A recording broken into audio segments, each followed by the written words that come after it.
Until then, though, you'll have to sit back, relax, and enjoy our continued adventures, starting in 3, 2, 1, go. And of course, we're immediately off to get our encounter set up here for Temple of Fiends. I need to skip through a couple battles in order to be able to get to a better point in the encounter cycle.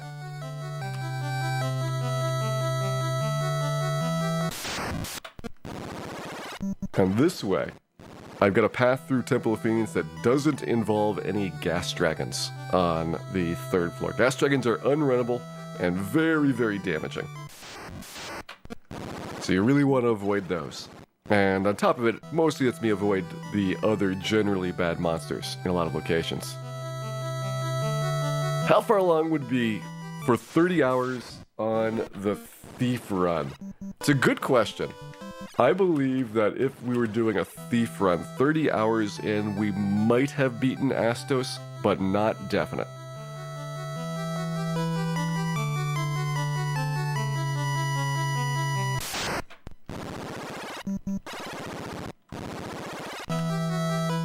Hey there, Bozo Cop, welcome in. Hope you're having a wonderful, wonderful weekend here. You know, Thief Run, you have to grind into the 30s on, like, ogres.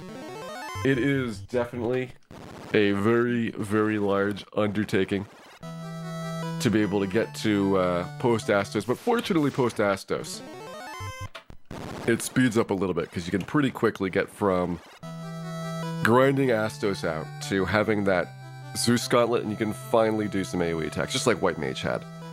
Thief is like White Mage without the healing and without the harm spells.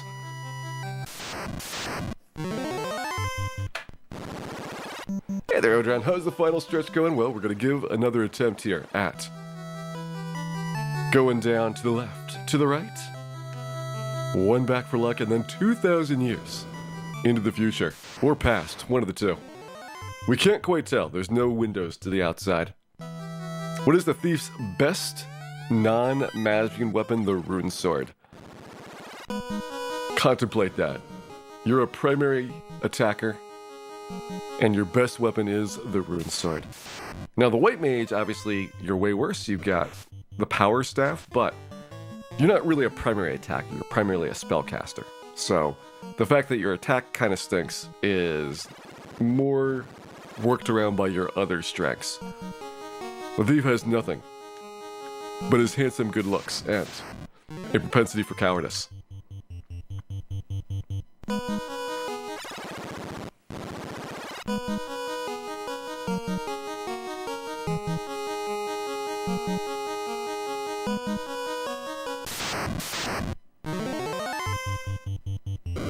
Alright, these are some bad men. I disagree with their beliefs. And also, they're kind of rude. They're kind of rude men. Does thieves have easier level ups for manipulation? It's a good question. I believe slightly, but you might want to force like all of the agility and luck points on a thief, and that's going to be tough. Let's see what we want to do. We're going to put heal staff on there. I think that's probably our best setup for the start of this fight. So the thief doesn't have a whole bunch of intelligence points to worry about. I'm not even sure why he bothered with the defense sword there. I don't think it's really critical for Phantom. But you know what? If we're gonna bother, we might as well double bother. Might as well double it. Yeah, I'm trying to think about it. Thief has no real intelligence gain, so that's off the list. I think that their total number of points is not as good as Fighter or Black Belt, but better than White Mage and Black Mage. And those two things combined means they have to have more strength, vitality, agility, and luck. The downside is that a lot of those points are in luck. I think that they get 49 luck points, and those are less valuable than a lot of the other things we're going to have to deal with.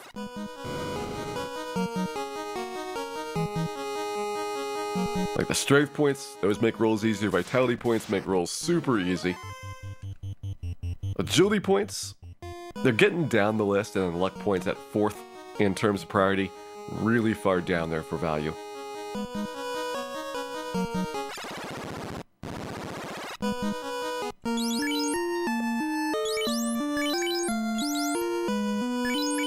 I'm actually gonna go put the light axe on now.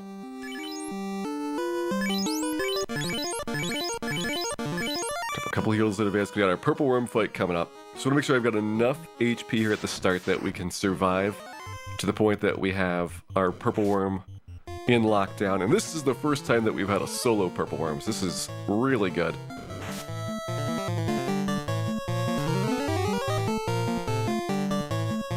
Hey there, Kefka Time. Thank you very much for those good wishes there. I hope you too enjoy tonight's program. And hopefully, we have the conclusion of our solo White Mage adventures here.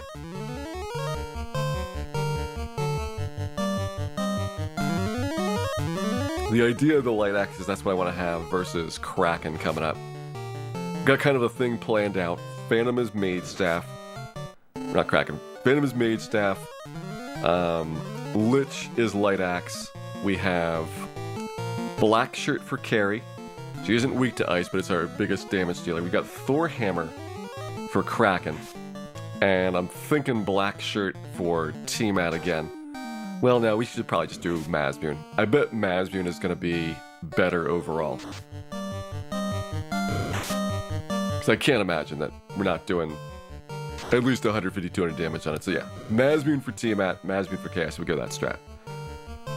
Only reason for Black Shirt on Tiamat is if we end up saying that we will go Bane Sword on Chaos. We want to save all those battles on her floor. Hey there, Sam. Is it the last of the solo challenges? It might be. I will make no promises as to whether we will ever do a solo thief challenge. It's certainly going to be probably longer than I can do in between 2 seasons of Final Fantasy, so it would have to be some different way of getting it into the stream program. Hey there, Cactus Al. How many attempts today? This is the first attempt today. We had 3 attempts on Wednesday. 1 Gurmedusa, 2 Krakens. 1 night a week for all of 2020. I don't think it would be that long.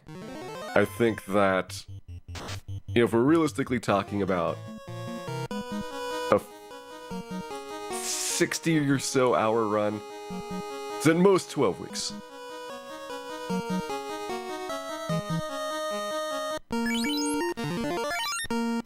Alright, should be good there.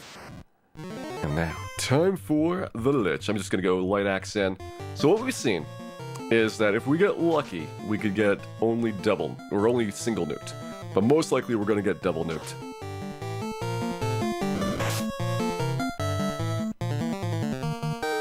Light axe for Lich, yes. Light axe does more damage on average than the Mage Staff will, and it does more damage on average than hitting him with the Power Staff.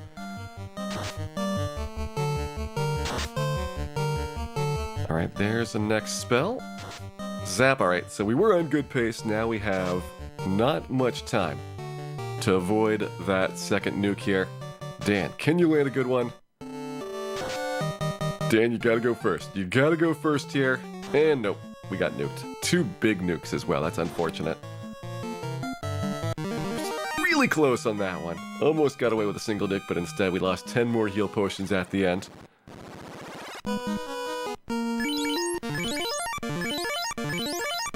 Hey there, Mega Linkario man. Hope you're having a wonderful, wonderful weekend here. I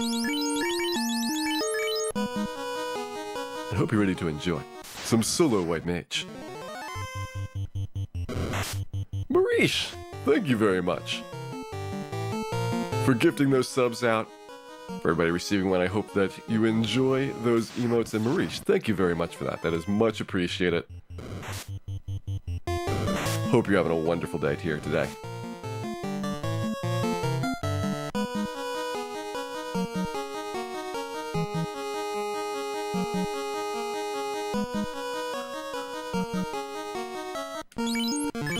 Studying Agama cuteness, always a good goal to have, Apparition. I fully support that. 100% support. I also support murdering the concept of fire. They probably deserved it.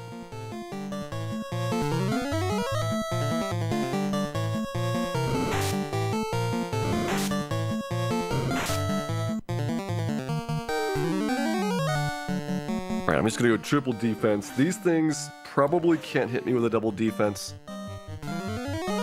But soon we will be on the offensive instead.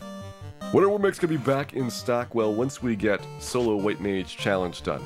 I'll probably do some randomizer games, and some of those will be just to show off things that I don't normally get to do over the course of the season. Some of those will be testing new flag combinations. But there'll be plenty of time and opportunities for Warmix, I would guess, in that stretch. Then we got all the test games for Season 5, once I figured out what the rule set updates are going to be and made all the changes in them.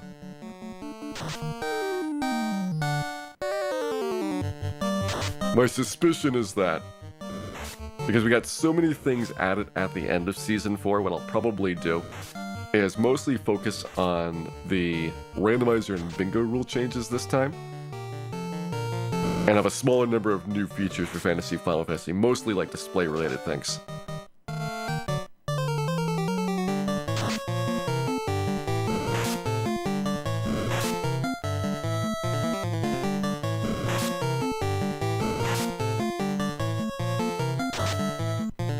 Like, by trying out the new options in the randomizer, I'm going to try some of them. Unfortunately, the alpha is still kind of not really in the bestest shape right now. And so we'll see what it looks like by the time that I actually start doing the trial games. Like, I'll start off with things that I know already work, like the entrance shuffle is one that I know people have asked about a lot. We've done entrance shuffles in the past, I think like 2 or 3 of them. But I'll show off like what they look like, and also kind of like, why is this not part of Fantasy Final Fantasy? Well, it's because figuring out, like, keeping track of all the stuff that's going on is really tough to follow for people. And so you'll kind of get to see, like, why did we make certain changes and certain rule decisions overall. We'll also play around with a couple of bingo options. I think that it's been a super long time since I've done any updates to the bingo card system. We've had lots of suggestions for square ideas, so I'd like to try some of those out as well.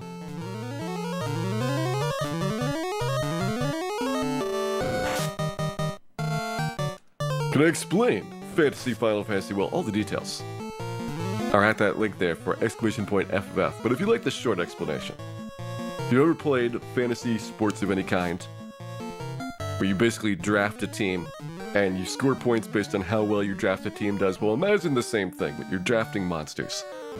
And when monsters do well, it makes me unhappy. So you get to enjoy my misfortune and score a lot of points in the process.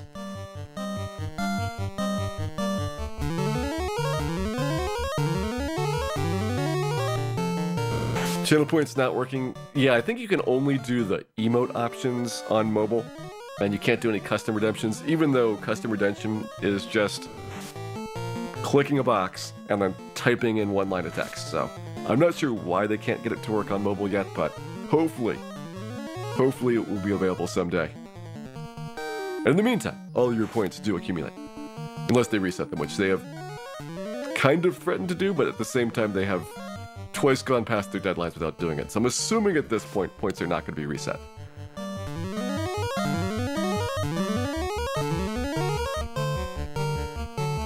How do you even make a bingo card? Well, exclamation point bingo's got a link to a system called Bingo Sync, and I actually made the card generator that I then gave to them for Final Fantasy 1. They have all kinds of games, so it's not like all these cards are based on what I did. I just took the existing system that was out there for Speedruns Live, and they had like a generator system. I figured out all the goals that I wanted and how they related to each other, made the card, and then you can publish it off to different places. So if you ever want to have your own bingo cards, there's a link at exclamation point bingo for exactly how to get those to happen.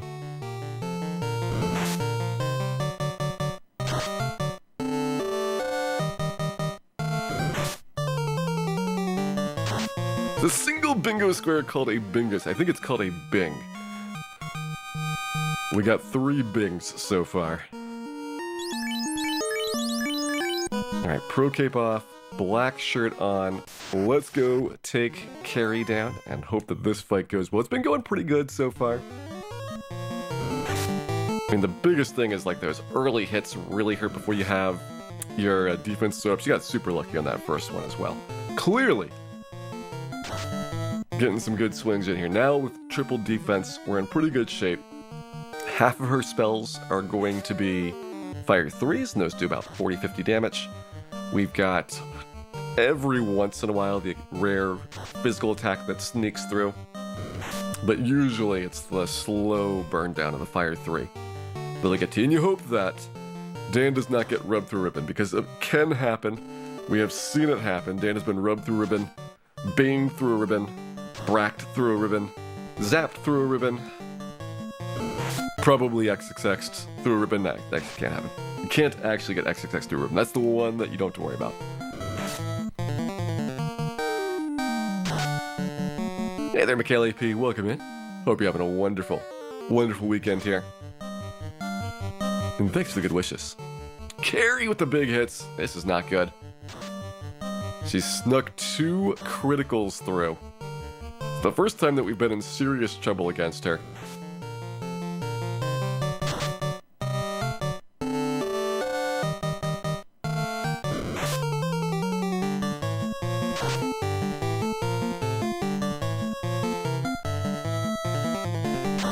We have been glanced through a ribbon, that is true. We've been squinted through a ribbon. We've probably done everything possible through ribbons that can possibly be done. If Dan has found a way to fail, he has almost assuredly taken advantage of it.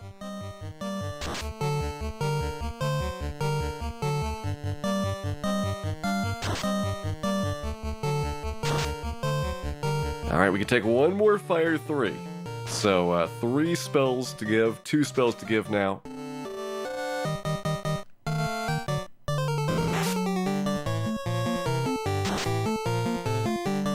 We're getting close. She's only got 700 hit points.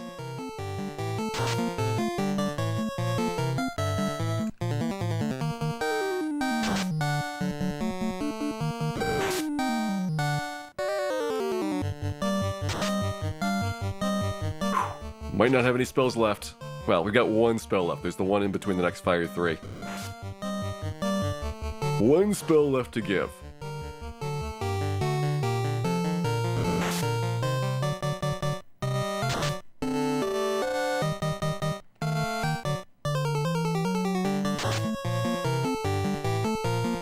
Uh-oh. Uh-oh. Come on, Dan. Get that black shirt off. Get this black shirt off, Dan. Hey there, Captain Vittles. Welcome in. I don't know how Carrie is not dead. This seems impossible for her to take this much damage and still be alive, but there we go. Carrie has fallen. So has our heal potion count by a lot. That is going to hurt the heal potions quite a bit, but I think we're still okay. We can use all of our Cure 1s and Cure 2s and probably the Heal 3s on the way to Chaos. We don't have to worry about saving those for the end.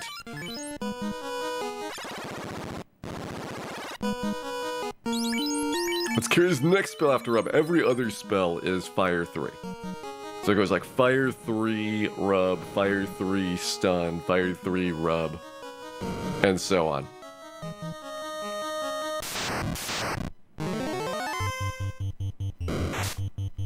That's why I was able to kind of count down, like, this is how many spells I knew I could take before getting worried. And she's not a super common spellcaster, so you have a couple physicals in between every spell, usually on average as well.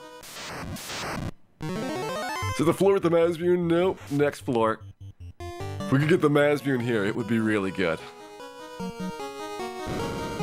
This is the speedrun RNG. It's most similar to the any % speedrun RNG, but I'm a couple battles ahead of where I would be in that. And the reason is because I want to have more battles on Tiamat's floor to be able to get the Masbune and then walk back, because we don't have any travel spells.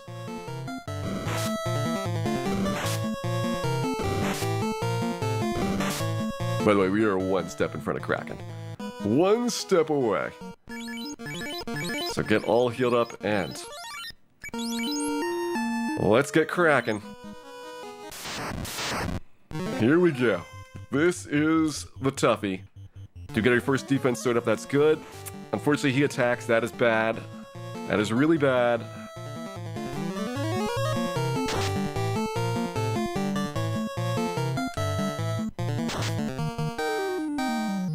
And now we have the crit fest. Now, Thorhammer does do more damage versus Kraken than Blackshirt does versus Carry. But you still have a lot of rounds to get through here. And really, really damaging criticals. So it's actually better to get the lit 2s than to get crit. Even though this is slowly bleeding us out.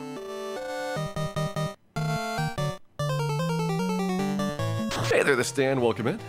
Hope you're having a wonderful, wonderful weekend here.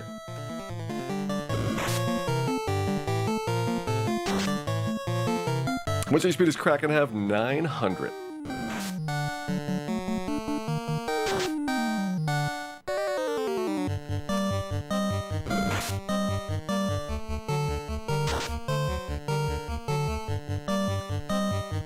So roughly like 20 rounds of doing the Thor hammers. Ugh, sneaking through some hits there. That is not good for us. Where's the ink? I know, 25% chance of ink I would believe. And yet, we are not getting it.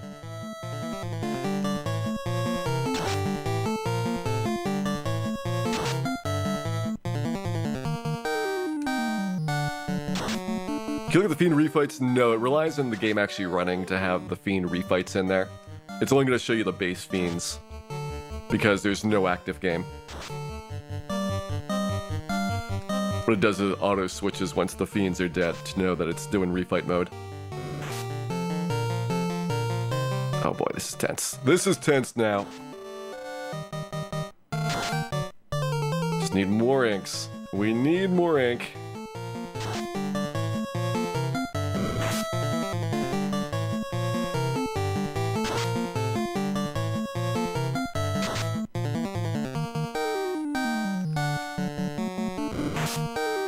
Oh boy, it keeps coming. It keeps coming.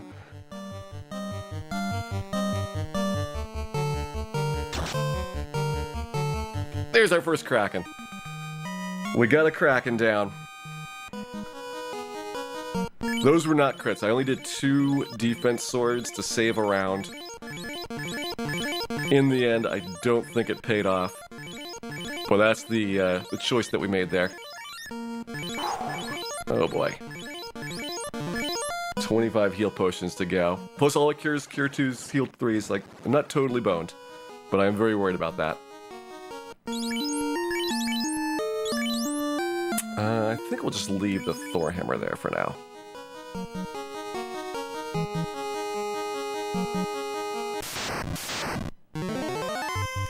Intentional sorcerer fight. We have a very, very, very high chance of sorcerers running from us. That's why I'm taking that battle.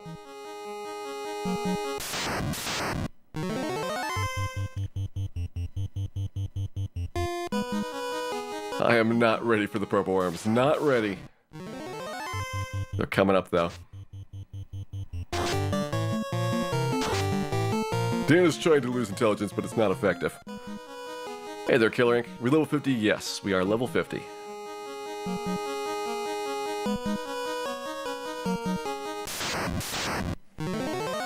Alright, 3 purple worms.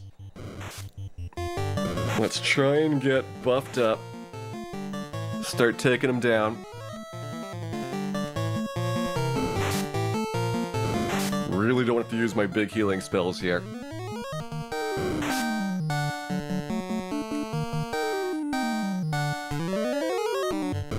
Hey there, Landshaft. Thank you very much for those good wishes. We definitely need as many good wishes as possible.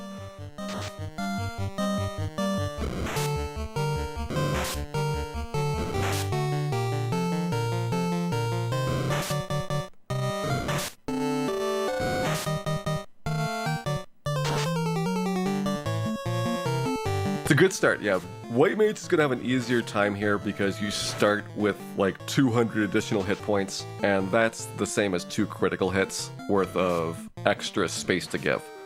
So things that were really, really tough with the Black Mage have been made a bit easier. on the White Mage.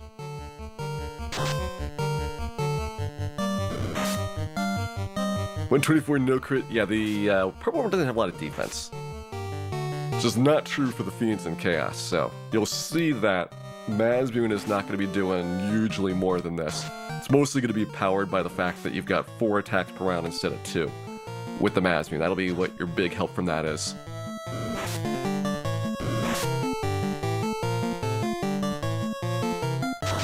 Did I run Chrysalis a while back? Yes, I did actually do some Chrysalis speedruns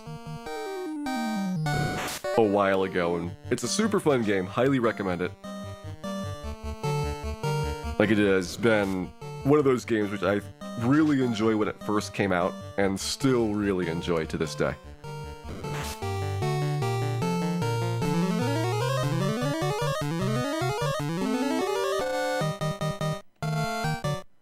Very advanced in like the size and complexity of the enemies.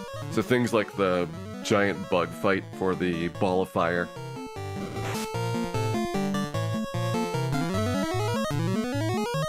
Emperor Dragon and things like that. Those are really, really very spectacular things for the air. And they did a lot of tricks to make them happen, which is why when you're doing those fights, often it's like this strange, like really simplified background. It's because they're using cheats to be able to put that much graphical ability into the NES.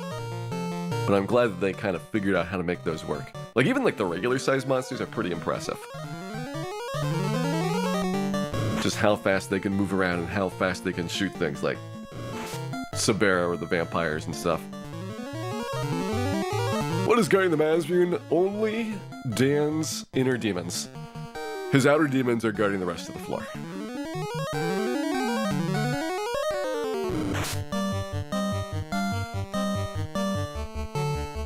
Hey there, Belle de Jour. I am excited. This is our 4th try in Temple of Fiends. We had 3 tries on Wednesday. This is our first try today. First try, second try. We've had a try today. At least one.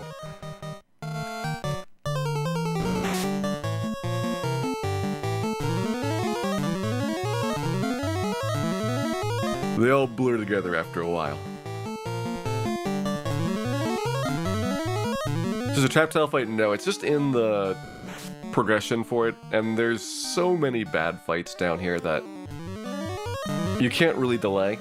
And on top of that, if you were delaying, it would require doing fights on Kraken's floor, which are also pretty bad. It's like an average fight down here is gonna hurt.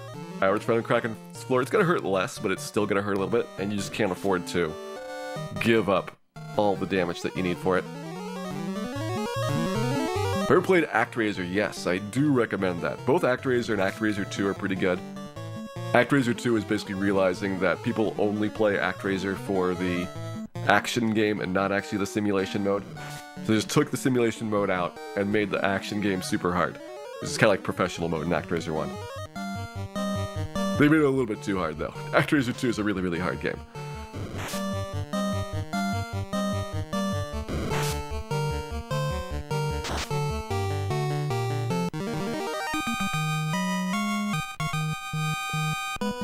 There's our purple worms, and there is our Masmoon. First time touching the Masmoon with the White Mage here.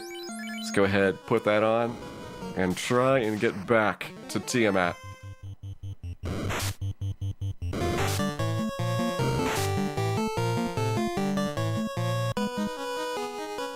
Check the stats. Here's what it looks like. 83 damage, 104% hit, which means I get 3 bonus hits on there, and you're really far away from your 4th bonus hit. 83 damage is pretty good. I'm very happy with that.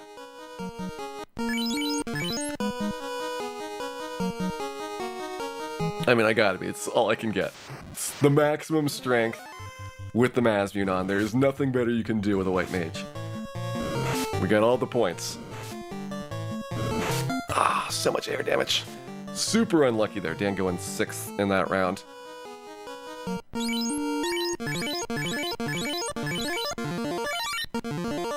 Start using some of those up. Still a lot more tough fights to go as well.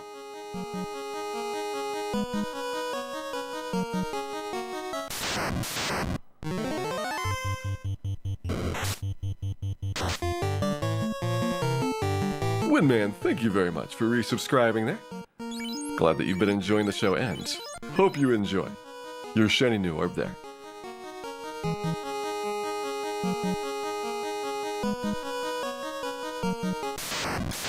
Okay. Last random encounter before team. Oh, and we take a lot of damage. Alright. Alright. So 100% run chance, no, but it's really good. We have a really good run chance.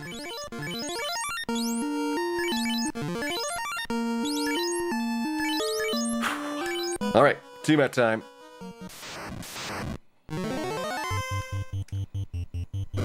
Yeah, that's not good. Less than ideal. Taking the physical up front. Didn't get Bane through Ruin, that's positive. That's a positive.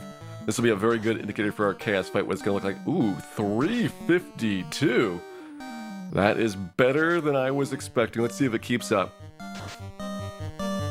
283 is not bad. 253, all right, Dan's losing momentum here.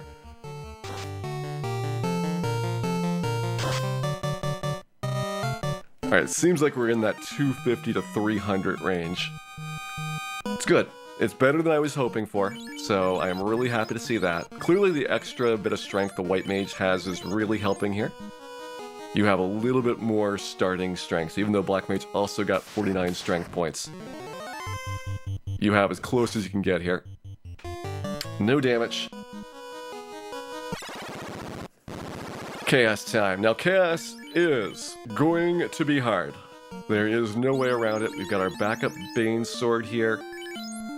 I don't think the heal staff really makes a difference, but I don't have anything else for him, so I'm gonna leave heal staff there. Armor side, we have everything squared away. One last check. And time to do what we set out to do here. First try on Chaos with solo White Mage.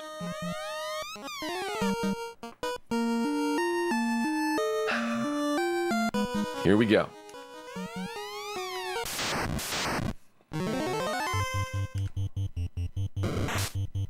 Very not good start.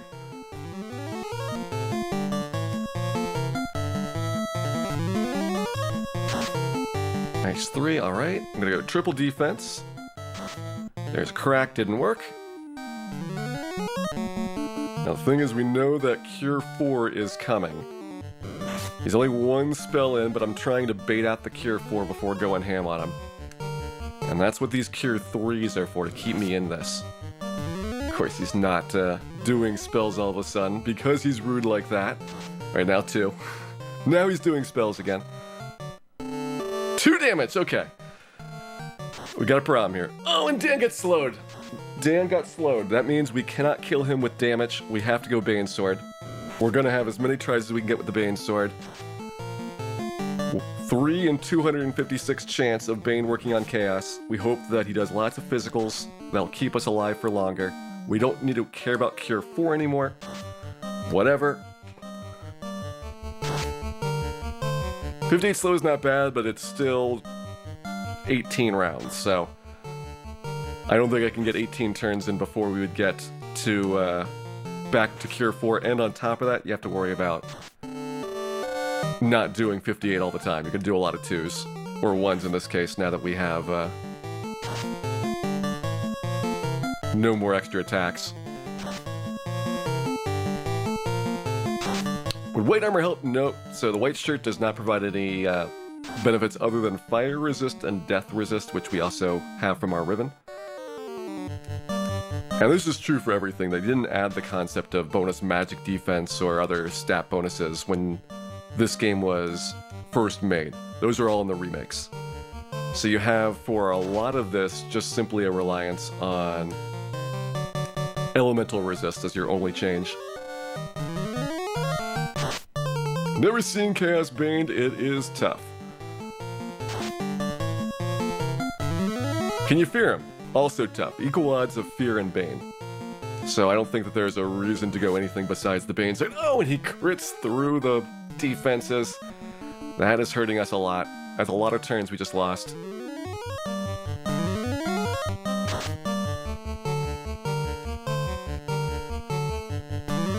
Hey there, Shanezel. Well, we got a Chaos try, but we got Slow Tooth, so I'm dumping my Cure 3s. We're gonna go back to the Bane Sword after this and just hope that we get lucky with that.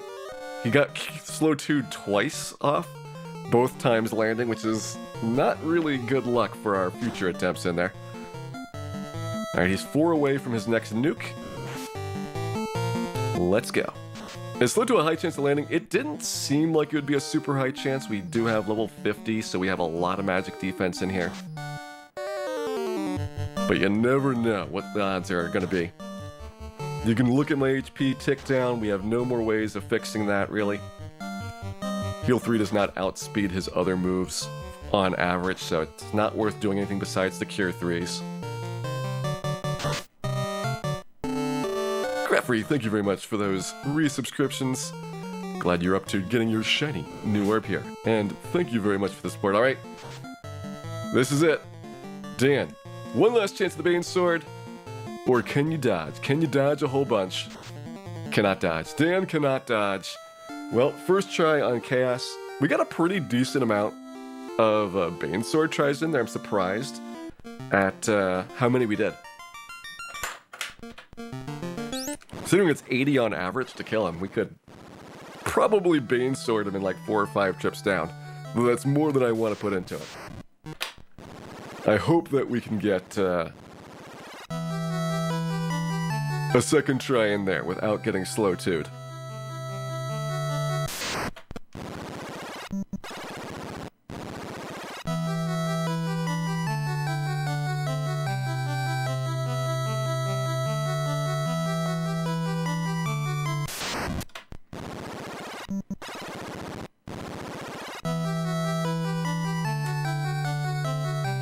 Hey there, Volteca, welcome in.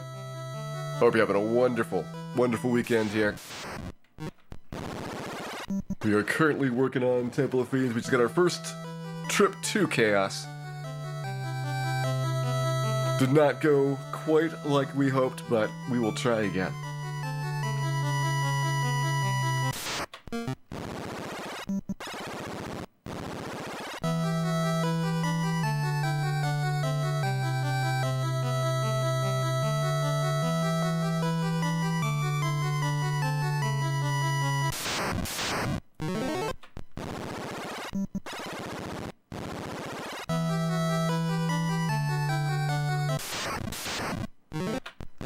There a chance Slow 2 misses? Yeah.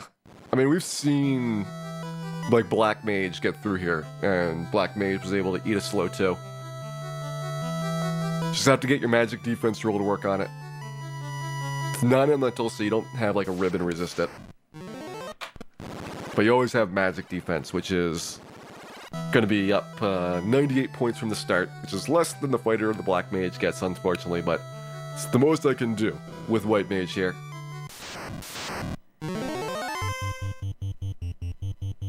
%50 chance? I feel like it's lower.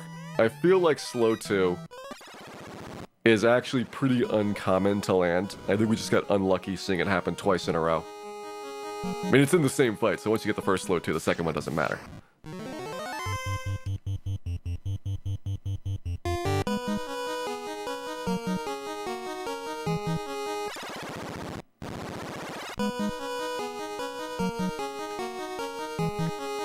Required Canal, those are the good ones. I mean, the really good ones are the required Forced Early Ice Cave, but the good ones can extend to the Early Canal as well. Hey there, Allison Shanes 20. Welcome in and hope you're having a wonderful, wonderful weekend here. As we continue to grind out Dan Solo White Mage versus the world. Would fast cancel out Slow 2? Yes. Basically, the way that fast and slow works is that you've got a multiplier, 0, 1, or 2. And by using the respective fast or slow spells, it'll increment or decrement it by 1. 0 times your attacks will still give you 1 attack. You got 1 times your attack, obviously, then 2 times your attack as possibilities. Surprise, fast, and slow work, those are pretty easy to test. I think the things that don't work are things that are generally percentage-based or adjustments to things, because if you've got such large amounts of variance and randomness already in the game, it's hard to tell if you're doing 10% more damage. It's just like, it's lost in the noise.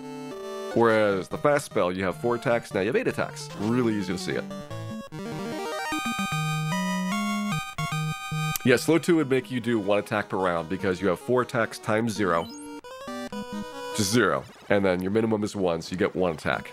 No matter how many attacks you have base, if you are slowed, you will do 1 attack.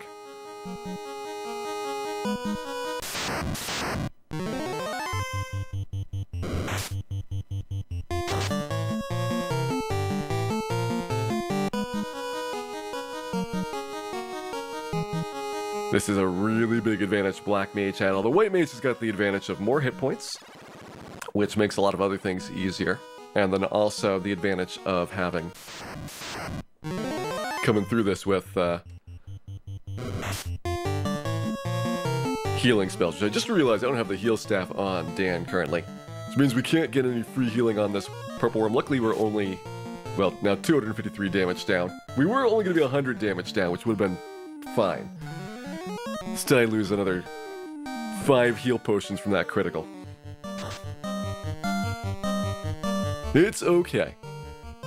We had plenty of healing left in the last trip through there. That could have been luck, but at the same time, it felt like we got about as beat up as you can be on the carry and Kraken fights. It's like, I'm not sure if it's possible to be more murdered on those 2 fights than we got. And so maybe like the only thing that we didn't get was a ton of bad encounters on Tiamat's floor. Which is kind of intentional. That's why we do those sorcerer fights and go in early, is to avoid that from happening.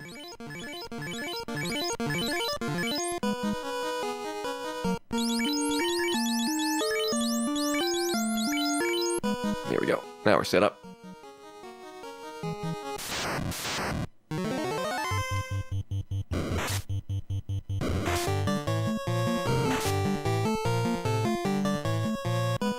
How many times have we made it to chaos? That was the first time with the White Mage so far. We've had 1 Gurmedusa death, 2 Kraken deaths, and 1 Chaos death for our White Mage.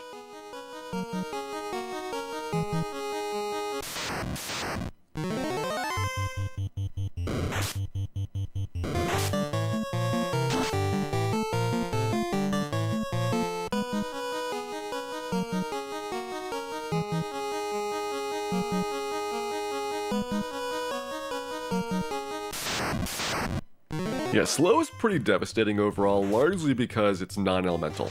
And so you don't have an easy way of blocking it, like you do a lot of other status element attacks. If it was something that you could resist with the ribbon, then you'd be pretty much not really caring about it. And you could resist the Gurmedusas consistently. You also wouldn't care about this fight, but we got a problem here. 1 in 4 chance of Dan snapping out of it. This happens. We've seen it happen before. It'll probably happen again. Let's go, Dan. You got 7 Gurmedusas. It's like 42 attacks per round that you have to dodge. It's really tough. Probably 48 attacks, because you'll have even more slipping through there that you don't see.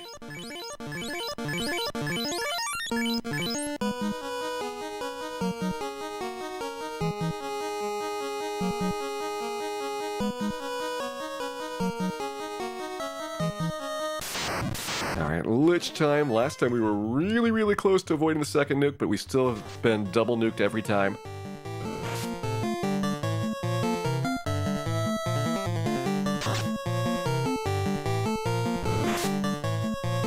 It's a good start for it. First nuke was on the high side. That's unfortunate.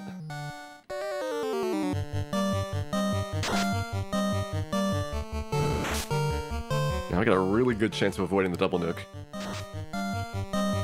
Need some good light axe rolls here. Got 1 more spell to give before nuke. That was a good one. That might put us over the top. We can beat him right here, or Dane has to outspeed him next turn. There we go, our first time with only a single nuke.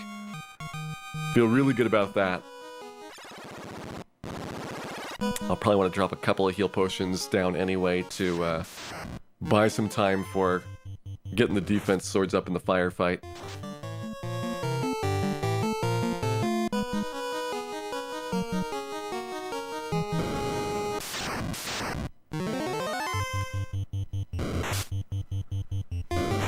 Last time, we had probably the scariest carry we've had yet. And I don't know if it was like bad rolls or what, but I am definitely concerned at how that went. Let's go. 4 heal potions. Sure, our weapons look good. We want to have Thor Hammer coming up. Put the black shirt on after this fight is done.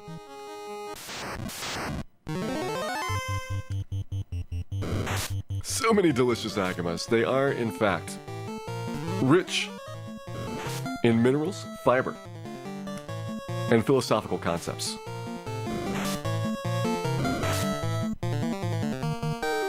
Third defense on Kraken seems worth it. Yeah, I think the realization is that 3 defenses does pay off on Kraken, probably pays off on Carrie. She doesn't have quite as many attacks, but I still worry about it. Now, it could be that Carrie just doesn't have enough accuracy to require that 3rd defense. Monster has to roll pretty good on their accuracy rolls to have a chance to get through with just 2 defense. Got a pretty good amount of agility points. But we're still like 11 points short of being able to skip the 3rd one.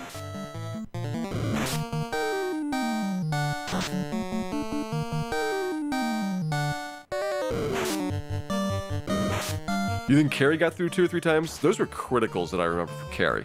Criticals ignore your evasion, so that doesn't matter how many defense swords I use. I'll still get hit with those periodically.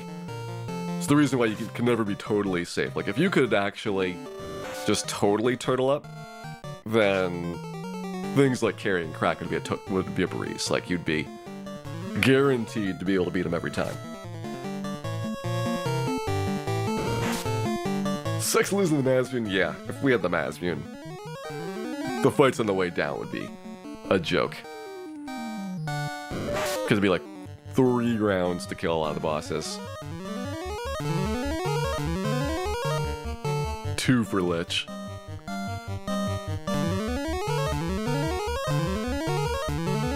And a lot less walking on Tiamat's floor, which would save me probably 30 heal potions. Or at least 20. It's a decent amount there. Ketsueki, thank you very much for resubscribing there. Glad that you've been enjoying the show, and hope you enjoy more such White Mage adventures in the future to come.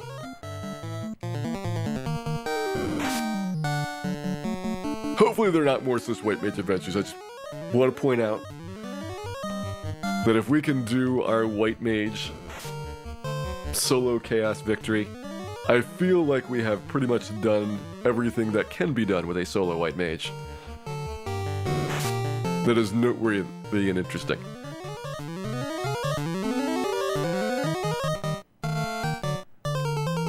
These Tiamat's trivial unless you get Baned Apparition.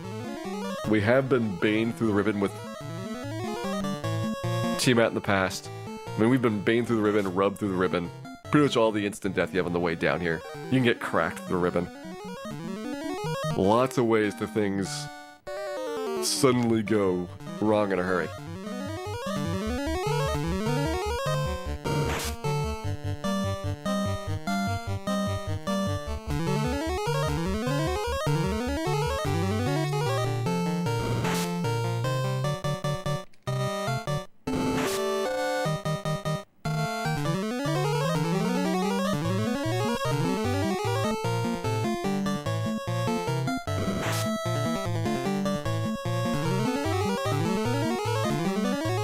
Trying to save our last couple of heal potions here. Probably half of this trip is the heal staff time. Maybe a little bit less than half, but it's a significant factor for why these are like 40 minutes per attempt, and a regular speed run is like 25.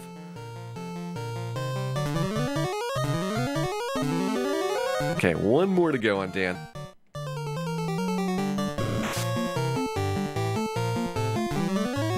Back up to full health, and let's get swinging. Do a little bit of chip damage on the fire to make it less likely that he gets a critical in between the time that we get healed up and want to exit out.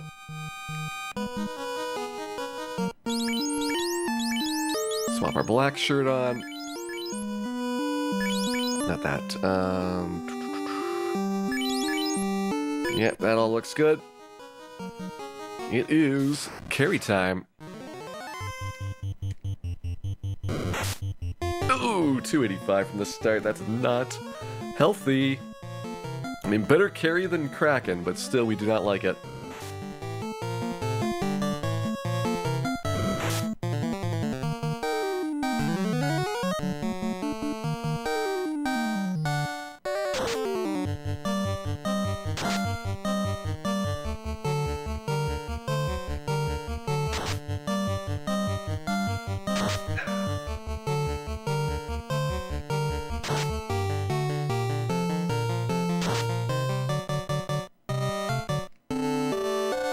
So long getting through this. It's like 28 rounds of black shirt on carry. Absolutely terrifying getting through this. When you have that initial big damage, it is really, really tough to overcome it. And on average, she probably does more damage per round than my Cure 2s could fix up, or at least they'd be very, very minimally effective. You got the rare physical hit criticals, and then the frequent Fire 3s. Every other spell will be a Fire 3, and that is losing roughly 1 round of Cure 2.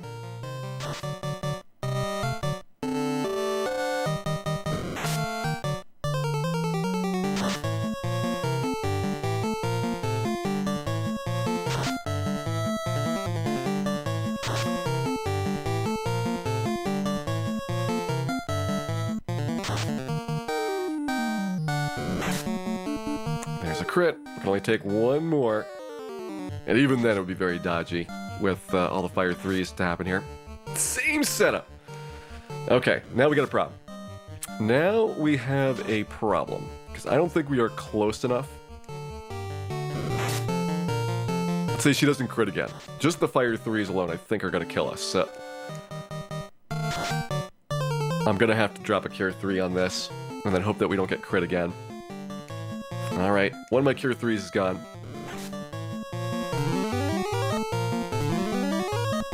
Hey there, Runic Magus.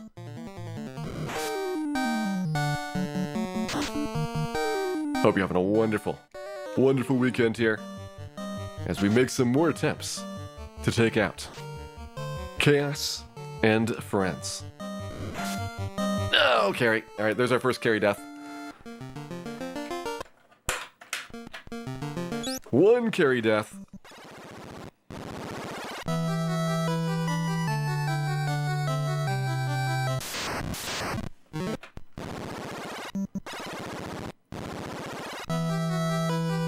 Hey there, Binary Nova. Welcome in. And hope you're having a wonderful, wonderful weekend here.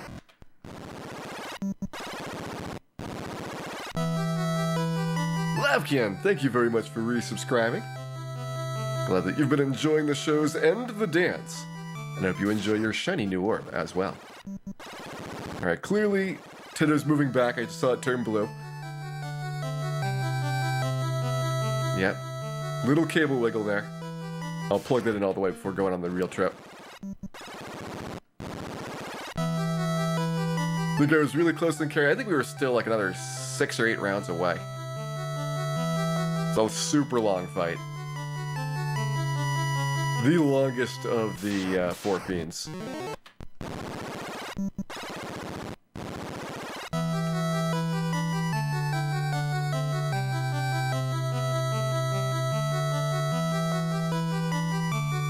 Can make it turn blue by pushing down on the top of the Nintendo.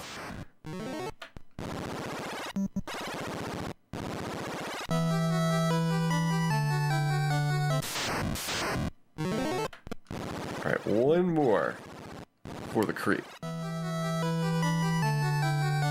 Then I'll plug the cable in all the way again.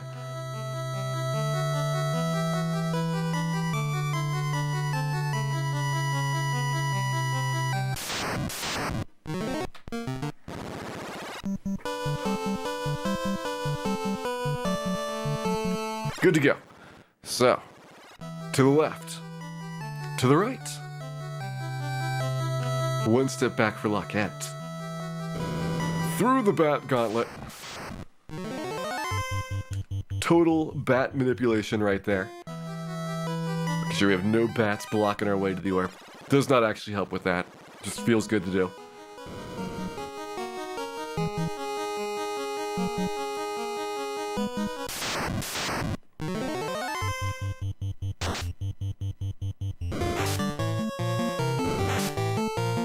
Not a great start. We'll see how the bad men go. They're probably the biggest factor on the pre-Phantom section.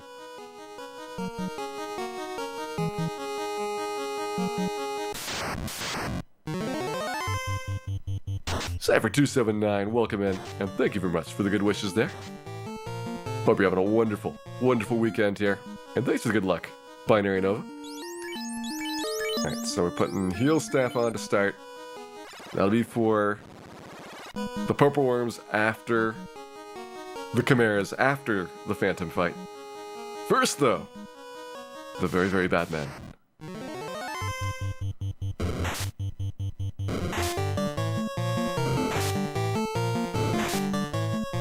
Of course, all 5 of them go first. Why would Dan want to get away? Why would he avoid getting punched in the face repeatedly when it's his favorite pastime?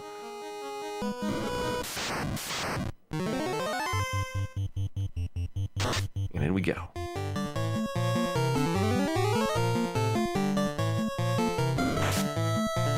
That hurt. Not just for the damage, but also for the loss of 13 heal potions.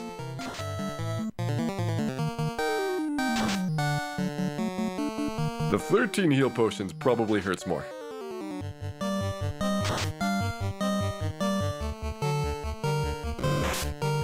That also hurts a lot. Hurts a lot!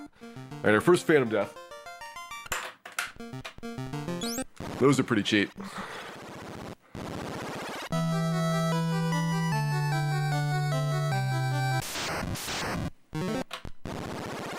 Didn't use any Cure 2s. The very first time we got to Chaos, that's true. I had a bunch of healing left over. But we had an incredibly nice Tiamat section. I don't think we're gonna get that lucky on Tiamat's floor again. Like, the Wiz Vamp Zombie fights were both great. We had a Rock Golem fight that they just cast slow and didn't do any damage. Those are hard things to get that lucky. Probably average on the air elementals. Like, we had a couple that went early, but nobody got any criticals. So I think on a typical one, I'm probably gonna need 15 to 20 more heal potions on that floor alone.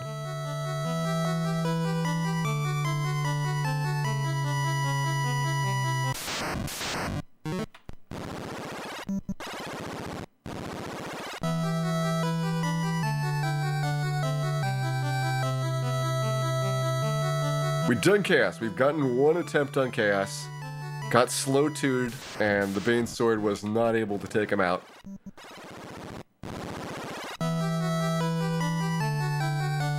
But my basic strategy seems to be solid for Chaos. Like, we'll have a lot of rounds to give it a try.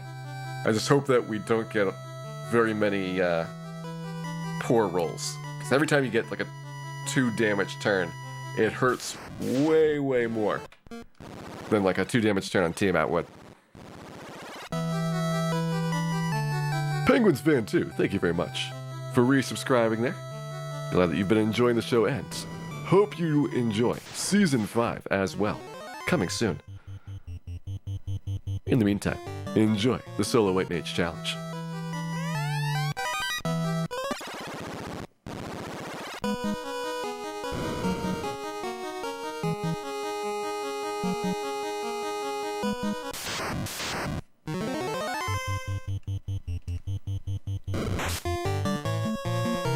Much better Frosty fight.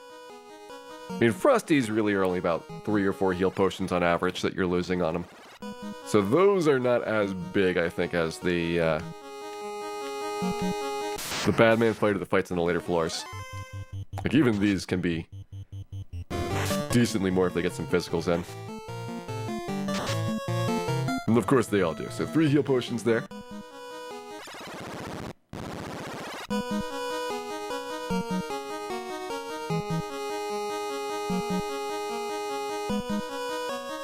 Here comes the worst men. It's actually some good men right there. That was some very good men. I'm promoting them to decent men.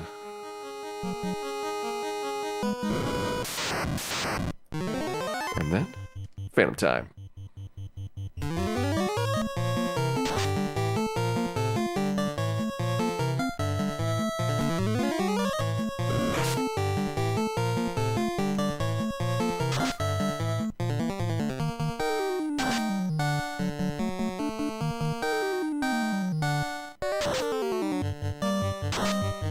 About 200 damage.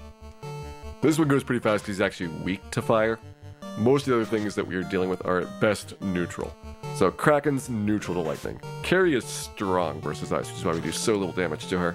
It takes so long to get through that fight. If she had any even neutral elements, we'd be significantly faster doing that. Like a neutral Thor hammer would be close to double what the strong black shirt is. Plays such a big role in the amount of damage per round that you can put out.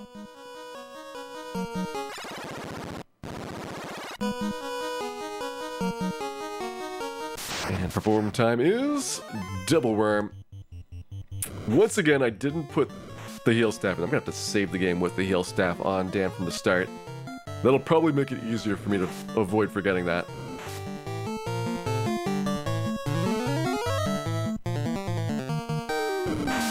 Like, I don't need the Thor hammer right away, so I can do Mage Staff, Heal Staff at the beginning. Switch to Light Axe, Heal Staff after this fight.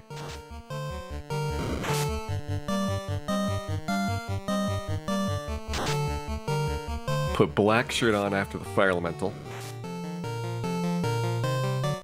Probably put the Thor Hammer on at the same time. Do Black Shirt, Thor Hammer at Fire Elemental. And you get to basically cruise from there. It's just Bane's Sword. The only other swap out you have after Catherine is done.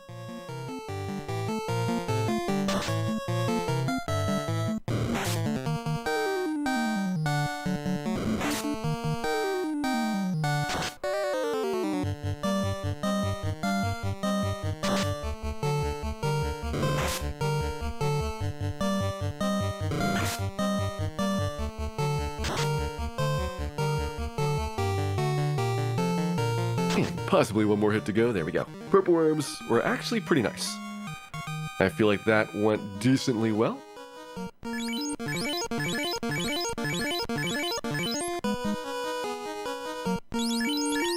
Just swap in, so Heal Staff, Light Axe. Now we're set for Lich here.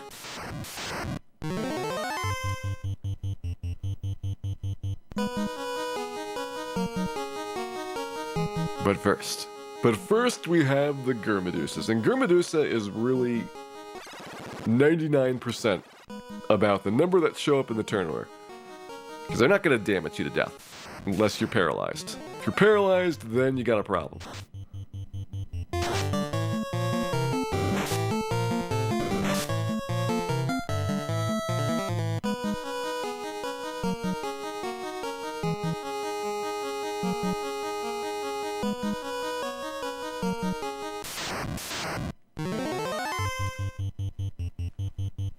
Easy fight. Easy fight.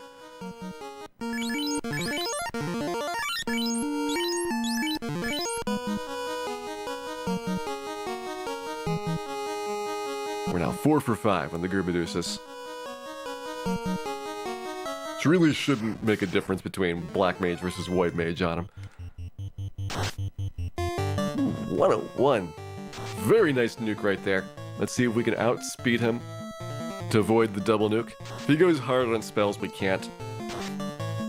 So you don't want to see spells if you want to avoid the double nuke.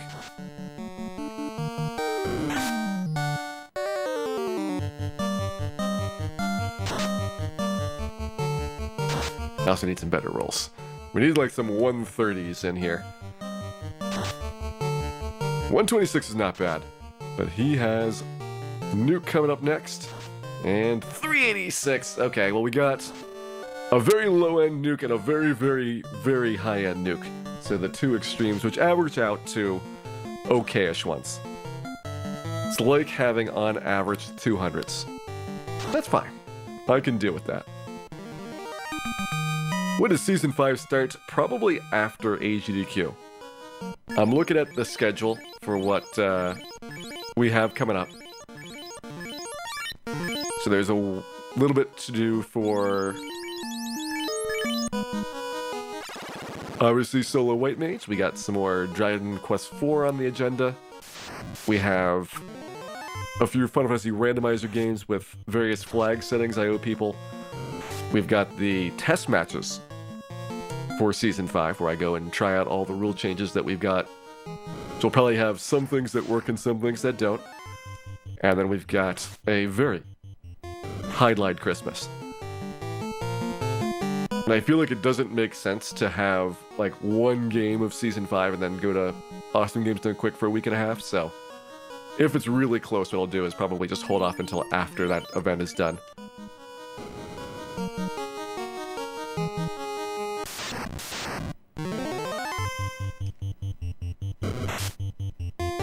Enjoy this run until then. Yeah. Ideally, this run is not going to go until January. Ideally. I feel like by January we would definitely have Bane sorted Chaos successfully. It's going to be on Christmas around. I believe it's going to be Christmas Eve for when Virtual Highlight is going to be. Because I'm pretty sure Christmas is on like a Thursday, which I don't stream on.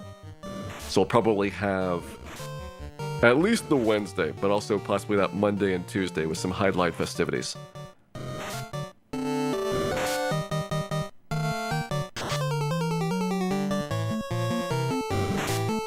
Hey there, Monkey Breath. Thank you very much for the good wishes there. Hope you're having a wonderful weekend and a happy birthday. Christmas on a Wednesday. Oh, I may have miscalculated that. Maybe we will have a very, very highlight Christmas. Could potentially be a Christmas Day / night stream.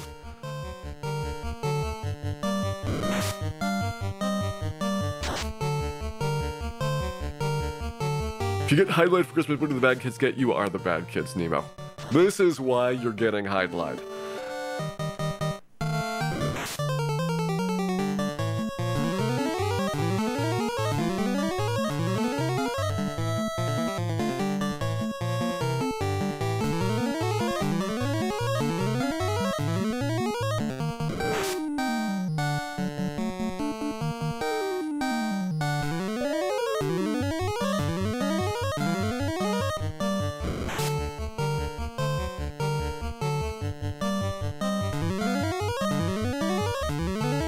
Does highlight burn better than coal? It's more polluting. PBJ. You definitely don't want to stand downwind of the highlight fires.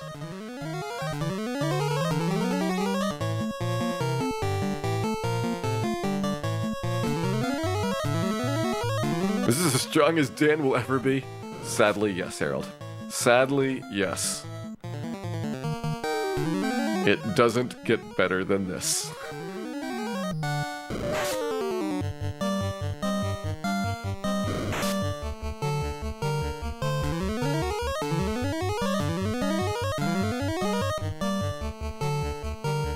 What we really need is like a heal 2 staff.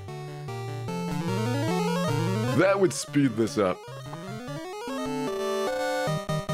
Either that or not having to take the time to heal all these other dead bodies I got carrying around.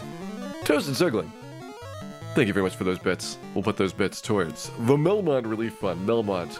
If it's still here in 2,000 years, it will get as much relief as we can provide.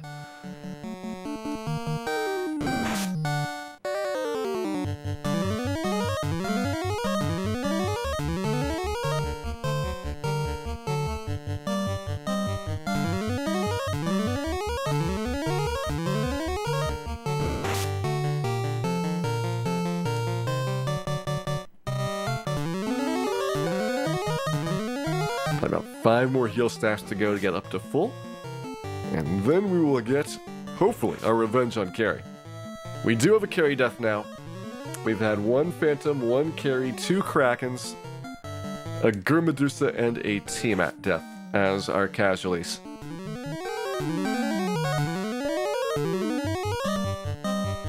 Turning bits into orbs. Alchemy. Alchemy is going on here.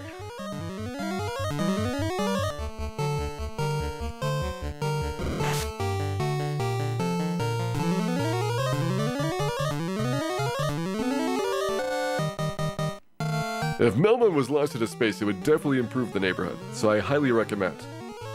Any budding rocket scientist, figure out how to lift Melmond and launch it far into the distant corners of the universe. The further, the better.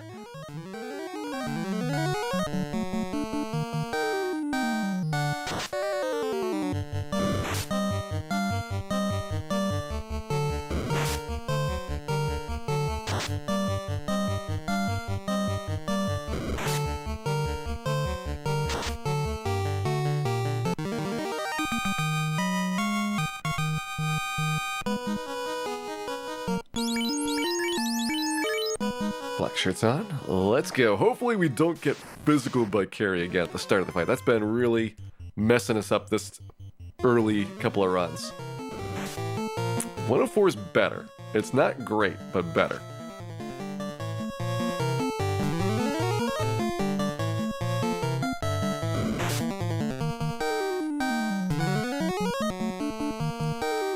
Played some theater with them. Nice. Very fun game there. I wish I had a 3DS capture so I could show you all Dragon Quest Theater Rhythm, which is far superior to the Final Fantasy Theater Rhythm. Like, they just had so many good ideas they added to that one.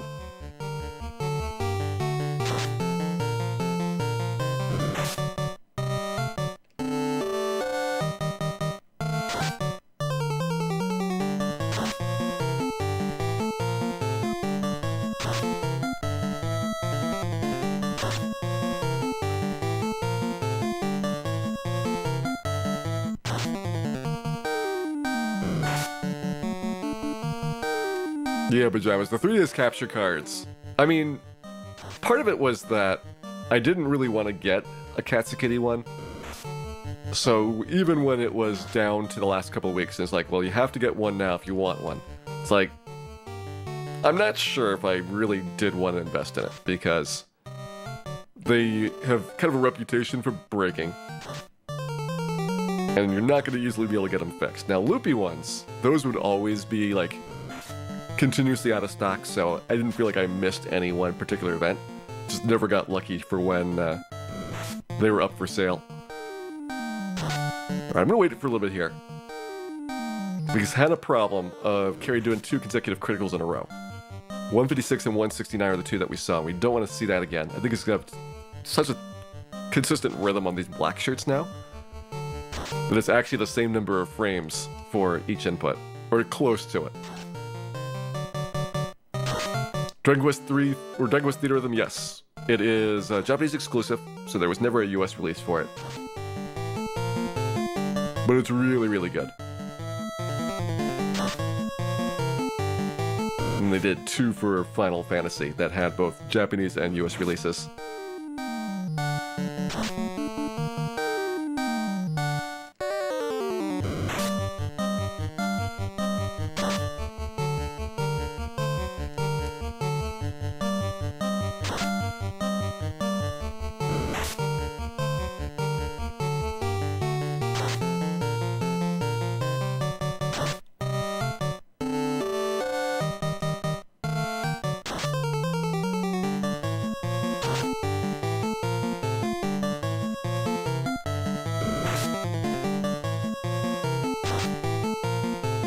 You'll love Dragon Quest IV if you remove the AI control feature. Well, good news. Hopefully.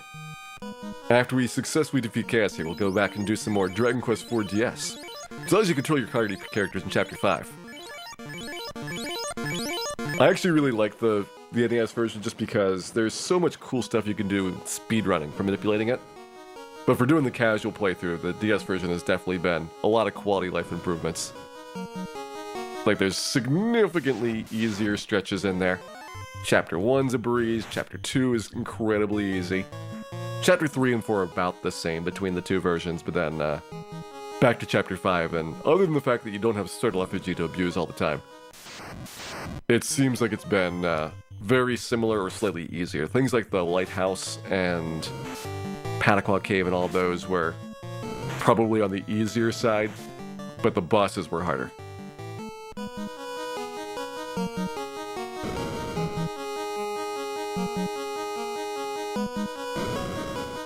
Ender 314, welcome in. Hope you're having a wonderful, wonderful weekend here, and ready to enjoy some White Mage versus a Kraken.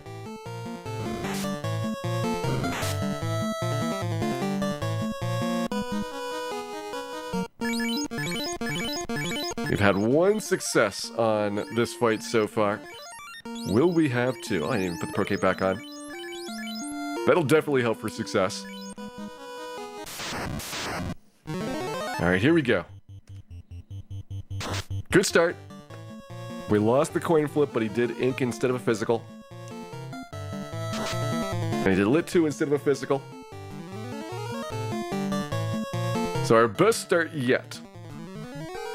Got our 3 defenses up, and minimal damage in the process. 3 goof-offs or 3 Talloons, which is basically the same thing, except you've got more capitalism.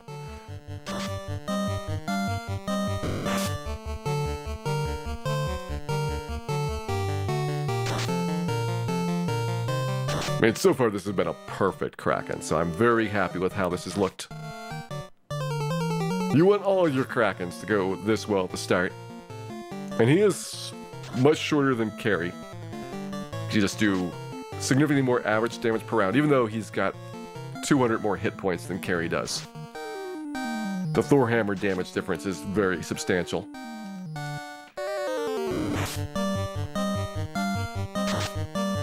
Does Dan ever go first? In theory, it's 50%. In practice, it's Dan.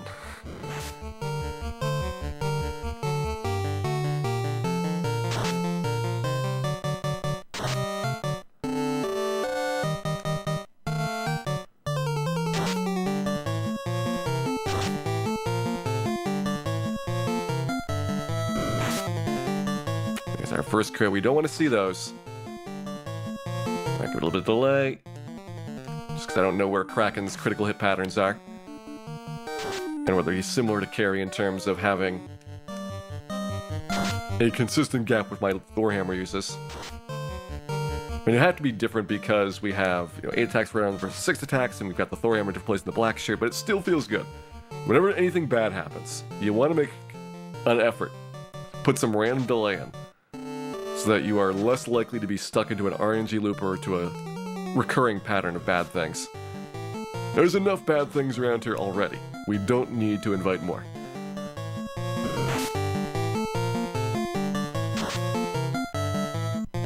And he is almost done.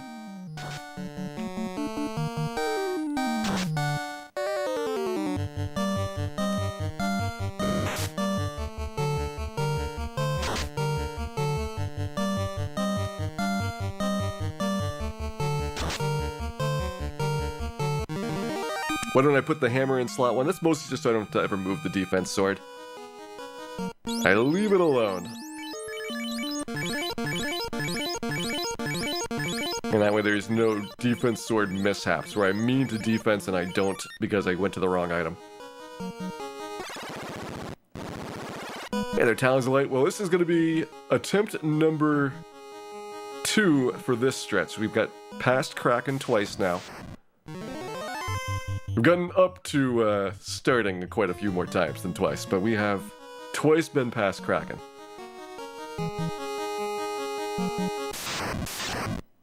Go for the Bane Sword when I really want the Masby to work. We just got unlucky with the slow 2. I feel like that was a fluke. And since slow 2 is right before Cure 4, you have to get 7 spells in to get the second slow 2 off, and I think that risk is worth it.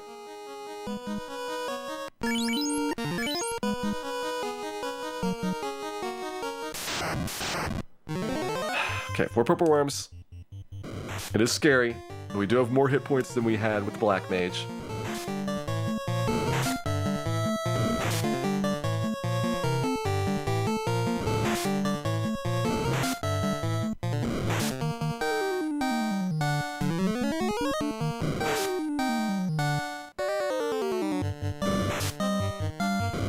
And we have Cure 3s if we really need to, although I'm hoping to not use any of my Cure 3s during pre-Chaos. Because those are basically how we get kept up to top HP while buffing at the start for the Cure 4 setup.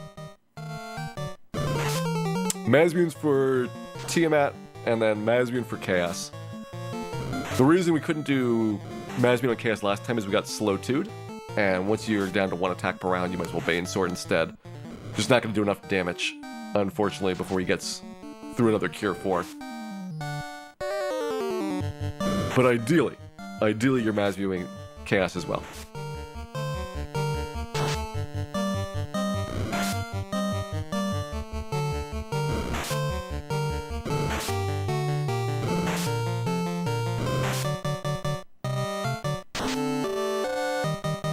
There's one down. I feel like we had more agility with the White Mage than the Black Mage, and that's been very helpful.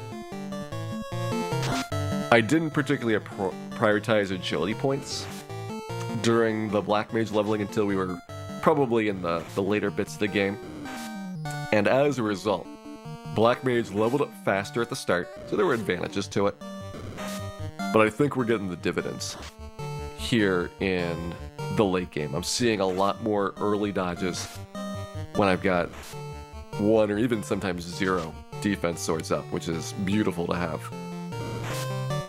We're a little bit more disciplined with our HP, so in terms of percentages, we got a notably higher percentage of our HP maximum on White Mage than Black Mage. Like, they both were down about 45 or so from their max HP, which is much more significant for the Black Mage, because you're already about 200 down for the Black Mage at the start.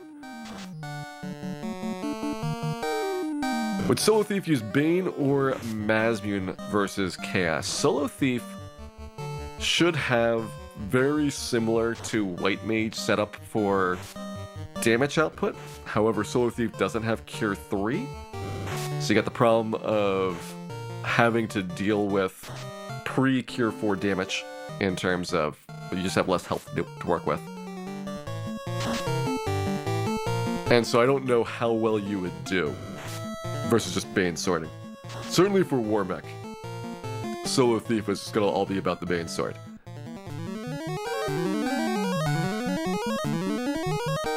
Thorhammer, it's very close, and the problem with the Thorhammer is that it doesn't reduce the critical hits fast enough. When there's 4 Purple Worms, Thorhammer does come out ahead, but what I want to do is get Purple Worms killed so that we're down to 1 attack per round as quickly as I can.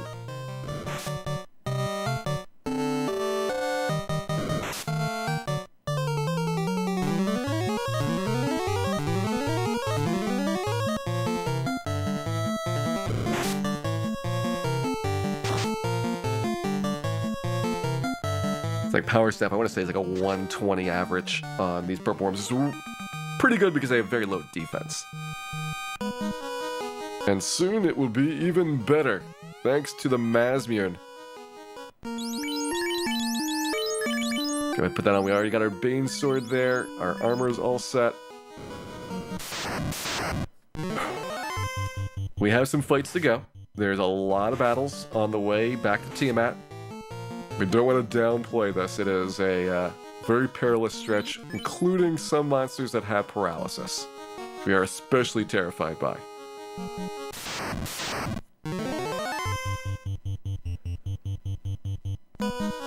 Remember to chap out the Mazmune for some reason. It's very closely positioned in almost every single one of my routes to where you have a regular encounter. So it can kind of feel like there's a trap tile. Like usually within 3 or 4 steps of the Mazmune, there is a fight in all the routes that I've got.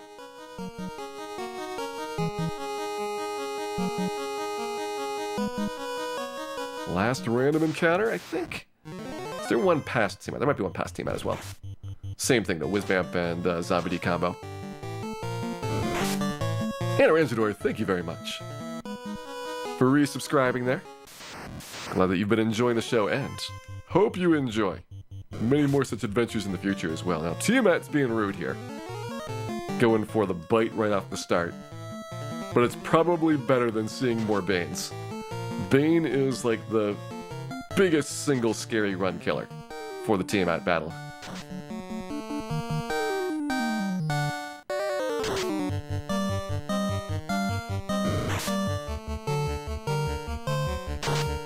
Hey Kake, we might be getting close to the end. This is our second time getting to this point. One more hit should do it.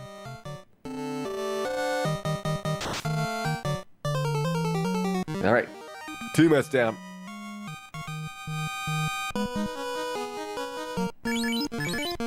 $20 damage, yeah, she actually doesn't have that much damage, but it's because of multiple attacks per round that Tiamat is able to give you such big attacks at the start.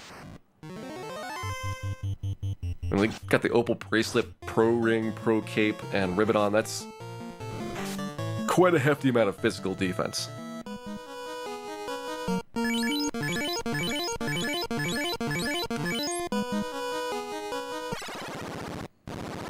Alright, here we go. All healed up, equipment in place. Let's give Chaos try number 2. Hopefully we don't get slow 2'd this time. Also, hopefully Dan does more than 2 damage with the Masmuin.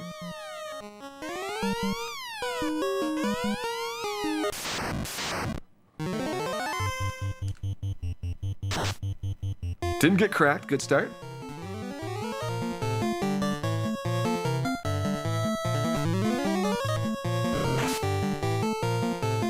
We're gonna triple for safety. He definitely has enough accuracy to land a hit with double. Alright, Inferno, give it a test poke. 60. Whew, that is low. That is very low. 250. Alright, he's into his spell list now. 500, but we're gonna back off, because we're gonna bait the Cure 4 out. He's 2 spells in, 2 spells to go to Cure 4. And we got slow 2'd again. Another slow 2. Alright, Bane Sword time. Bust out the Bane Sword. 3 and 256 every time we do this. We have probably about 20 or so tries before Dan's gonna die. Let's see how long we can hold this out. Very random delays, that's right. As random as I can make them. If I see him doing different moves, then I know that we're at least semi-random.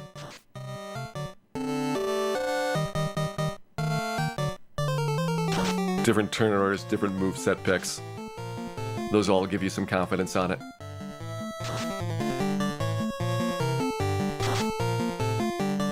Dan with the Bane Sword is gonna be very ineffective here.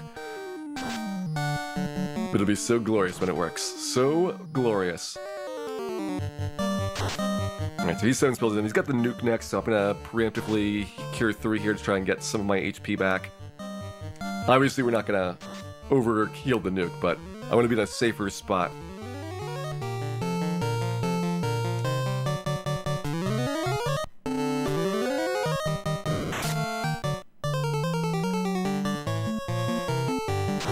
Like, our 2 choices are to get him trapped in an RNG loop in which he misses, and we get at least a little bit of damage with the Masmuin every single time, and I think that's unlikely to realistically see, or to get the Bane Sword to work. And I have 3 more Cure 3s before that'll be a relevant thing. Still going hard on the spells. You want to see him do physicals and miss. Physicals and a crit are really bad. There's like 300 damage.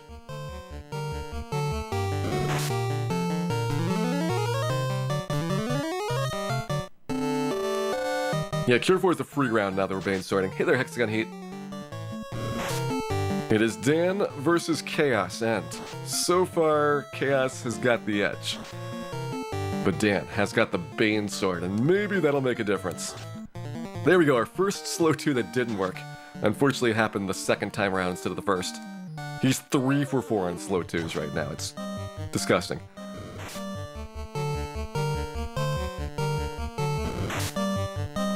There's a crit, that hurts.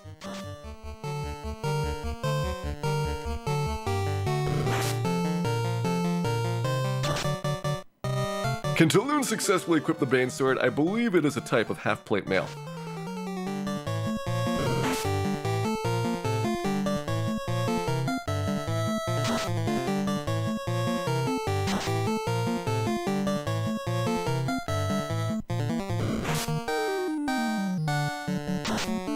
Success rate on Bane is 3 out of 256, so a little bit worse than 1 in 80.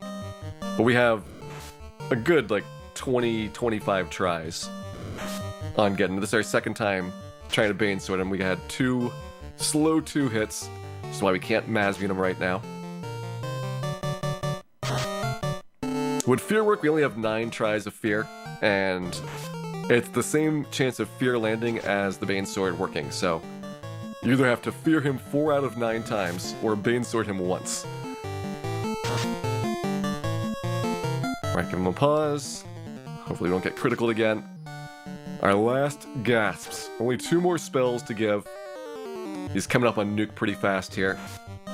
Obviously a critical at this point would be fatal. And even on the skill side, there's not much we can realistically do to survive. And down.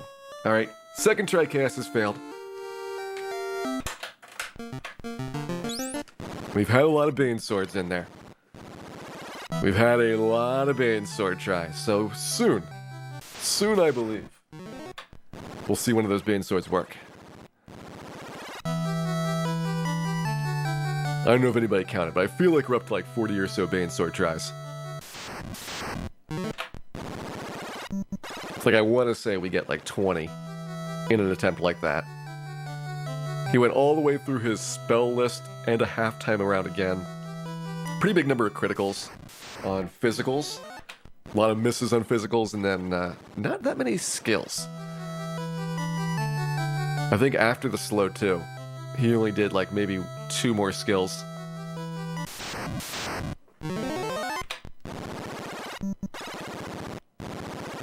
Alright, BRBB, thank you very much for watching today, and pleasant dreams.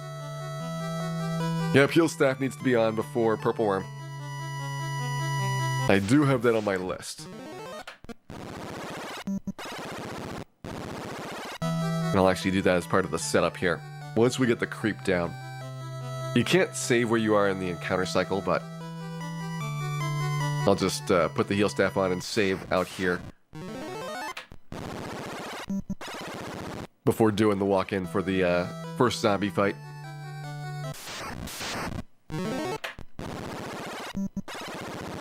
$59 times to be 50-50. Well, we will probably hit that number if we do one more Bane Sword try on him. Feels like we got reasonable odds. Like, I was pleasantly surprised at the number of rounds we got on him. Like, that was definitely a little bit more than I expected overall for value there. Alright, now I got the heal staff pre-equipped. Don't have to worry about that. And I didn't do my little setup, so we'll have to deal with the bats more often than we will otherwise. Just wiggle them to victory. Oh, interesting. Why do I have one more step closer than I normally am? It makes me concerned.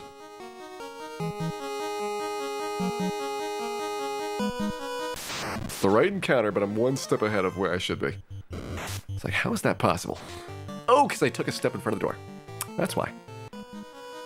One of the steps I was going backwards on was in front of the door. That doesn't count, so it changed my parity from even to odd. Which I think doesn't make a big difference. I'll actually be one step behind here. Because now I'm 2 steps from the stairs instead of 1 step. Means that pre-Kraken's going to be 2 steps before him instead of 1 step before him. And it shouldn't be any worries about additional fights on Tiamat's floor, because we have a bit of a gap before the next battle happens. We already got to fight pretty close to the exit.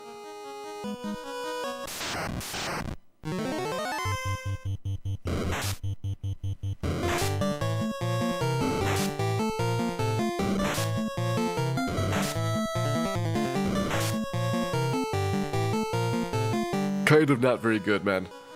those were below average men overall. I would say that they might be trending towards the pretty bad, in fact. They could have legitimately qualified as bad men, given that performance.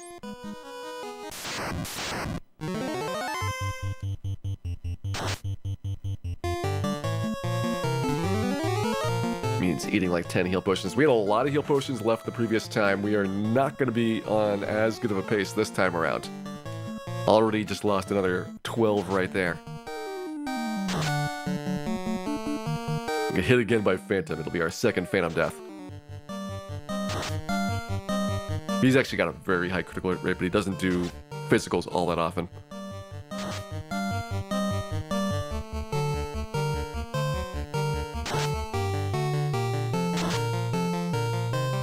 Dan is indeed defenseless, but for different reasons.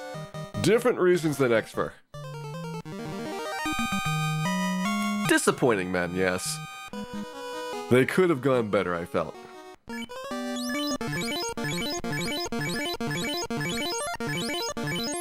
$575 should be enough to get my healing done on the Purple Worms coming up. There's like 100 points of damage maximum. Chimera Chimera fight.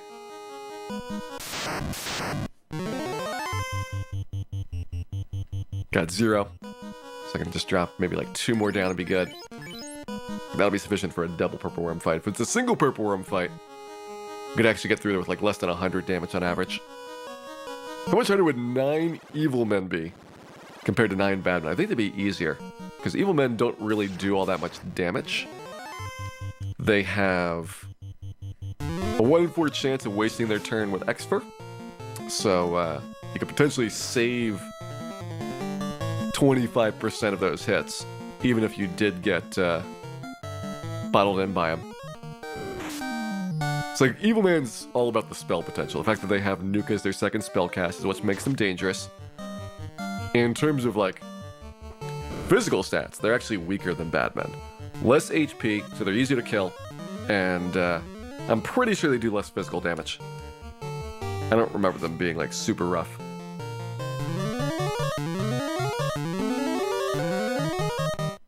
Remember hearing about somebody that went to Temple of Fiends without the loot? I'm pretty sure I've forgotten the loot. Maybe not in a speedrun, but someday. Someday I've forgotten it. Certainly in randomizers, we've been here without the loot. Not realizing that it had not dropped.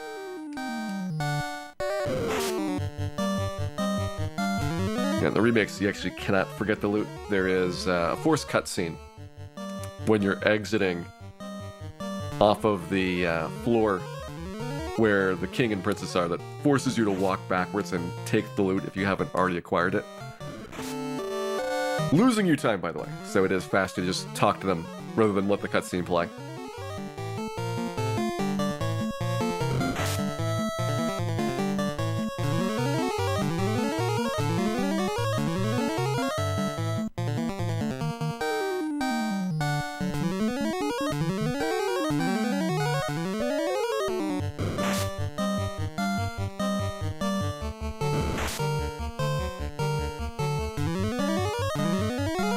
Two more heal staffs to go. Hopefully 2. You could be really unlucky and get a 3rd one. On average. Strongly 2. Like we need a 13, which is like 11 out of a 12 chance right here.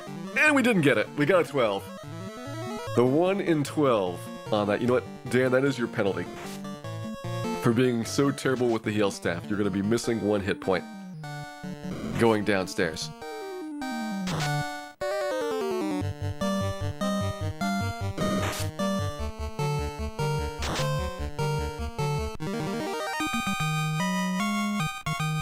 How many minerals do you need to upgrade Melmon? Well, first, Tipo, you must construct additional pylons. Then we can talk about the town of Melmont.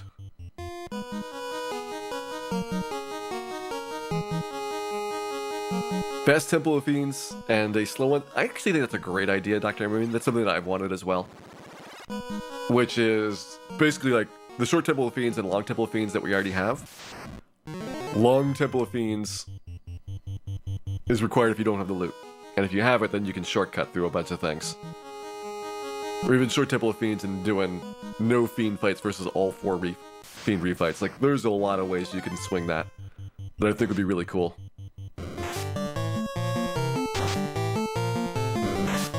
Unlike Dan, who is not cool, Dan is in fact extremely paralyzed.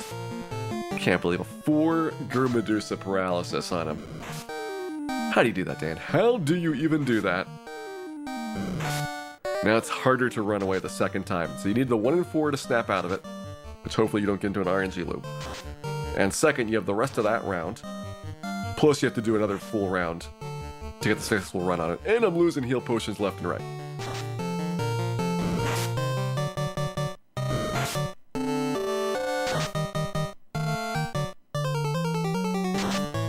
Dan still paralyzed. 1 in 4. And stoned through ribbon. There's our second Gurmedusa death. 2 Gurmedusas. 1 Phantom. 1 Carry, 2 Krakens, and 2 Chaoses. Is the death count so far?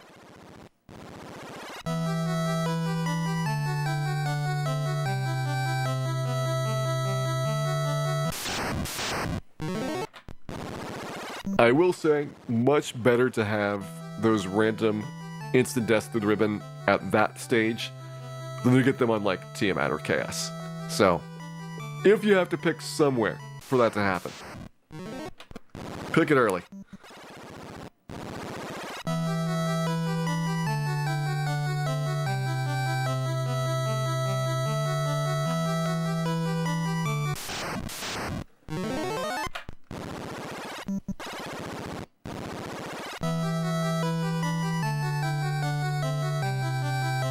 I think the bot might have been napping Miria. I believe you've got the right number of Fs in that. And you should be deserving of an Agama fact. We're all deserving of Agama facts. Each and every one of you.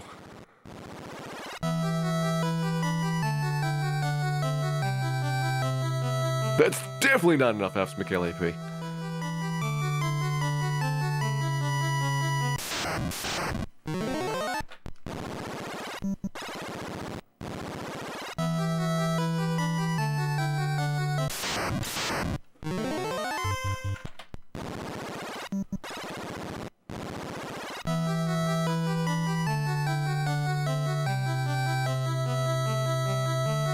Hey, the Raging Burlita.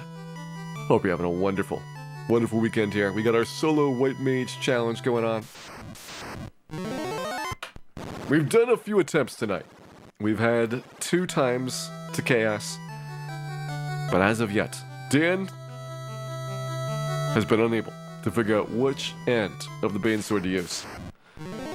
He'll get there sometime, though. He will eventually figure it out.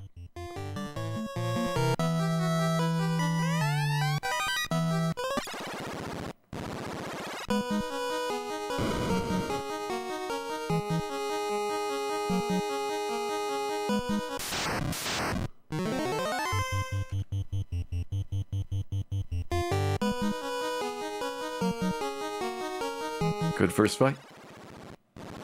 Pretty much all of these, except for the Badman fights, are like 3 or 4 heal potions at most, so you don't have like a huge concern.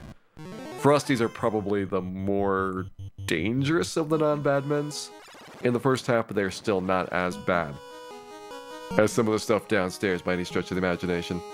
We max leveled, yeah, we've been level 50 with perfect stat growth for a lot of our good stats. Strength is maxed. Vitality close. We were 45 hit points short of a perfect White Mage, and Agility and Luck were decent. I feel like we did a good job on both of those.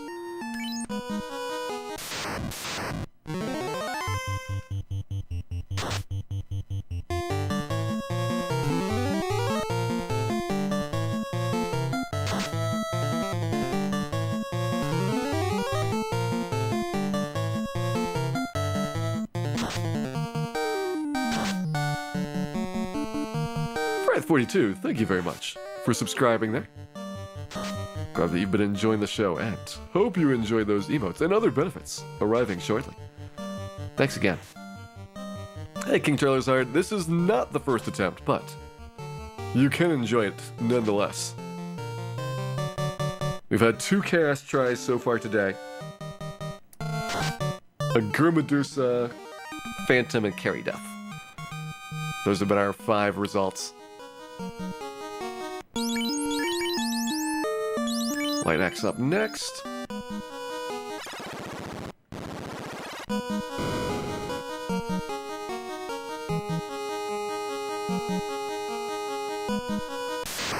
Blue Jin, welcome in. Thank you very much for the good wishes there. I'm glad you've been enjoying the shows, Frith42. It is quite a lot of fun doing these, and so I am very happy that others enjoy watching as well.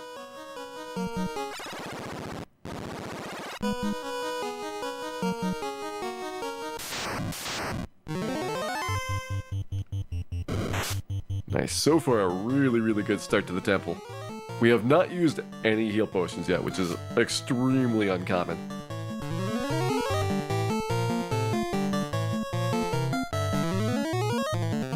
We will have to use some come up, because it's unlikely that we get all the way through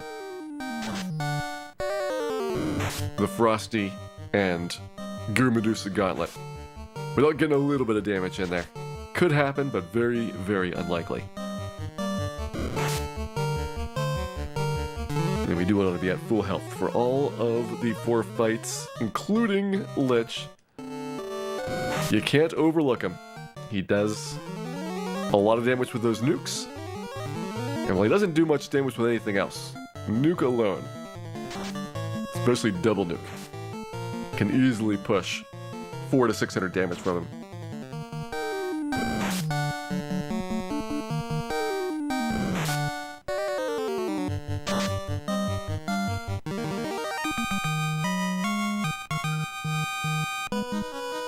Good purple worms. We haven't had any really bad purple worms yet. I did have to use 1 Cure 3 on the big purple worm pack. I think the first time we went to Chaos. But it's way, way better than the Black Mage, where I felt like we were always on the brink of death in the purple worm fights. Black Mage is 200 less HP. Really, really tough to get established in there and get your defense swords up, especially if you get a quadruple purple worm to fight.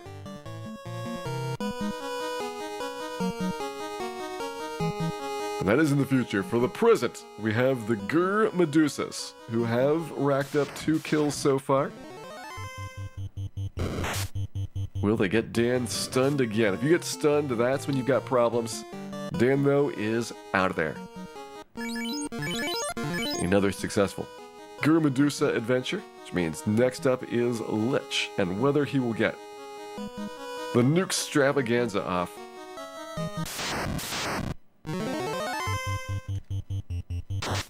There's the first one. 134 is really good. Anything under 200 we're pretty happy about.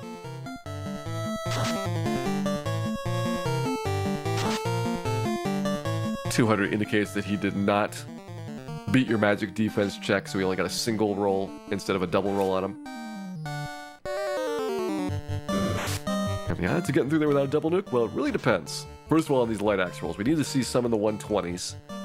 But second, how many physicals does Lich do? It's actually bad for us if he gets a bunch of physicals and then nukes, because it does the most damage possible. We currently have 1 more spell before the nuke happens. There it is. So next spell he does is a nuke. 75% chance. You really can't hold out very long right here. And there it goes, 264. It's not bad. It's not great.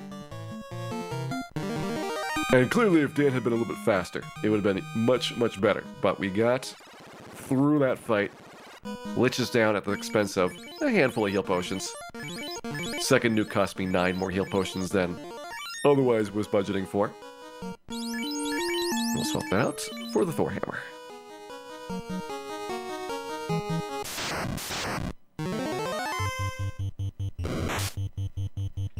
Hey there, macrophages. We got the dangerous carry fight coming up. A little bit before we have the fight, so I'll have a chance to get healed up on the fire battle. Fire battle's another one that's gone much smoother with the Black Mage. I never really had a problem with the Black Mage surviving fires, but you had to definitely heal up a little bit beforehand, which means that you're spending heal potions instead of being able to just get free heals out of this fight. There's no difference in defense scores between White and Black Mage because you just tap out with the same overall equipment. This particular White Mage, though, does have more agility, so more likely to dodge attacks, especially early on before you get the defense swords up.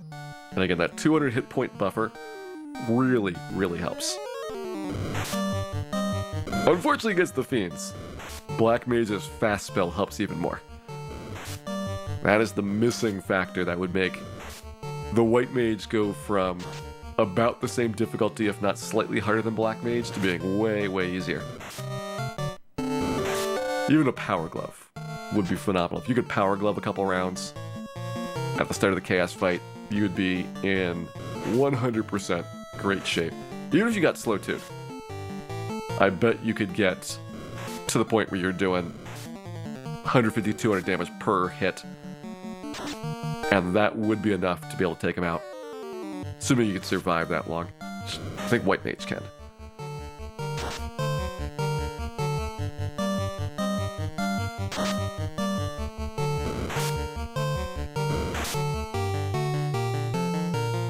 Are you playing this on an NES emulator? Nope. But I've got a original Final Fantasy cartridge with an NES top loader that I'm playing on. Only thing special about it is it's got a better graphical output than the NES originally came with, which means you get a nice and clear picture for it.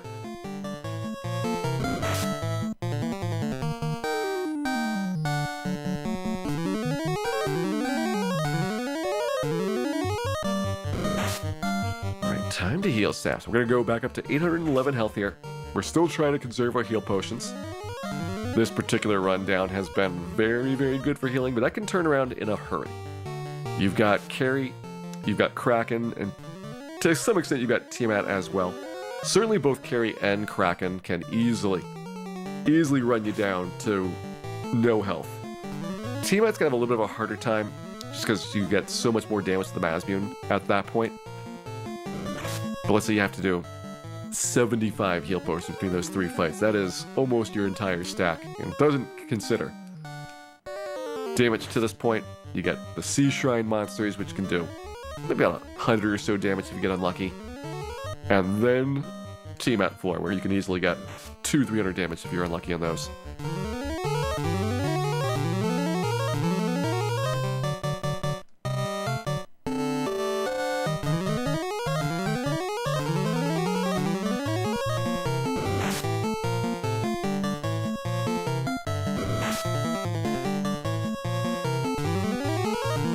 You want the clarity of Bilgewater, little gremlin. We've been to Melmont. Why are you not satisfied with that? Is there anything less clear, more opaque and murky than the Melmont atmosphere? I assert no.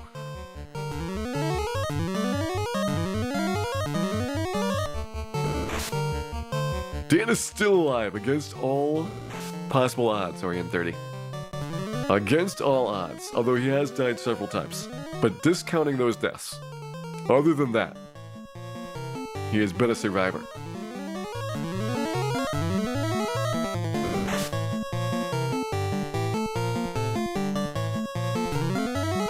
What does it sound like Zelda 2 music? So they're both around the same era of what was known at the time for the NES hardware. You'll notice that definitely there is a couple of different jumps up in audio quality. Some of those are because programmers figured out new tricks about how to use the NES's sound chip more effectively. Some of them are because of specialized hardware. So like, when we talk about getting to the era of like Castlevania 3 and the later Mega Mans, the reason those games sound so good is they actually have additional hardware in the cartridge, which helps with the sound and music calculations. So it's able to have something that the regular system and cartridges couldn't do. These earlier ones, they had to make do with what they had, and it's still really good for the time that it came out, but you'll kind of be able to like compare them and say like this is less complex in terms of the number of simultaneous notes that are going on.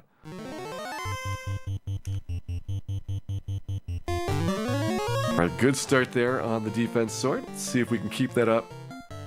We don't want physicals from Carrie. The common thing for Dan to die in most runs is a common thing for Dan to die to all of life's problems. Usually very small and innocuous ones.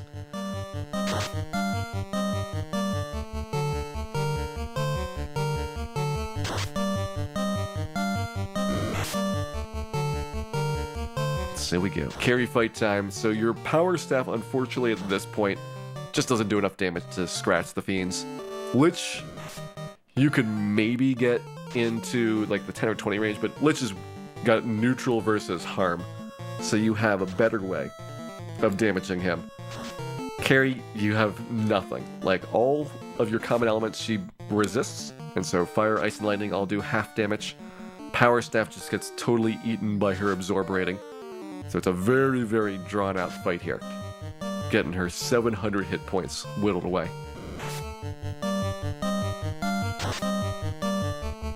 Yagamoth, thank you very much for that raid there. Hope you had a wonderful stream tonight as we continue our adventures of solo White Mage. Dan versus the world. Currently, world is winning, but we hope to equal up those odds. As of right now, we've had 2 tries at Chaos. Couple more things that died elsewhere. Kraken is up there in terms of dangerous ones. Carrie only has 1 death, which she is about to try and collect her second one. It is looking very, very bad for Dan right now. We don't like those critical hits at all. And hope that she doesn't do another one. Even Fire 3s, every other spell she's got to have as a Fire 3 is going to be a pretty big chunk of her HP gone. No! Okay, well, we're going to have to use our Cure 3s up here. No way around it. If I don't do this, I don't even get a chance to survive enough to get through this fight. It's okay, we probably only need like 6 or 7 on Chaos. We haven't needed to have the full stack to get set up for a Mazmune try yet.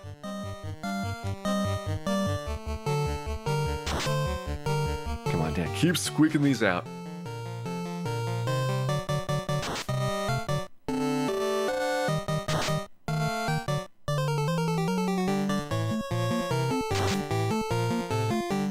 Next up, she's got another Fire 3, so we have 2 spells to give. Where I need to get really worried. This would be a lot easier with a White Wizard? Yes. A lot easier. You'd have Fade and Cure 4. Cure 4 basically gives you infinite health. 9 Cure 4s is like having 7,000 hit points in a tank. And yeah, you're going to spend a round using the Cure 4, but it is so easy to do these when you are basically not at all worried about attrition. Just got to get set up, and then you're good to go. Meanwhile, we got Carrie down at. After extensive healing here, we'll be ready to give another go versus Kraken. Again, 2 Kraken deaths so far. At this point, the only things that have killed us have been Kraken and Chaos from this stage onward. Procate back on. We'll put Bane Sword there. Bane Sword is our backup. Actually, don't put the Bane Sword there. Thor Hammer's on Kraken still. Bane Sword's our backup for Chaos. We get slow 2'd, we have to Bane Sword because we don't have enough DPS if we only have 1 attack per round.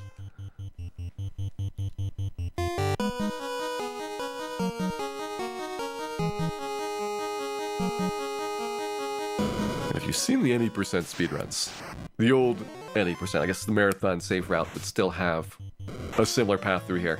You'll recognize a lot of the setups here were just a couple of steps ahead on the route. And the reason I'm doing that is because at level 50, there's a much lower chance of Death to Sorcerers. And you need those steps to avoid having to do a lot of bad fights on Tiamat's floor. So we have to absolutely go in there as aggressively as possible on the way down. But not so aggressively that we get the Gasties at the start, which are really bad. Alright. Thorhammer's there. Equipment's there. Let's go. Defense. Outspeed him. Good start. Even better start. Not as good. Not as good. Alright, so 234. Taking off on that. How does running work in vanilla Final Fantasy 1? Well, as you might expect, it's broken. And instead of comparing your luck score to the monster's agility score, so what was supposed to happen, it compares your luck score to some garbage data. And the garbage data is based on your character data, but in any case, if you're in the first slot of the menu, which Dan is in the first slot in terms of the party order, probably like a 95% chance of successfully running once you're level 15 or higher. Doesn't matter what you're fighting, as long as it's a runnable fight, it'll be the same percentage odds.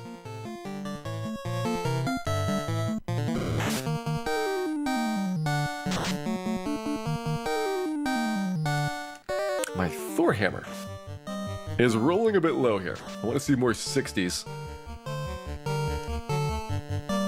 I'm unhappy about these 30s. 40s probably semi-acceptable. Even with 40s, it would be 23 rounds to kill him. It's a pretty intense fight if you don't get some good rolls here.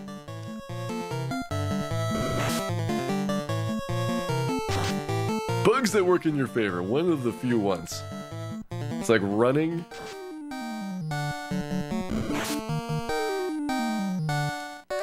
And that's about it. There's a couple other that work in your favor, but not many. The heal 2, heal 3 bug is probably the most famous, alright? I'm gonna cure 3 again. I mean, we're already committed in this point to trying to stay alive on this. Let's see if it helps. Just means that we have even less resources for chaos now. Short of cure 3, there's not much you can do to, in a single fight, outspeed the monster's damage.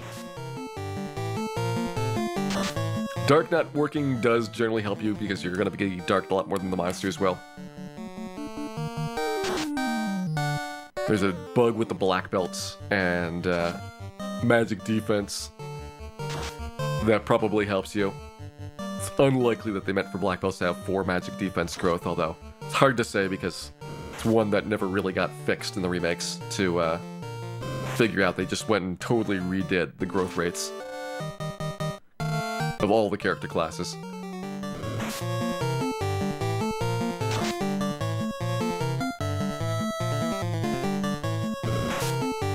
Oh, so scary. This is so scary. Okay, Kraken's out. 3 times past Kraken now. We have less Cure 3s than normal, which will mean fewer rounds for Chaos. Just not much we can do about that. But other than that, we are ready to go. We reached Chaos yet, we've been to Chaos twice. Can't just clear out and reset for the final boss. Yeah, the White Mage does not have a travel spell, so there's no way to exit this dungeon once you go in. Travel spells are restricted by class change, so White Wizard, Black Wizard, and Red Wizard can get one. But all 3 mage types cannot.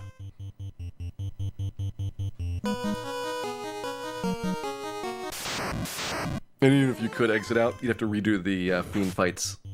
Fiends are trap tiles, which means every time you walk on that particular tile, you'll get the same battle over again. It doesn't even remember that you've beaten them in the past. Dan level 50? Yeah, Dan has been level 50 for the attempts at Temple of Fiends. Really no point going here less than level 50. It's hard enough at level 50. You wouldn't want to do it before this time.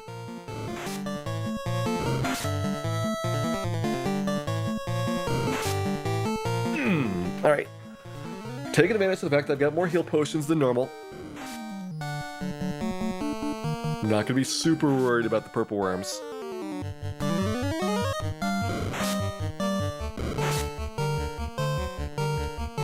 This is the last fight, by the way, before the Mazvian. You can't really use it against Tiamat 2 and Chaos because there's no other fights that you actually have to take for random encounters. Just ones that you have to not die on. Can you have more than 999 hit points? No, it caps at 999. Damage does not. Damage can go into 4 digits, and I want to say there's a cap around like 6 or so thousand before it breaks the display, but it actually does display damage correctly over 999, despite the fact that you can only have 999 max HP. Some high potions, oh, that'd be good. If you had high potions, even if they were really expensive, I mean, first of all, if they were just 100 hit point heal items, it is completely changing how you play this. You'd never have to heal staff ever. Possibly good enough to do recovery in combat as well, because it'd be very similar to a Cure 3. It'd be slightly weaker. So you have to see if you got like a consistent 100 or if it would be in a random range, but it would be definitely a lot better. Hey, Smarty Pants, and yes, Shay Wolf. If we get through this stretch here, we have the walk across Tiamat's floor and the Tiamat battle itself before we're back at Chaos again. We'll see if we get Slow 2'd. So far, Chaos, I mean, we've seen him cast Slow 2 4 times. He's landed it 3 times, which I am very unpleased about. If we get Slow 2'd, then we have to Bane Sword. We can't kill him with the Mazmune.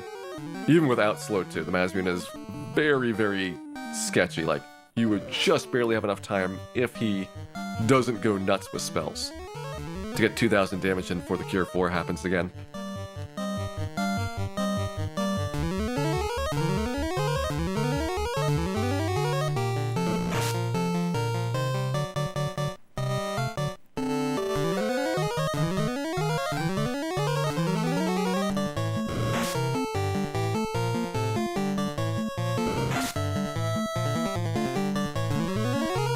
How hard do I want to push this? I could probably take 700 and drop a couple of heal potions after this to be a little bit faster going through the Purple Worm stretch. Hey, Wild Roger, welcome back. Healing looks really good right now, Shay Wolf. We had a very good trip down, and so we've saved enough up to this point that I feel really happy about it. I mean, part of it's the fact that we did Cure 3s in combat, so that's cost me Chaos resources for having, first of all, success, because I'm not sure if we would have gotten through Carry and Kraken without the Cure 3s, but also less healing to do afterwards.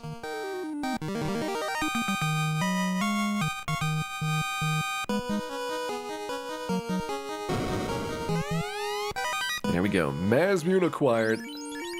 Replace the Power Staff with that. Heal up. And head back. I think it was 2 in 1. So we should be down to 6 Cure 3s. Which is enough to get us to Cure 4. But it probably doesn't give me an opportunity to heal afterwards. You know, post-nuke. Which has been one of the ways that we have extended the fight out for extra rounds. Bane Sword and Chaos, yeah, 3 in 256 chance. It's our backup strat. If we get slowed, Bane Sword is our next best approach. And it can happen. 1 in 80 is not impossible, especially when you're going to spend 15 to 25 rounds in that fight. You have opportunities for it to land. Not very good opportunities, but some.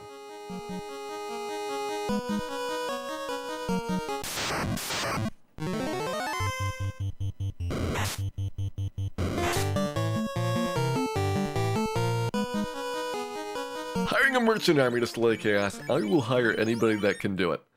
Give me a good Chaos Exterminator number, and I will call it.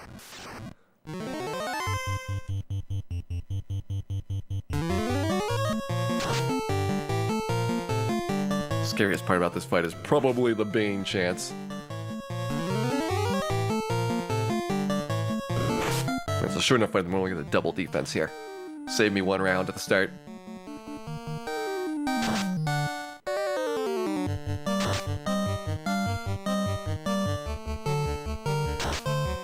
And ineffective. Alright, so made it past the first Bane. Dan did not get Bane through Ribbon.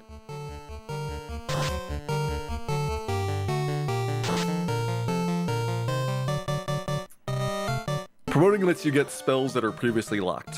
So there are probably about 1/3 of the spells that are locked by class change. So you have the spell slots for them, but you can't cast those spells until you can actually buy them. Which is why we don't have like Fade, Cure 4, Harm 4, and a couple of good spells that are out there. Furthest I managed to get, we've had 2 tries versus Chaos. This is going to be try number 3 if I can get past this last random encounter.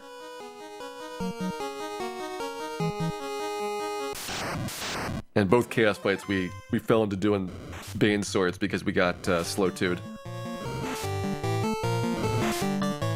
Didn't get paralyzed.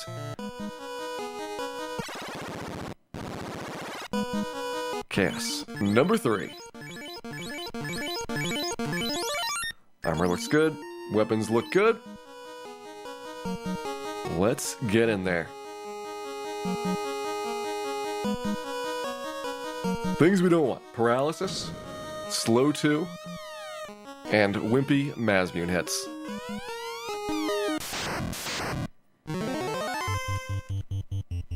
And he encounters this floor not in the NES version.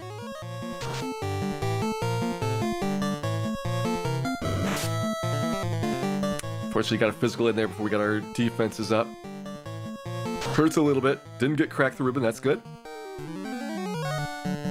We give him one swing to suss out his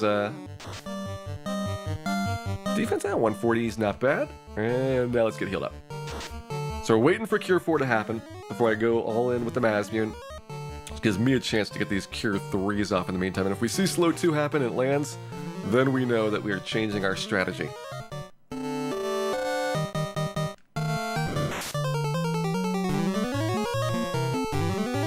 Feeling this attempt. I hope so. And Dan lost intelligence. This is why it's a bad thing. Miss.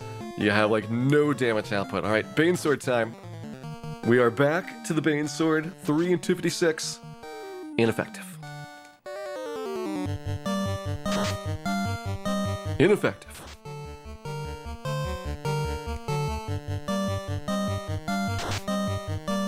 Ineffective.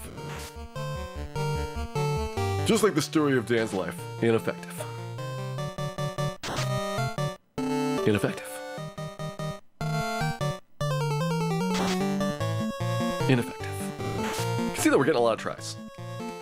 And eventually one of them will succeed. Can I try one mute? The odds of mute landing are the same as the odds of Bane landing. So you would never want to mute when you had a Bane opportunity.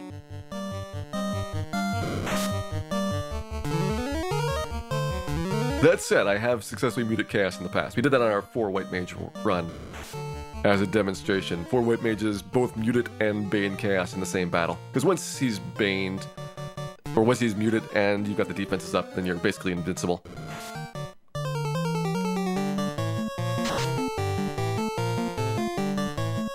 Dan will figure this Bane Sword out eventually. Eventually.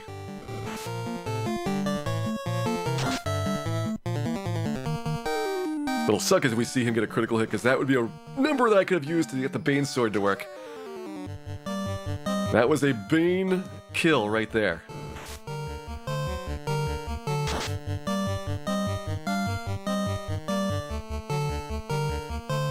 Damn, with the Bane Sword. Ineffective.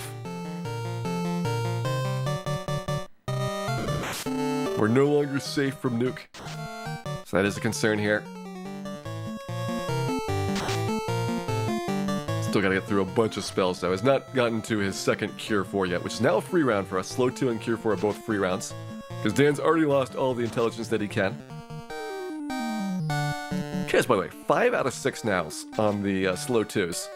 Ridiculous hit rate on that. I don't know how he expects me to deal with that.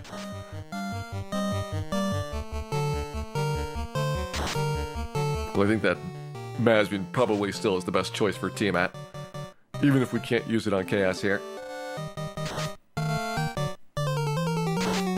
Alright, he's on to spell number 7. Next spell for him is Nuke. And down. Alright, 3 Chaos tries.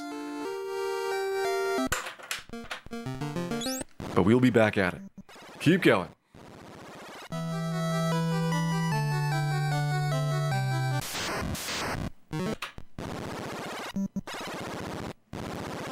Exactly 20 tries with the Bane Sword. Interesting. It felt like that one was a little bit shorter than the other ones because I think he went through the spells faster overall, but probably right around the same number, so I wouldn't be shocked if we've gotten 60 Bane tries in so far.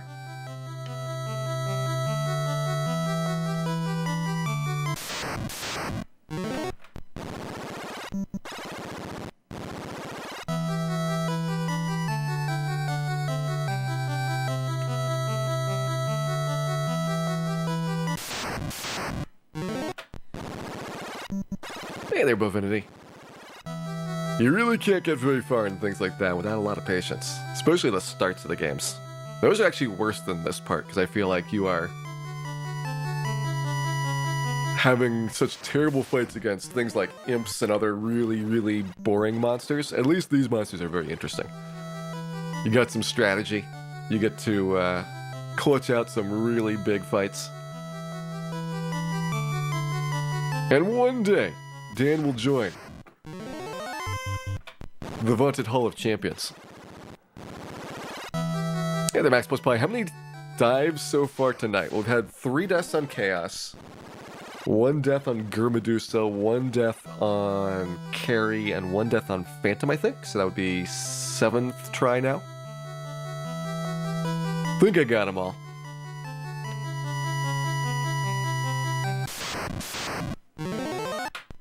I got the creeps, which is our last battle before. Going to the left, to the right, taking 1 step back for safety yet, cracking this purple herb wide open.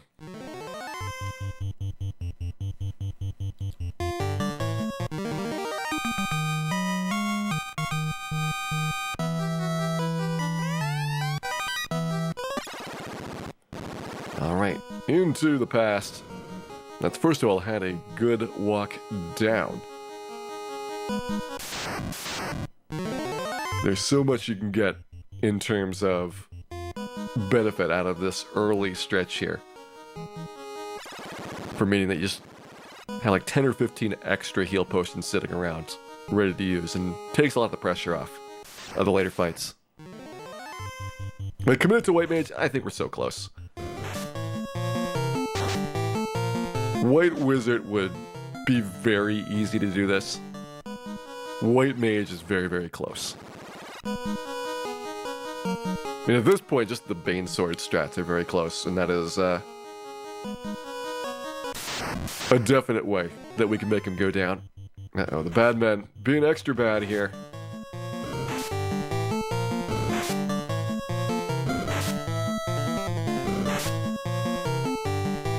Alright. Some of the bad men didn't go. That is an improvement from Dan's prior attempts. Didn't wait for all 9 there.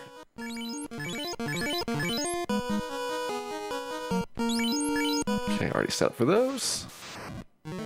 And Phantom time. Phantom is weak to fire, so really good damage from that Mage Staff. Kinda wish that the other Fiends had weaknesses as well, but sadly. It's the last fight you get with a weakness. At best, you're gonna have neutral.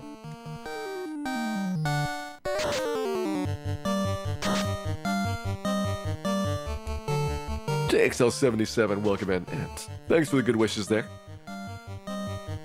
You will soon tell why these good wishes are required, because we got some challenges ahead of us.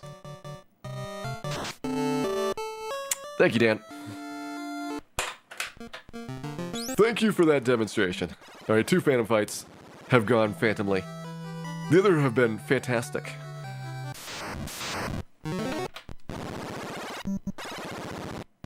Hey, they refuse to lose. Thank you very much for resubscribing there. Glad that you've been enjoying the show, and hope you enjoy that shiny orb as well.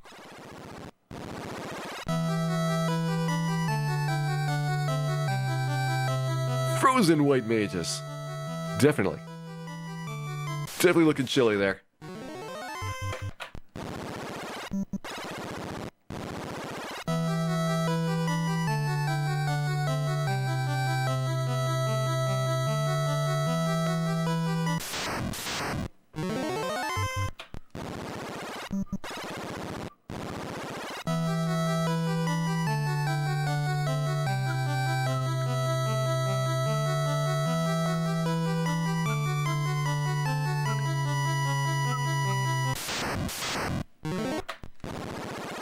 Every time we go for an attempt, I have to skip 9, or skip to the 9th battle at the start, which means skipping 8 encounters. And this is so I can get rid of the gas dragons that are otherwise all over the place on the Phantom floor. Ghastly is an unrunnable fight, and they do a ton of damage. Now you can hit them pretty hard with the black shirt, but that's probably still like 20 or 25 attacks that you would take. And easily more damage than you have on anything except for one of the Fiend fights.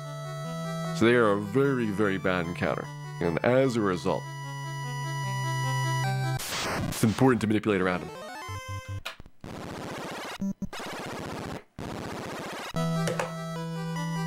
To the left, to the right. One back for safety yet. 2,000 years in the past week, yeah, well, after some zombies. Zombies first, and then time travel. Gotta do those in the right order.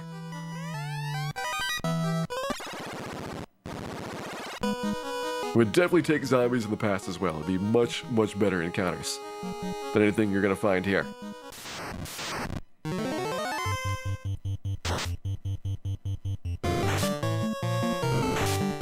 Alright, Dan gets outsped by everybody. There's about 3 heal potions gone.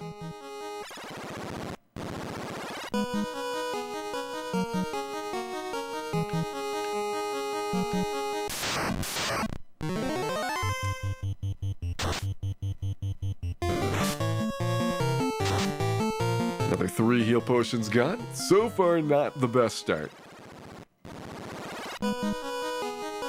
But we haven't really had any major healing problems since I've been doing heal staff on purple worms and on the fire battle.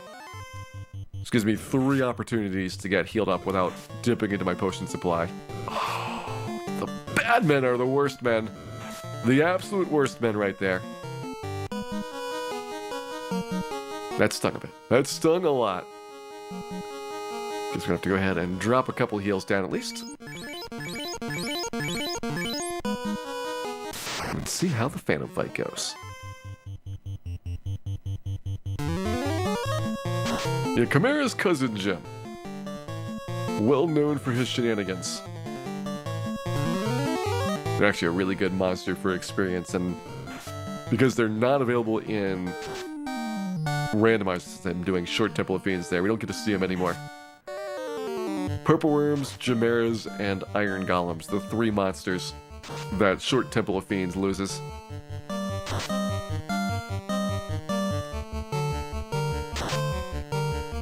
Alright, this time we didn't get Expert. That's a positive.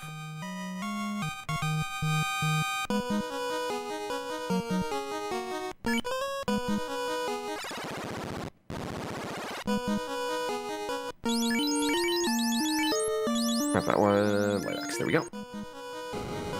I will trade you a mage staff for a door. Offer accept. Can I have short Temple of Fiends? I think it's a really nice randomizer change because otherwise it's so unpredictable about how long of a time sink Temple of Fiends is going to be. You might be in there for 15 minutes, you might be in there for 50 minutes, and you can't really figure it out in advance because you don't know what the Fiend refights are going to be like. The short Temple of Fiends makes it so that, you know, if you've got the quadruple nuclear Kraken, at least you know really fast, and you can keep trying until you're past that battle.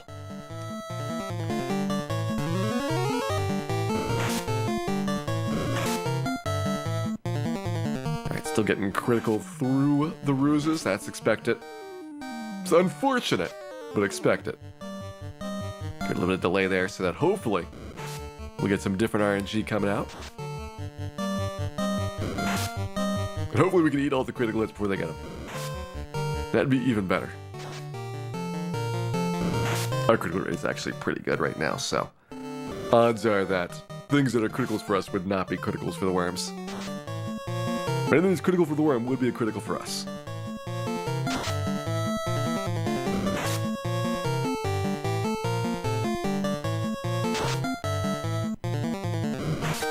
Alright, let's go. Big heal staff stack here. Fusia, Tella, Cecil, Kane, and Edge seems like a pretty good team. Not a big fan of Tella. Definitely trade him for maybe 1 or 2 Ridias. Possibly 3, if you can get a good deal. 3 Ridias would be perfect.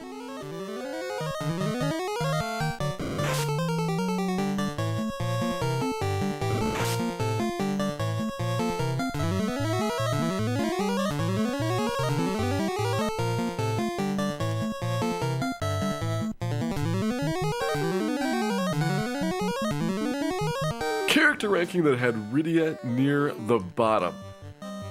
I am feeling insulted on your behalf, Mr. Penfold, right now. Insulted on your behalf.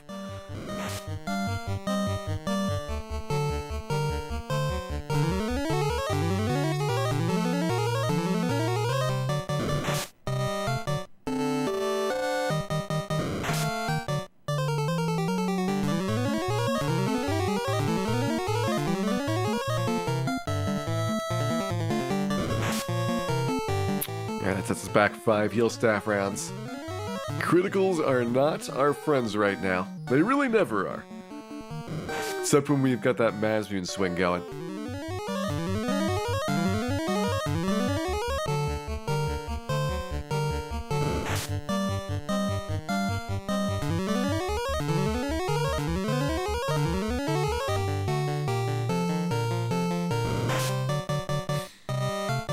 Purple Worm.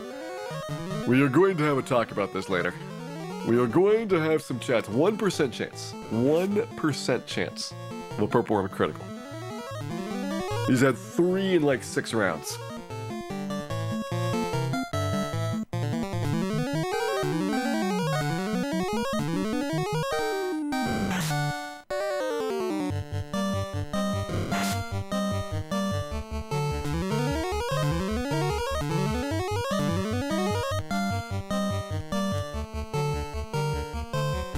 No Bane Sword procs, I know. 60 tries the Bane Sword. And the heal number 5, we are still level 50. Doesn't go any higher than that.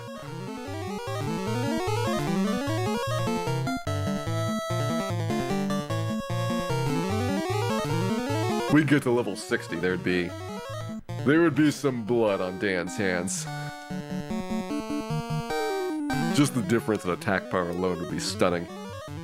Like going from 50 to 60, even though it doesn't seem like you're getting a lot on each level up, would be an average of 60 extra damage per swing.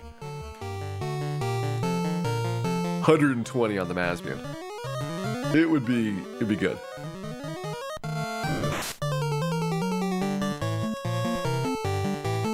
We're trying to Bane Sword Chaos only if we get slowed in that fight. If you're not slowed, Masmoon's the better choice. If you are slowed, then Bane Sword. Which, as of right now, in our 3 trips to Chaos, we've been slowed all 3 times. So kind of bad luck for the Danster.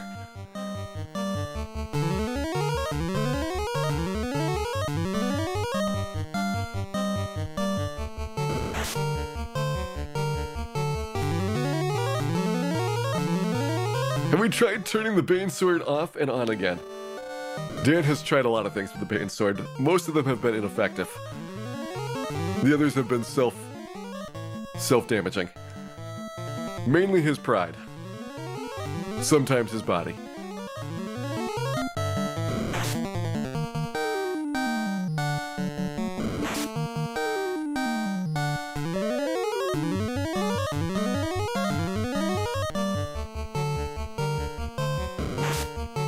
Oh, this Purple Worm. I'm going to have some talk to the purple worms after this. Is better to have on this fight than on the second purple worm fight, but still, it's ridiculous. I'm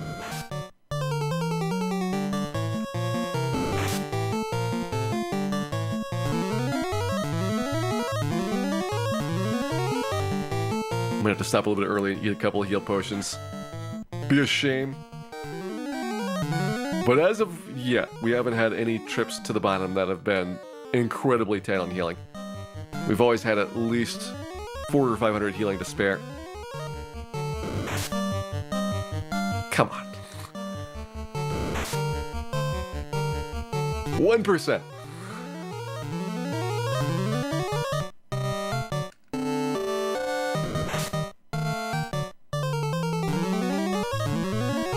In a loop, nope. There is randomness in all of my inputs for the heal staffs. You can tell also that you're getting different amounts, that it's going up. And the critical hits are different sizes, so they're not even the same critical hits. There's 3 different critical hits, and I'm pretty sure he's gotten all 3 of them.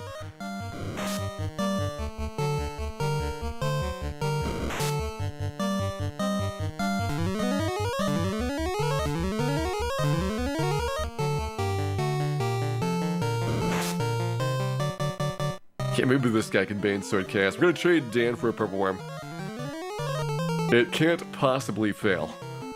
Well, the purple worm doesn't have a lot of health. It would be tough to do the carry and Kraken fights with him. Could probably deal with T-Mat. I bet a purple worm could equip the Mazvine with his tongue.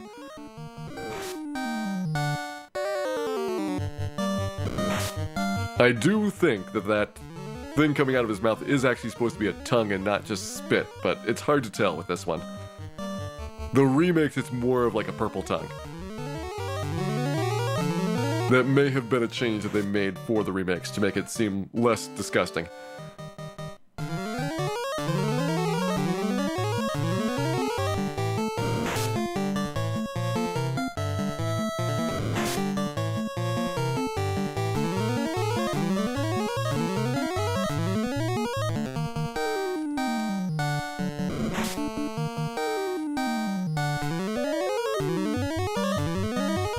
I always thought it was drilling, Lobster Kitty. I agree with your interpretation, but in the remakes, they made it purple.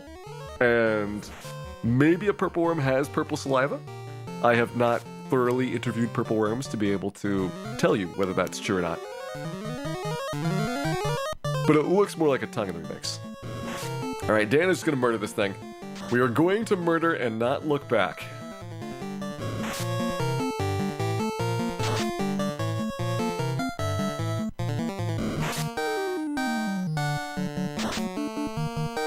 We made hit points on that fight.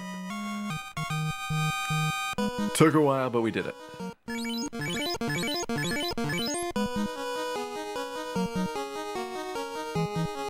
Now the question is, will we pay for that?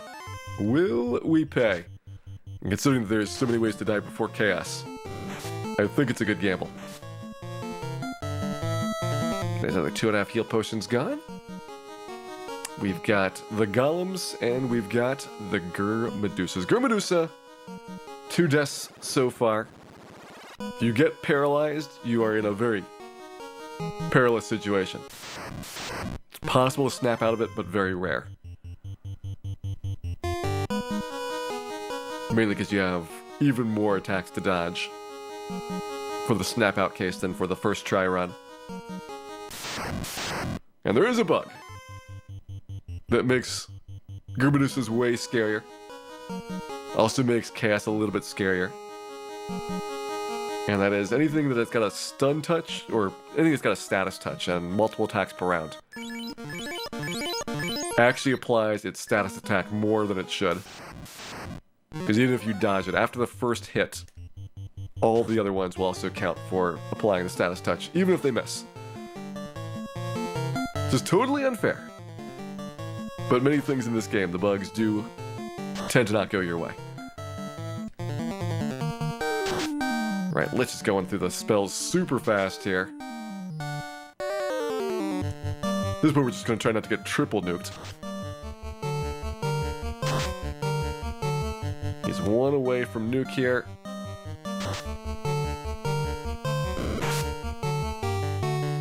It's now kind of insulting for the physicals, so they don't really buy us any time. There we go, 314. All right, got a bad roll on that.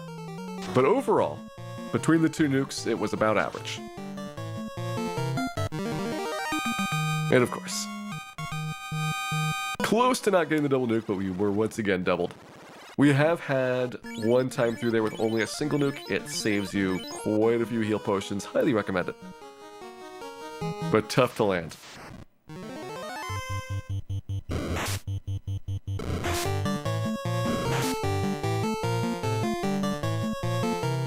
Is Melmon bugged? Yes. That I can definitively say.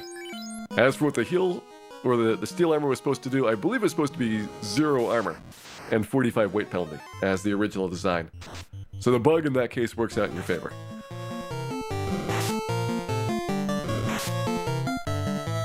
The Agamas, on the other hand, did not work out in my favor. Alright, so we need to toss another couple of heal potions out for pre-firefight.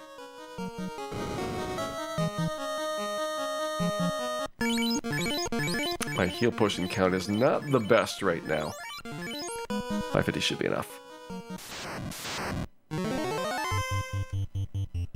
So many Agamas, so little time.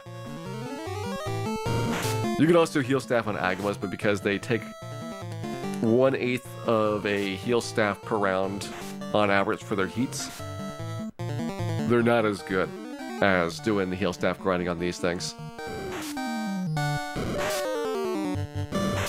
Fire's also 1% chance of criticals. So we'll see if they purple worm us here.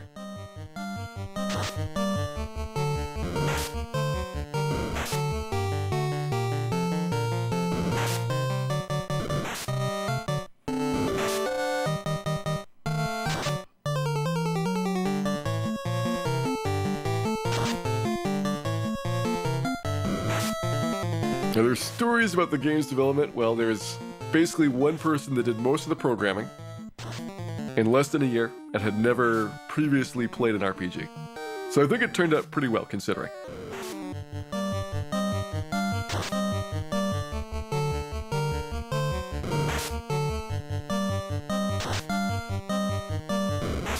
There was more programmers besides just the series, the main programmer for the game, and other people did some of the sound programming, and I believe some of like the battle system programming.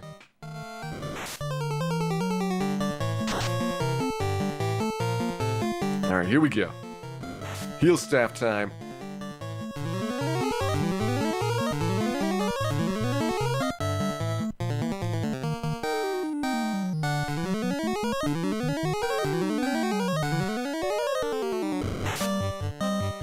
Yeah, I think most of the bugs are just part of the balance of the game. When you consider the difficulty of this game versus other games of the era, it's not like super hard. This is a game that certainly is easier than Dragon Warrior 2 to finish. And other RPGs, like, probably not all that different in terms of how tough they are. So, yes, it's got bugs, but the game is balanced around those bugs.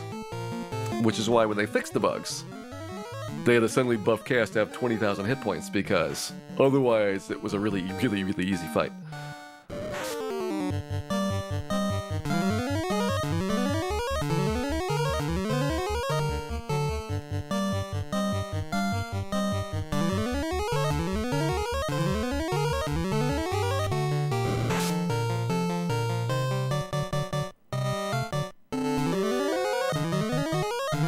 How would you even tell that the programming is functioning as intended? Well, I think the Bane Sword would work a lot more if that thing functioned. Clearly the Bane Sword has some unchecked issues in it.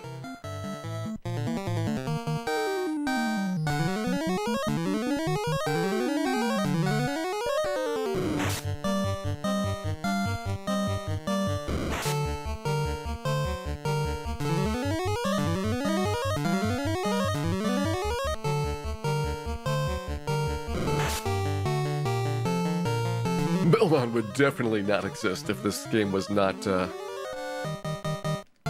full of bugs. That is true. They clearly would have spotted the oversights of allowing Melmon to be brought forth into the world. But like, nope, we gotta take that back.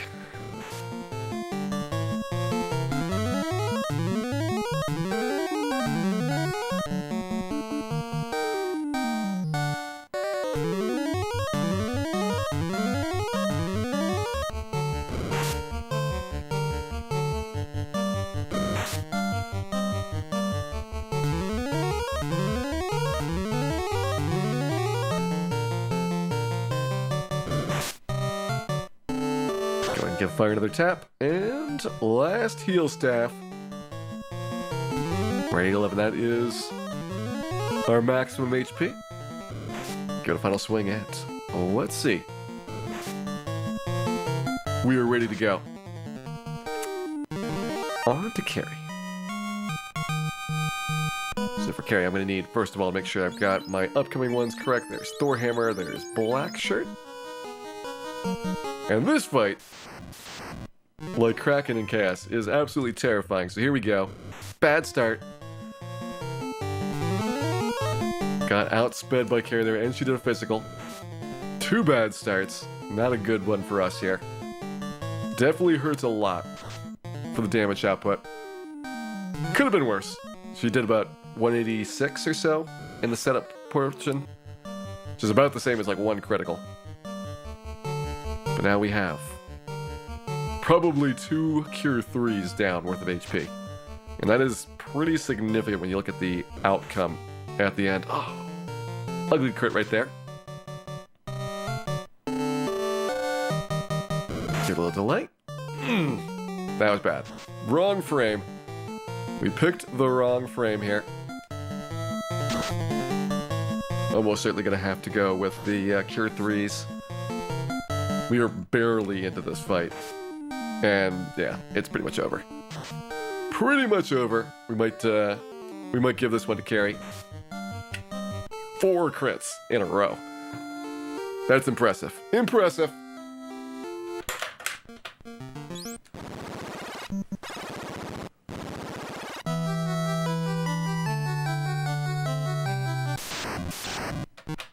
Now she does have 6 attacks per round, so that's 6% instead of a 1% chance of crits, but still, that is beyond Bane's Sword luck for us.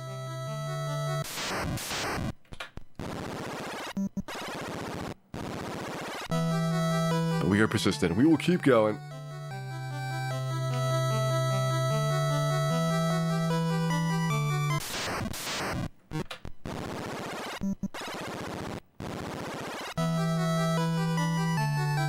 I feel like I want to get one more good, solid run in here. We've had 3 to Chaos today.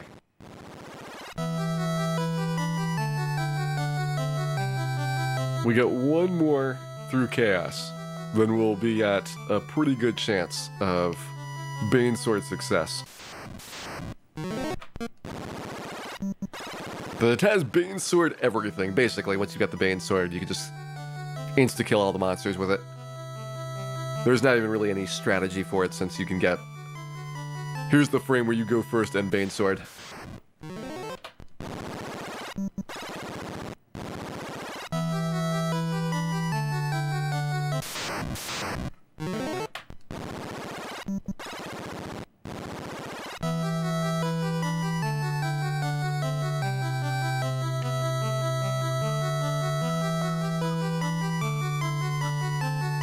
Come up on our creep fight pretty soon. There it is, and that means it is time to go left, to go right, to go just a little bit back, and then very, very, very far into the past. 2,000 years to be exact, after we run away from some zombies. Gotta be cowardly first, then we can time travel.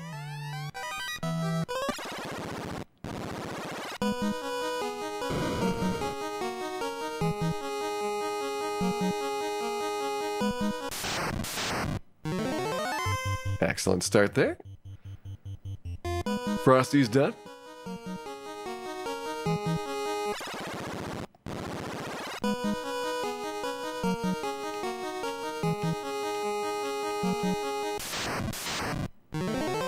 Yeah, for White Mage, or I guess solo White Mage, because the way that they get the other ones killed off with the Tazbot one does fear, but it intentionally takes extra time to do that. You could Bane Sword Chaos faster than you can use fear.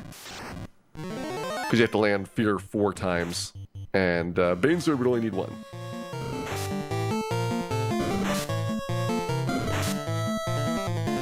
Dan would need no time. No time at all. Right, Mega the Gamer, have a good night there. Thanks for dropping by, and pleasant dreams.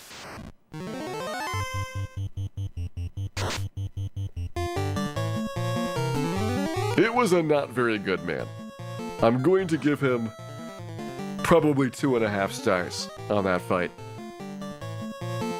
Could have been a lot better, but also could have been worse.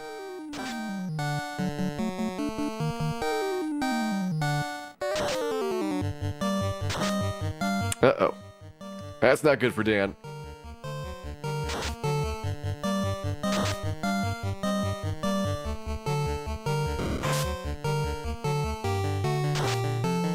But it's okay. We made it past Phantom again. 2 Phantom deaths so far. 1 on criticals and 1 on getting glared through the ribbon.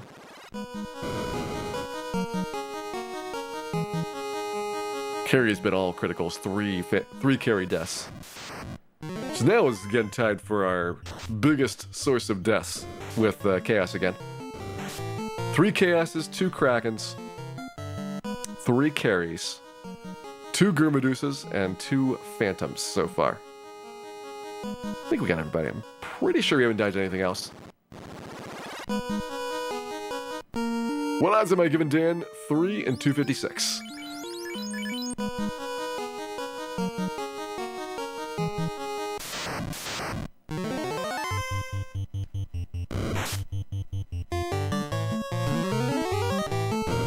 Stockpiling for some Dan kidnapping. That's probably a good idea. Dan will almost certainly deserve it. Almost certainly.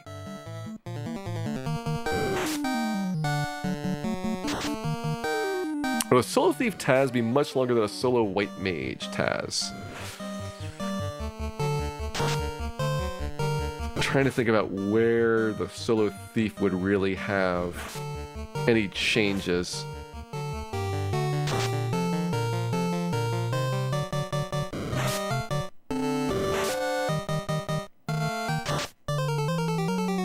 I don't know how well Astos is going to go, to be honest, with Solo Thief.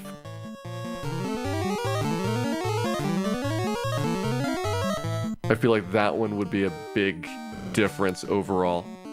Instead of just being able to mute and ruse through the early parts, you'd really have to work pre-Astos. Now, you could get those grinds done much easier, because at the beginning you're fighting, Groger's non-stop, but that is still a long time before Astos is safe to do.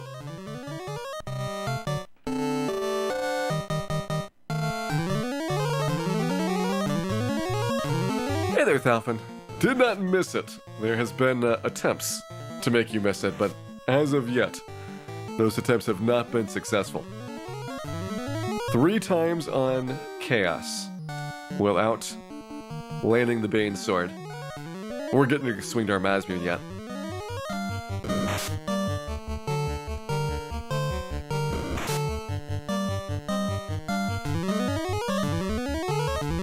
Solo Ninja 13 hours pre-Astos would be amazing. Because there's no difference between Thief and Ninja before Astos. No, I guess you wouldn't have to be as picky about your level ups, because Ninja would have Fast and Katana and some armor. So there's a lot of upgrades the Ninja has. If you don't really maximize your levels out, you're going to have less HP, you're going to have less strength, the Katana kind of makes up for that. And you're going to have less agility and luck, but that is also things that you can make up for with a better weapon. You just have fewer rounds that you're in combat, and you can survive for longer.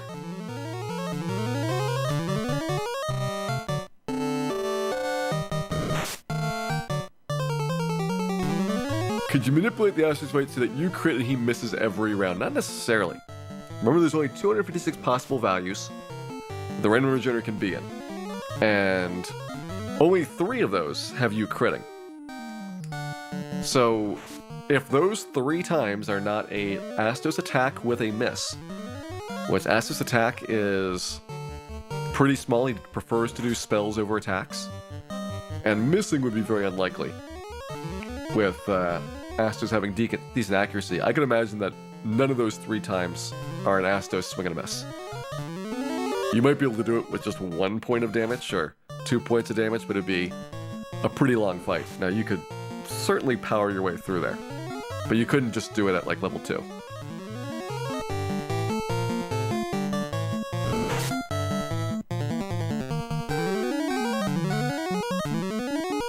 These weapon up to Astos, not really much better than hammers. The big advantage Thief has is you've got an accuracy bonus weapon, the scimitar, so you can get extra attacks per round sooner with a little bit of attack power on top. It's like a rapier attack power with short sword accuracy. And then you can do short sword accuracy with rapier attack, or short sword attack power with rapier accuracy, which is the saber. Unfortunately, you don't get the falchion or the silver knife until after Astos is dead, because both of those would be big upgrades for what the Thief has to work with normally.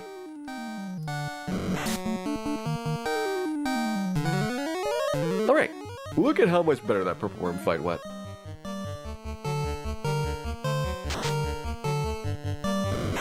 How many critical hits did we get? 0. We got crit 0 times instead of 6. That makes a huge difference. I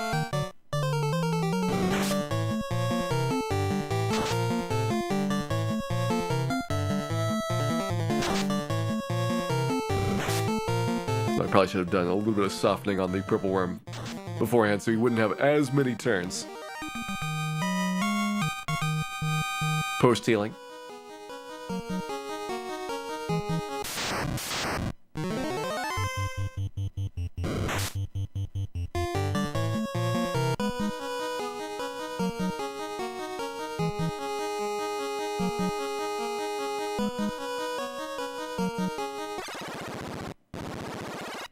We should already be set for our equipment. Light axe, correct.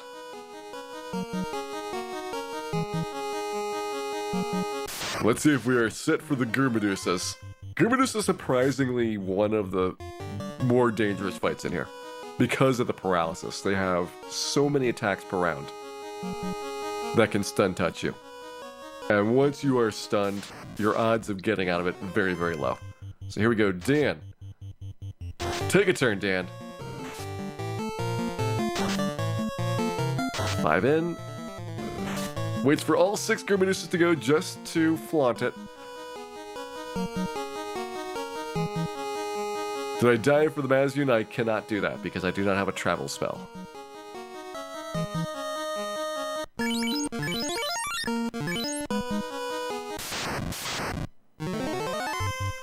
Yeah, if we had the Mazmun, it would be, other than the Gurmedusa fight, trivial on the way down to Chaos. Now this time, we got a bad first nuke on Lich here, so we're hopefully only get single nuked. If we get double nuked, that'll be coming out of our heal potion budget pretty intensely. He's got 2 spells to go for his next nuke. We're doing pretty good though. We can outspeed him on the round after this. He doesn't get a chance to go first. We could have it. I think we got it. Single nuke Lich there helps out. Still about the same damage as we take a lot of the double nukes. You can get a 400 damage double nuke versus a 300 damage single. It's like, you take a little bit of heal potions, but not a ton.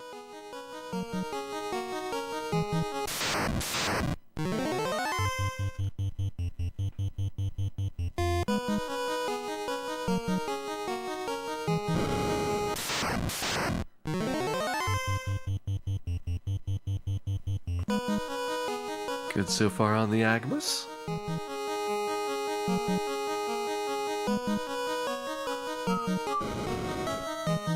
Drop a couple more heal potions down for safety. 650 should be fine going into the firefight.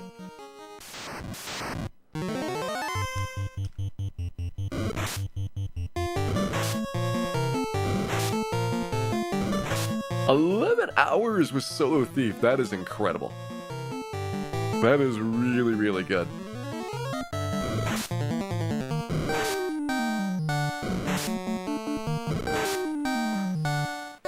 I'm definitely impressed at that. Be tougher with level up sculpting, but still very, very nice. It's like level up sculpting would add maybe at most 5 hours to the time. Because you have 10 level ups, and let's say it's a half hour per level up to get the stat points that you need. Wait, 11 hours, not necessarily 11 levels. Could be more level up sculpting time then.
Fire environmentals have any fire.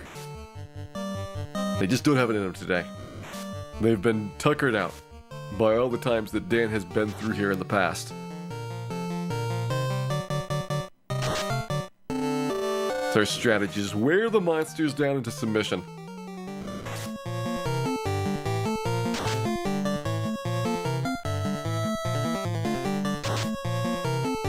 About 120 damage in there, so probably a good point to go with the heal staffs.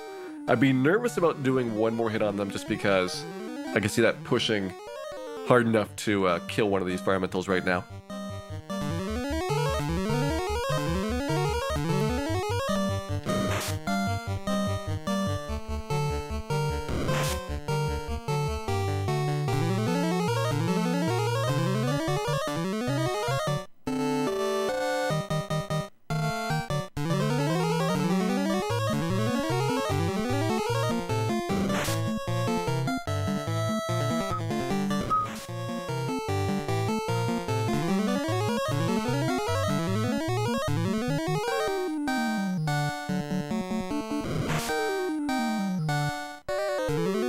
Getting close.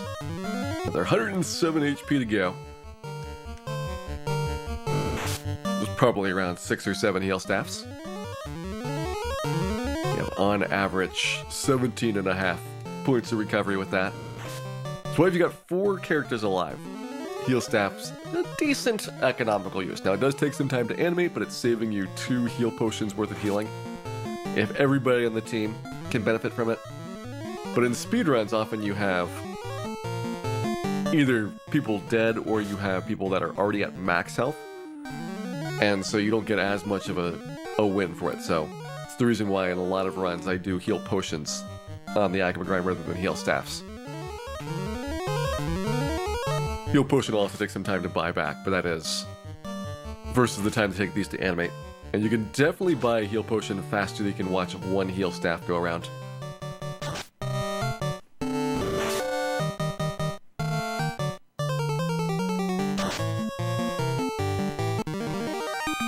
Hey there, E-Tier. You made it in time for some Temple of Fiends. We did have a lot of it earlier. Not successfully yet, though, so you may be in time for our first successful Temple of Fiends completion. Black shirts on, and let's go. Defense. Okay, outspeed carry that time, good. 68 damage is really nice compared to her average.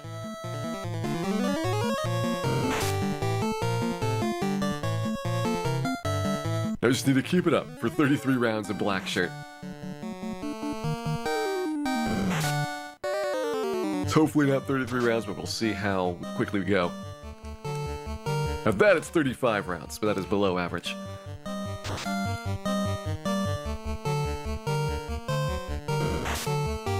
Another crit. Those are brutal.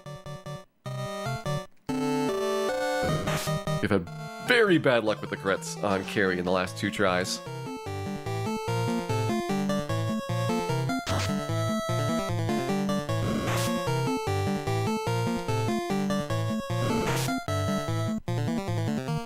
We are getting crushed by those. 4 crits already, yeah. This one's another carry death. No way to survive at this point, even with all my Cure 3s getting used up here. I can barely eat through them. Yeah. Carry death. Let's go ahead and have Dan attack. Got a good roll there. It's better than his average one. And rubbed through a ribbon on top of that. Even better. I am very pleased that Dan was rubbed there. Very pleased.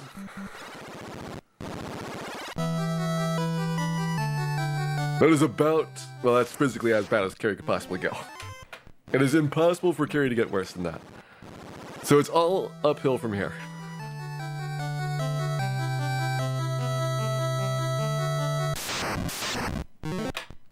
Let's go ahead, give another try at it.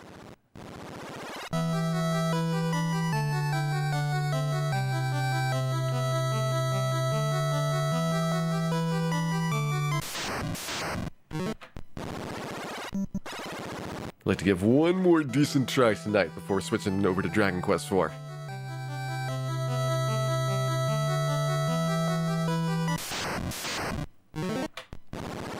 Dragon Quest IV, we got some stuff to do there as well. We left that game. We were parked just outside of Necrosair's castle. All of the barriers have been defeated. There are a couple things I want to go pick up, just to have them. So there's the Metal Babel sword in the Cascade Cave. It's where you get the Sandglass Regression, but you can't get all the way down there until later on. And maybe we'll get some Metal Babel armor because it's fun. Metal Babel armor, for some reason, is really cheap and just requires the magic key. But there's not a good spot to get it in the speedrun. And so you have to pass on it. While you're doing the reset, so this is manipulating the encounters upstairs so that we don't get any gas dragon fights. Since those are an unrunnable encounter that is really, really nasty. Gas dragons, they come in packs of 2 to 4, and they have a lot of hit points, and they have poison, which is a really heavy breath attack. So even with the ribbon, it's a lot of damage per round and a lot of rounds to take them out. They're weak to ice, but that doesn't really let you go quickly. Be like 5 or 6 black shirts to kill one. Shorty McFatty, thank you very much for resubscribing there. Glad that you've been enjoying the show and hope you enjoy many more of these adventures in the future to come.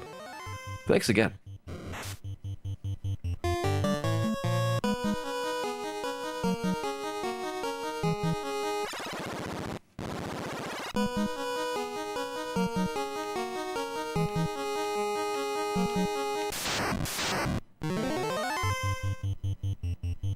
There's Chimera's cousin Jimma, and here come the bad men.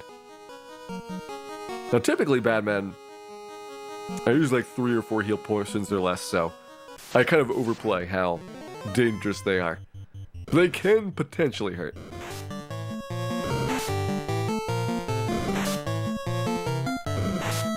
Like that one was 5, because Dan is a moron and lets all the bad men go first. All 5 of them had to go before Dan got a turn.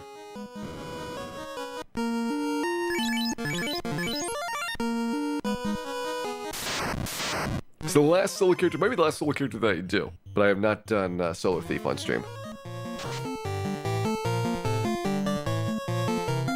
I am making no commitments as to whether Solo Thief will ever happen. We've done solo fighter, solo black belt, solo red mage, and solo black mage.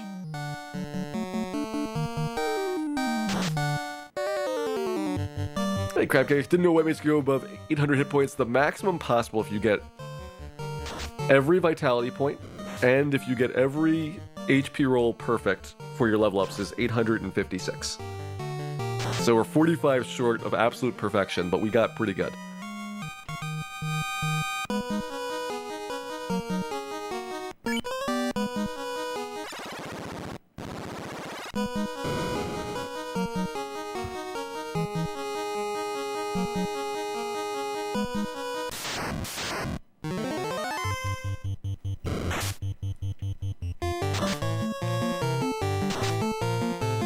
Another 3 heal potions there.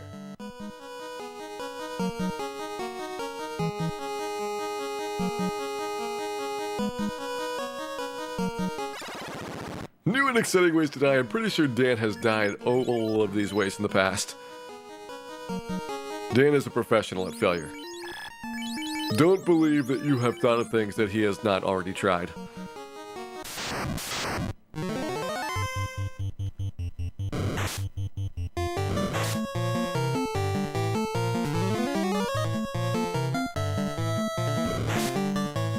It's not our first time dying to carries rubbed through ribbon.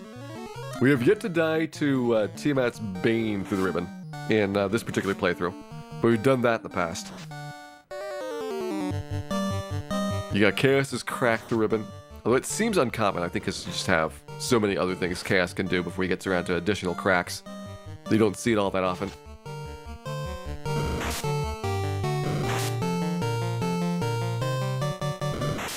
When I do a solo Thief Ninja, I mean, so much of the bad part of the Thief is the first half. But I don't know how much Thief Ninja really buys you. If you started as a ninja, then it would be actually probably okay-ish, because it'd be very similar in many ways to a fighter. And you'd even get some nice upgrades, like the fast spell, and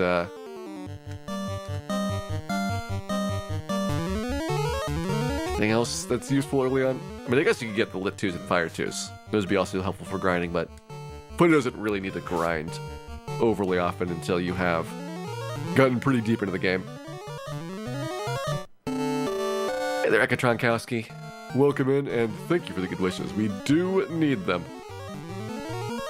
We would like to see one more Chaos here tonight, and less Purple Worm criticals.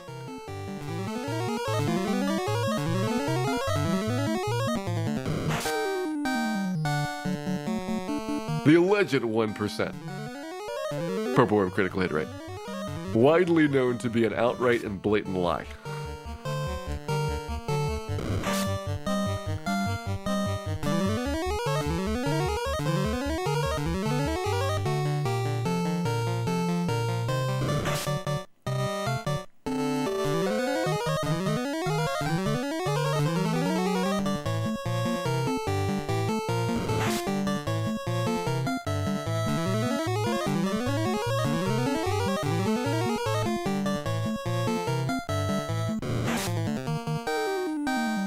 So far, so Dan.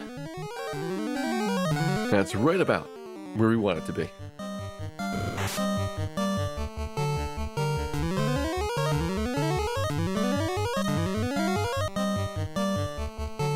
Do you want to play Pokemon or watch the stream? Why not do both?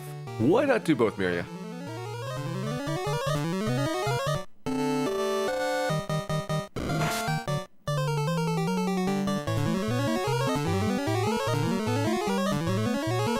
Yeah, as long as you get a couple of spell slots in the ninja, ideally you get all 4 for 4 fast spells. If you've got less than 4 fast, you have to be more strategic. Like you would have a fast for Chaos, a fast for Kraken, probably a fast for Carry, and then have a backup fast in case you get slowed on Chaos, and that'd be good enough, most likely. I would guess that would take you through.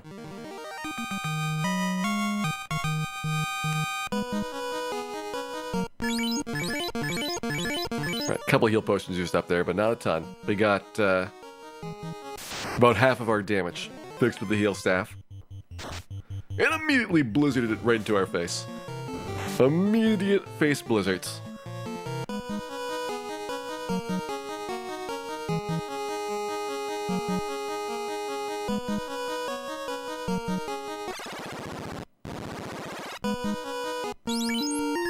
Okay, light axe already equipped. It'll be for our Lich fight coming up.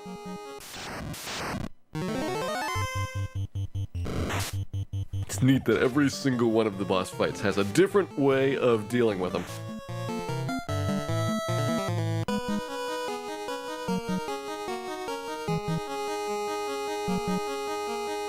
In fact, every single unrunnable encounter's got a different way of dealing with it. I guess technically the two purple worms and the firefights are the same, right? Every single boss fight's got a different way of dealing with it.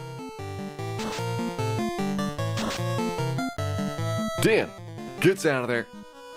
Didn't wait for that last Medusa for once. I feel like that was probably a good idea. We're healed up and we are ready to see if we're gonna get double nuked or not.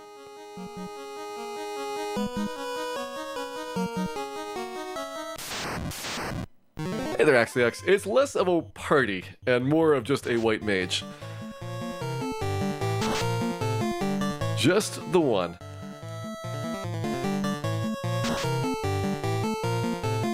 Alright, 145 here. Decent pace so far, but we need him to stop doing spells if we want to avoid the double nuke. First nuke was not bad, though, so we are in okay-ish shape for getting through here. He's one away from his next nuke. And we are more than halfway through the fight, so unlikely to be tripled. 117, another good one. Two good nukes.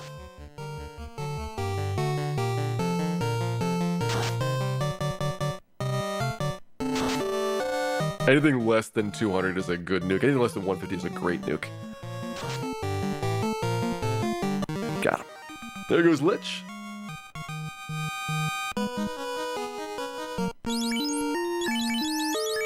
That'll be later for Kraken. And this will be for the Agamas.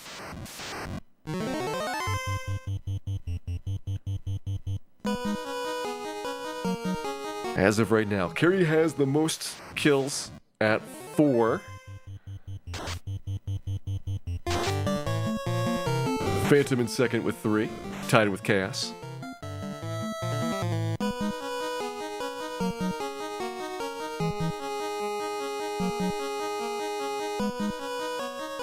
And Kraken Gurmedus is at 2. Will anybody else join that list? Get a little bit more healing here before we do the fires. Would like to make sure that we can at least get set up and ready to heal staff in this.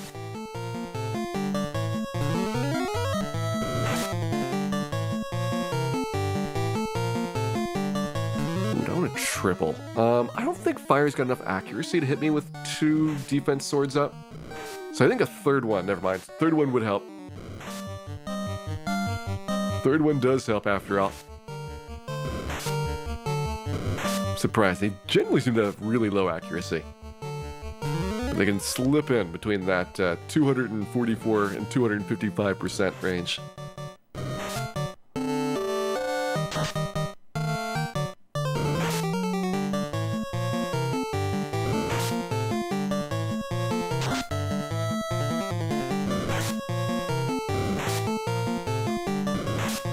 Fire crit, 1% chance, and with 4 of them on the screen, they actually have a decent amount of it happening, which is why we want to try to get them down to 1 fire as fast as possible. Don't worry about the heal staffs until we have the fight much better in our favor for odds. Same strategy with the Purple Worm fight down on TMS floor. If we had the Mazmune on that fight, it would be a significant improvement, but you're just a couple of steps short. Hey there, Black Knight 39. Welcome in, and hope you're having a wonderful evening here. We are continuing the adventures of Dan, the solo white mage, and trying to take Chaos out here. 3 times we've made it to Chaos. A couple more times we haven't. This one's got the hard parts left. Still have Carrie and Kraken left to go. Carrie, surprisingly, is the hardest one. I was kind of shocked by that. I would have guessed Kraken would be the worst. But it's not like that uncommon for Carrie to be out there in terms of difficulty because of just how long that fight is.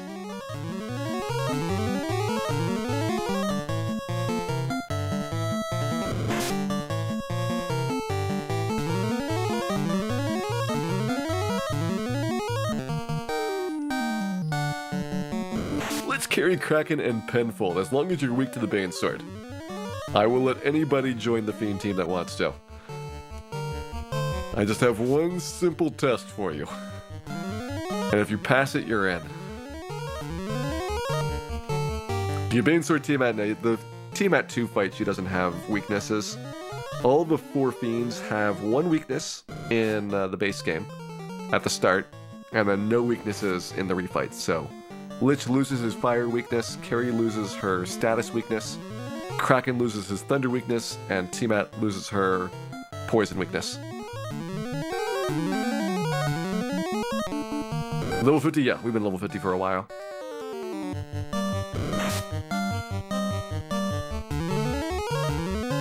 Weak to 0 hit points, something that Dan also is very weak to.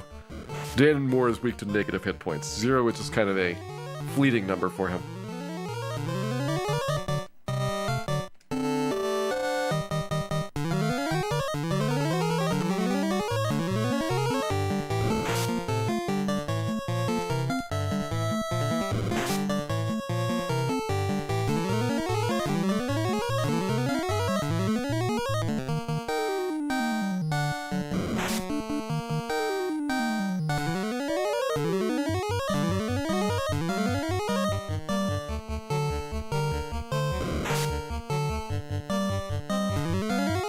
Some protection to Bane.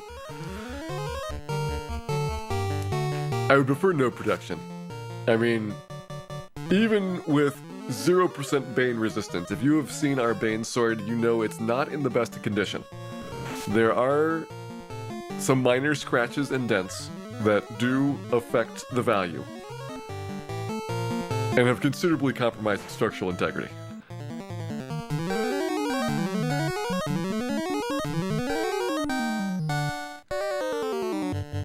GX and save. If I had the exit spell, I would draw C1. But I do not, because there is no travel spells without class change. Also, no Cure 4 and no Fade. If I had Cure 4, this would be trivial. Fade would be still semi-tough, but you could guarantee you could get to Chaos most likely. Cure 4 makes it extremely, extremely easy.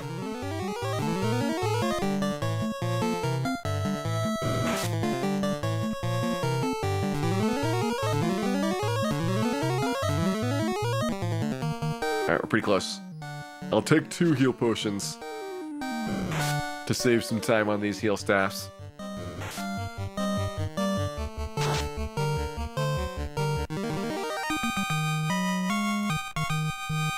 Fire's down.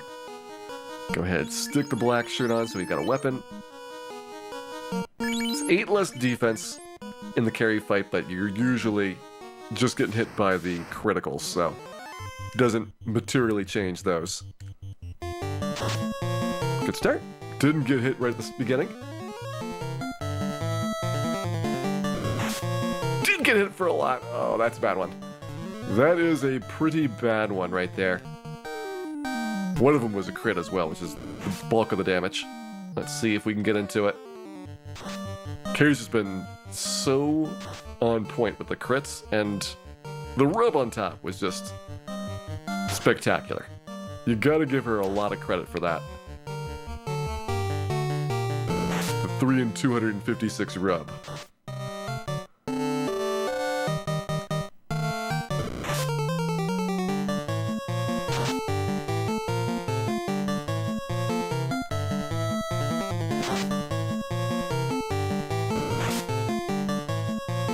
Those crits. Those crits. Gonna pause a little bit here. Let the RNG roll for a second. See if we can get to a better part of the RNG table. We're at 200 damage and she's got 700 health. So we still have a ways to go here.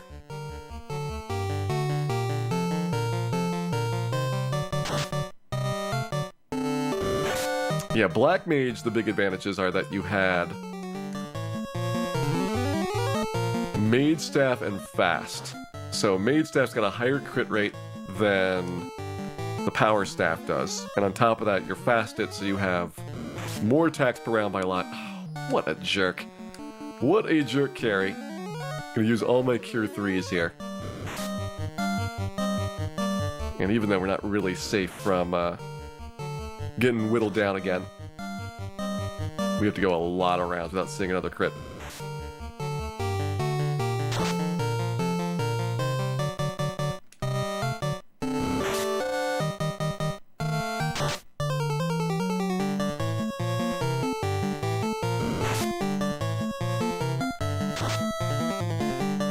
Easier to see than you thought. Nice.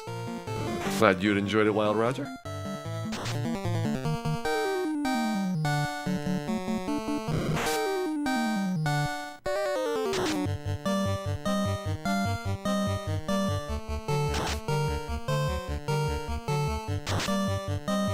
Yeah, after this, it's still just as hard. Kraken is no picnic. All right. I'm gonna have to drop something else on here for healing, and Cure 3 is probably my best choice. Gives me at least 2 Fire 3s. So I have another 4 rounds of spells. Crits on the hand, I can't deal with them. Can't deal with them.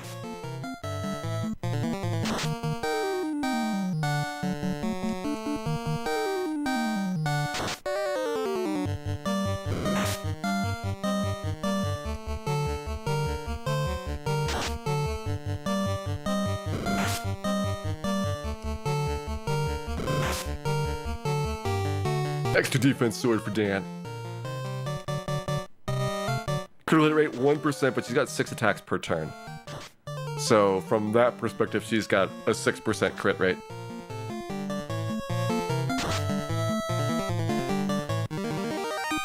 Done. Didn't get it that time, Carrie. Leaving some for Kraken, I see. Cure 3 supply got decimated by that, though. Remember, do not unclench. Do not unclench for the rest of the temple. That is merely the hardest part. Or possibly the hardest part. Chaos could be worse.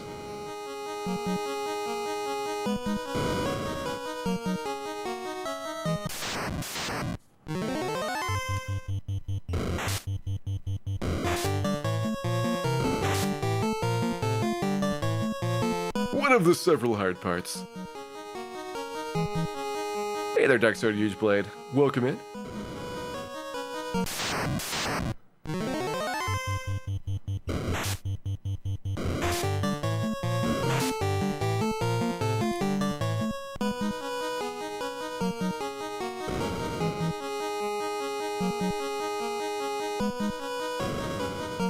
Are there any easy parts? We haven't lost to the zombie fight yet. That one's gone pretty well, I would say.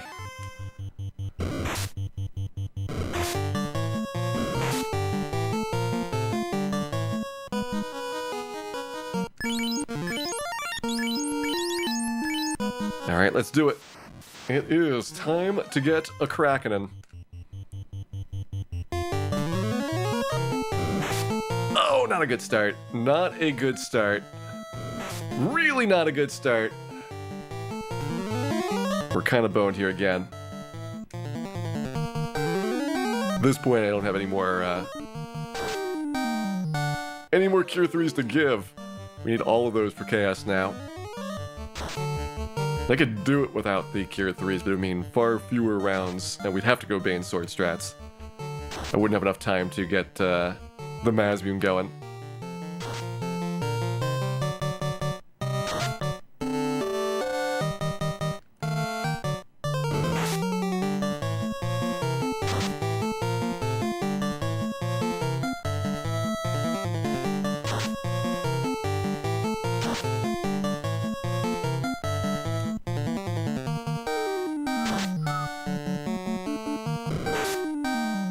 I guess he got some frisky hits at the start.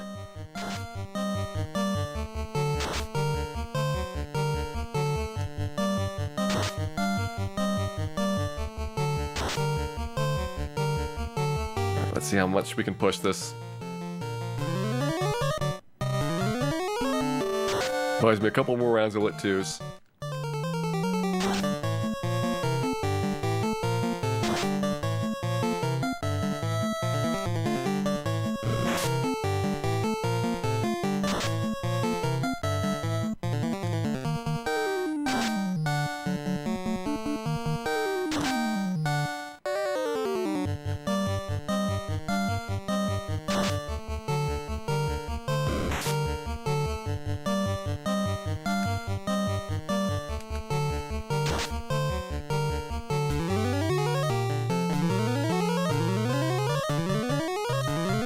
This is not as big as a Cure 3, so it doesn't help me for physicals, but it will save me another couple rounds of lit 2s.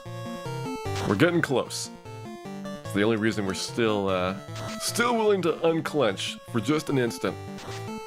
But we clench right back up. Right back up.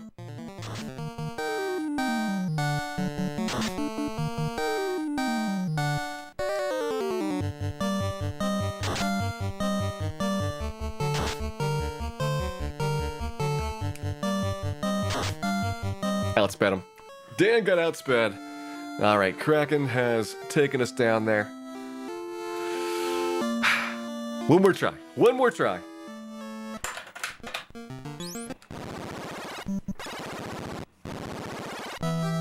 It was close. We were very nearly done with that fight. But we would have been very, very low on resources. I should have maybe gone for another Cure 3 there, even if it meant that we would be kind of boned on Chaos. It would have given us a couple chances to Bane Sword, which is better than none. Lobster Kitty was not clenching enough. Clench harder next time, Lobster Kitty.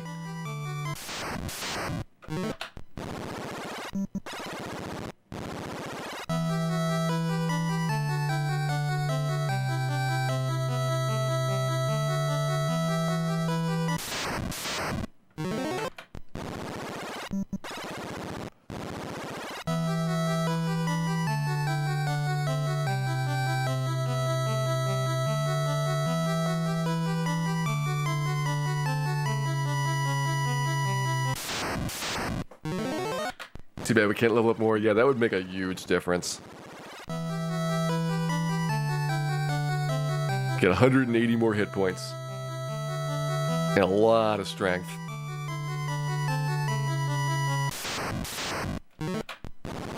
They'll face a very low level cap. They made it up to level 99 in the remakes, which is kind of excessive in comparison. You know, you're not going to have any problems at all with the game normally with a regular 4-character party. Especially 4 characters that have decent balance for their abilities. But even 4 thieves is not too difficult compared to this.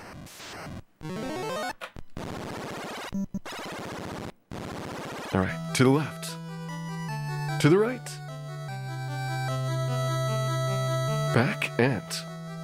let's see, 2,000 years. Past the zombies. Gonna murder them. Murder them. Good. Alright. You know what? They got away this time. It's okay.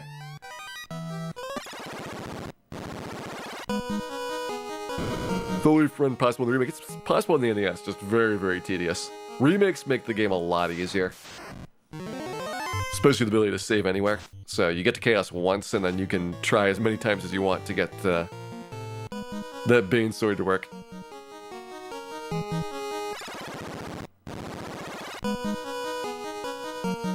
Part of the reason why NES is so grueling is that you have to do all of this in one stretch. Like, this is the hardest stretch by a large, large margin. Everything else you have a reasonably small little chunk you can do. And if you fail, maybe 10 minutes to retry it. Whereas this is like 40 minutes to go through each time. Assuming you get decently far. If you die on Phantom, then it's pretty fast to do that.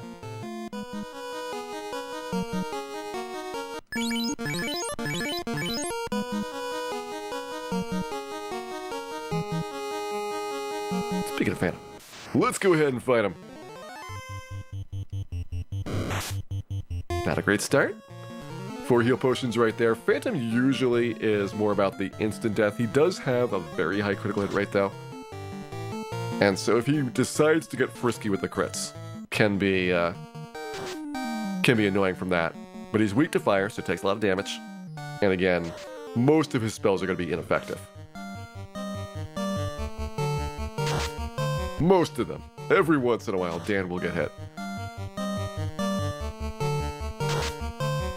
Dan is going to get hit really hard. Except Phantom. Phantom is dead.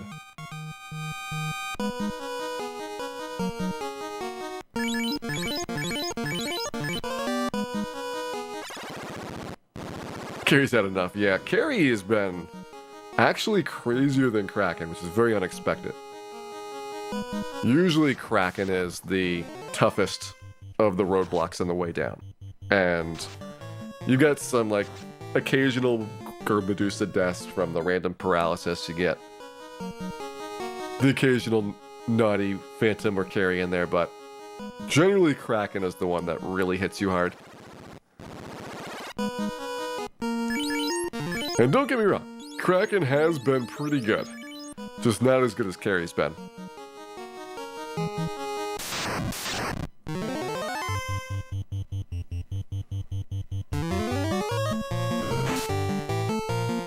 Another Purple Worm critical. Those things have definitely been going more than 1%. Poke that guy. See who you'll feel like those crits.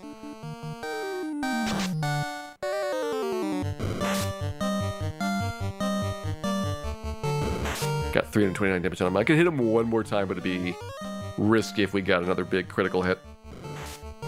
I want to let some heal staff love go for cleaning up this fight.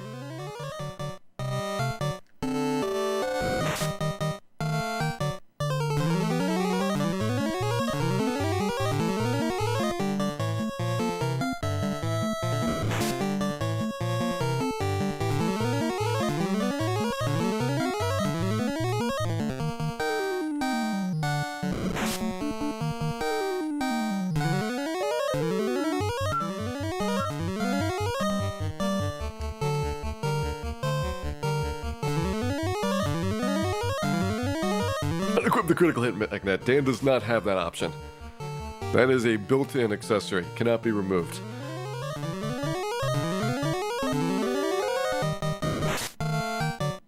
Dan, stop it though.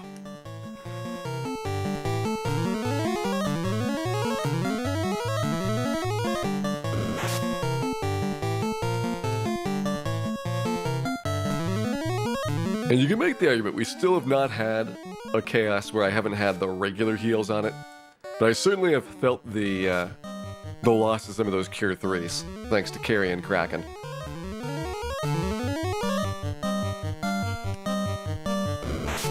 It's like maybe do more aggressive heal 3ing, although I think that it's hard to justify the heal 3 since it's so much less healing than the Cure 3 goes, that I'm not sure if you can realistically still beat out the average damage that you take on those. Maybe for Carrie you can beat it with heal 3.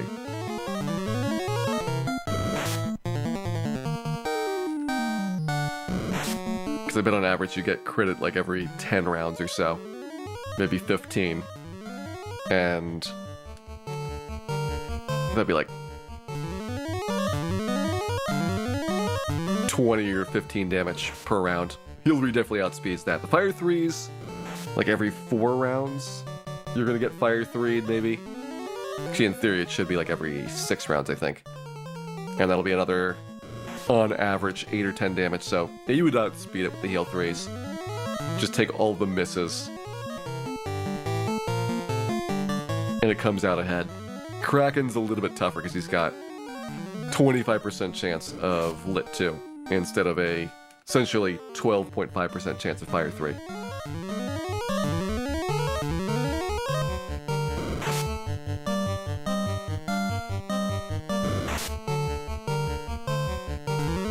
Alright, we're back over the hit point value that we started the fight with. So I feel like we've gotten a positive accomplishment out of this Purple Worm battle. 110 more for maxing out.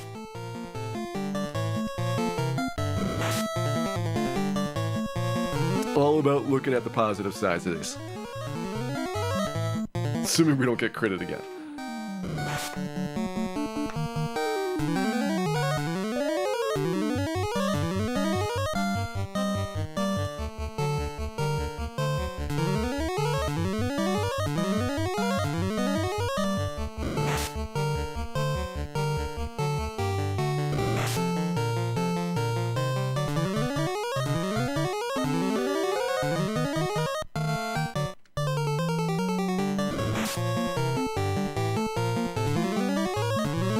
Just about there.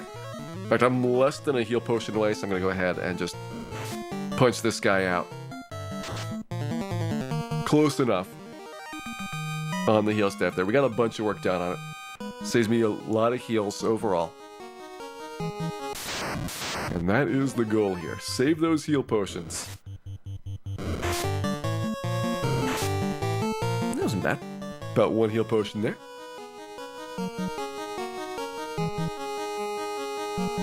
Why is a White Mage so hard? Well, you don't have any weapons or armor or attack spells. So all you have is healing. You've got a dinky staff,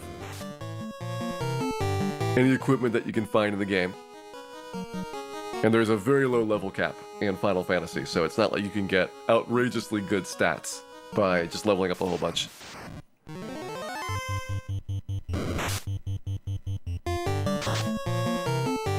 Come on, Dan, slip through. Right, all reduces are done.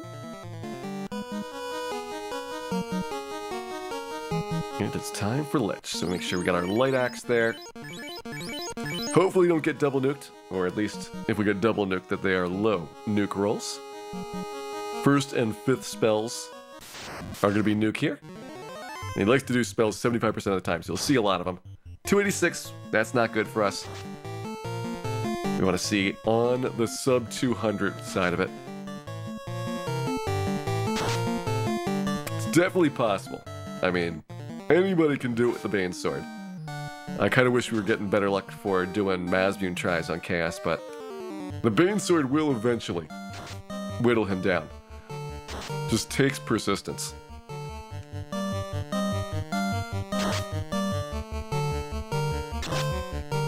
Okay, Nuke coming up next. I don't think we're going to avoid the double. Let's see if he decides to play nice. Nope, 370. Ooh, that's a big one as well. So we're going to use a lot of heals here, thanks to Lich getting frisky with the nukes. Both of his nuke rolls were well above average.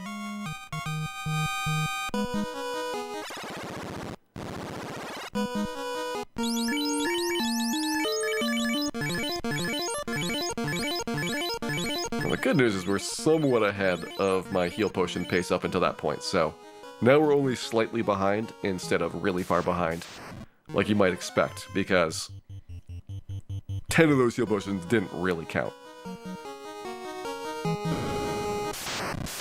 I mean, they counted. They counted a lot. In my heart, it hurt.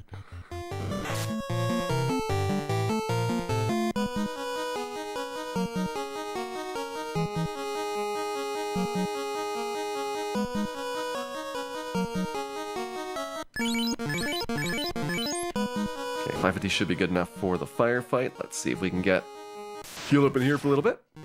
Good, 3 fires to start. Less initial damage prior to getting squared up.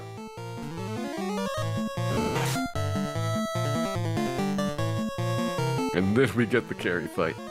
Carry fight's where you gotta start clenching. I'm thinking about doing more aggressive heal 3s during the carry fight to see if we can forestall having to get an emergency cure 3 out at the end of the day. Like, if I use up all my heal 3s here, I'll be bummed. Like, those are pretty valuable resources, but not as big as using up the cure 3s.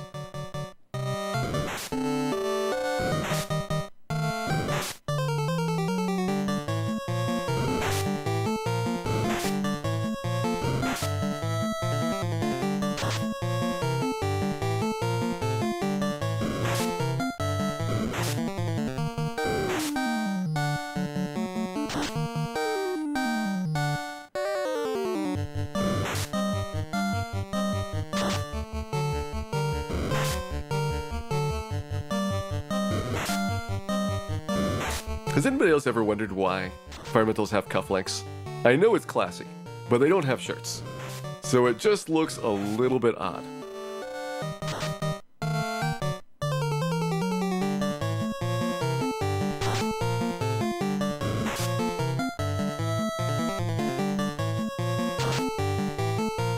Alright, 110 there. It's below where I want to be for starting the heal staff, but It's high enough that I worry about getting a crit on them and killing them in one hit. So heal staff it is.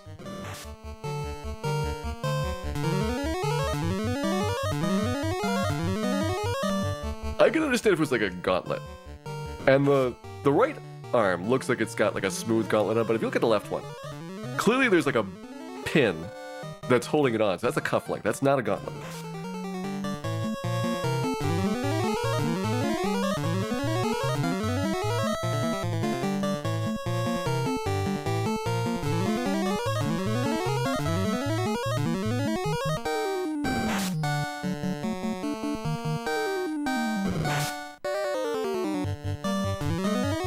Think they could be shackles? But who would chain down a fire elemental? That seems like something not even Dan would contemplate. Dan just murders them. He doesn't have time to feed and care them.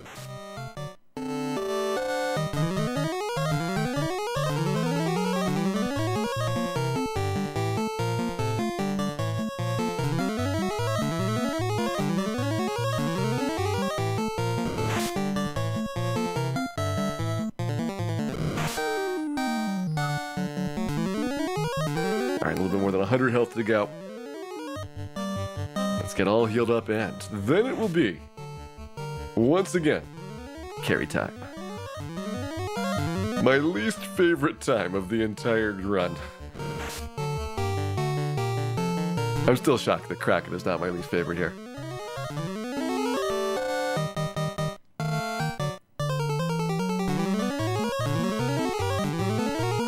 A lot of the iconic Final Fantasy stuff came from Final Fantasy 2. Sid and Moogles are the things that are not in Final Fantasy 1. Pretty much everything else has got a Final Fantasy 1 introduction to it. Airships, sci-fi stuff, all the classic spells and swords and things. Got a usually pretty good variety of stuff, but Sid was Final Fantasy 2. I guess Choco was. Sid, Chocobo, and Moogles. Alright, there's a bunch of stuff. There's a couple things, I will admit it.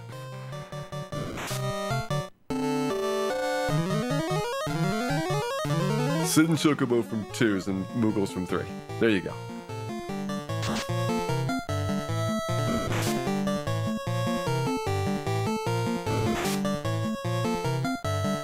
Hey, Barrel Roll. Clearly, you did not pick up the Agama husks that we just passed by. And so your letter could not be processed. Why it can't be processed without Agama husks, I don't understand. Don't ask me those questions. Those are a Melmon problem.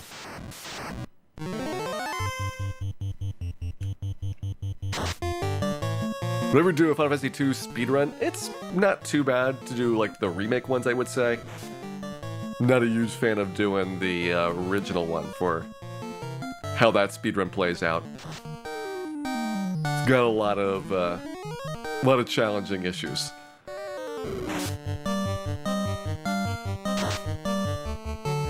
Boss music was from 2, that is true. This game only had one battle theme.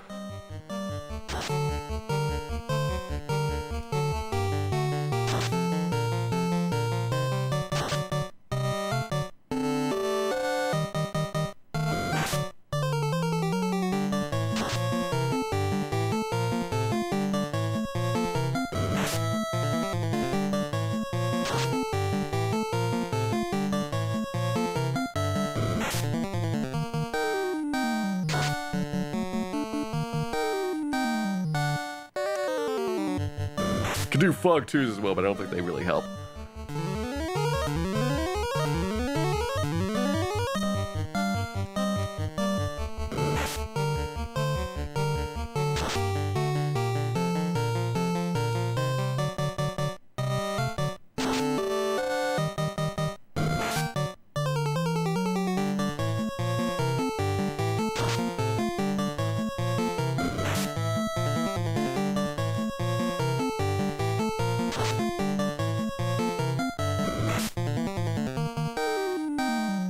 Mixing a couple of these to try and keep our health in better shape. You can see that the heal 3 does outdo the fire 3 by quite a lot.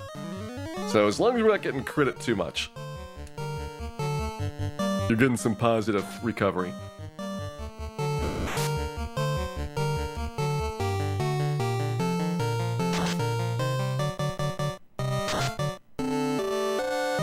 hope that we don't get rubbed through a rivet again. I mean, could even Dan be that terrible? To get double rubbed? Seems unlikely.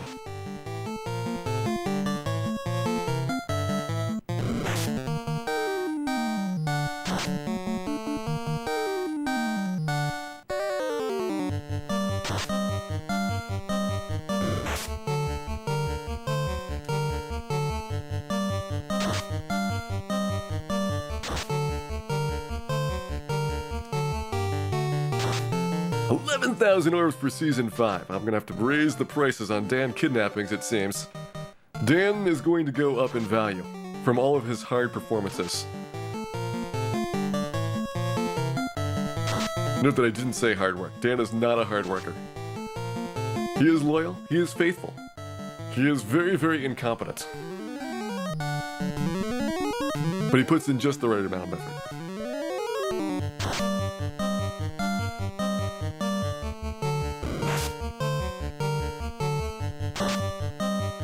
Yeah, if we had Cure 4, this would be trivial. Cure 4 is the biggest thing that would make White Mage better. Fade would be pretty good, but not as essential. And Exit would be really nice as well for Masmune acquisition purposes. Just being able to have the Masmune for these fights would take out a lot of the overall danger.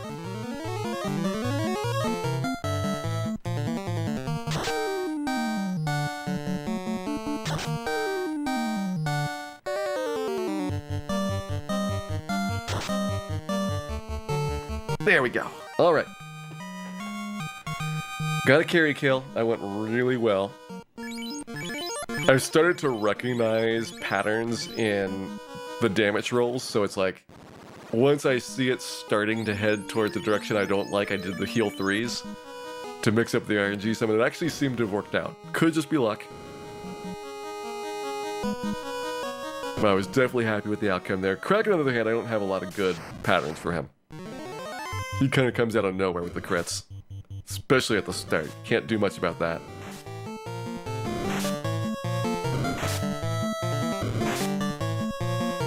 Yeah, Silverfire, the idea with the Masmune strats, we did this with like the White Wizards, Black Wizards, Red Wizards, and so on, is you dive down once, you burn everything. Use all your heal spells, all your offensive spells, just go crazy with it.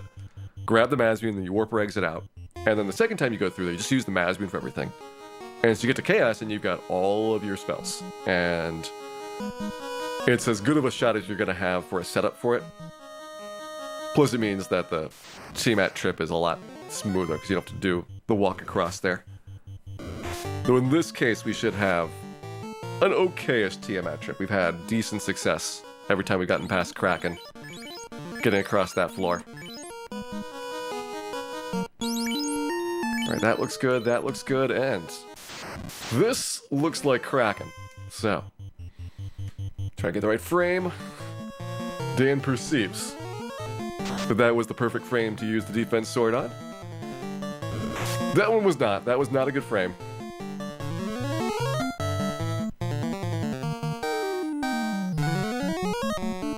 Not enough things to spend orbs on. Well, you'll have Dan kidnapping soon.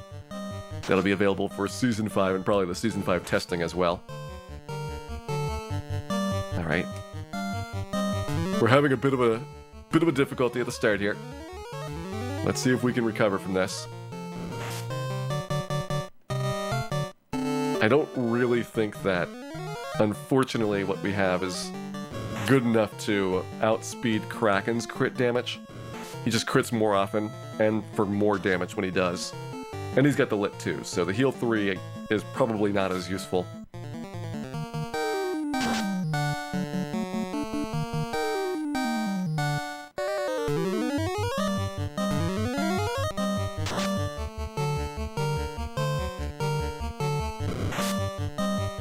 And let's just stay out of trouble.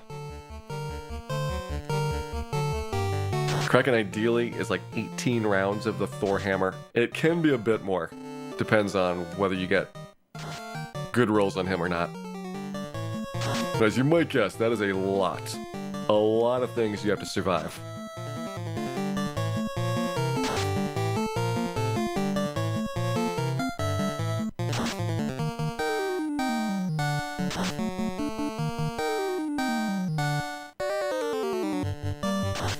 Still have 6 Cure 3s for Chaos, which is decent. Especially if we go Bane Sword side of it. I'd feel more nervous about Masmune with Chaos with only 6 Cure 3s, because you wouldn't have really anything post doing the nuke. But I think we could make this work. Other than the Kraken criticals keep happening.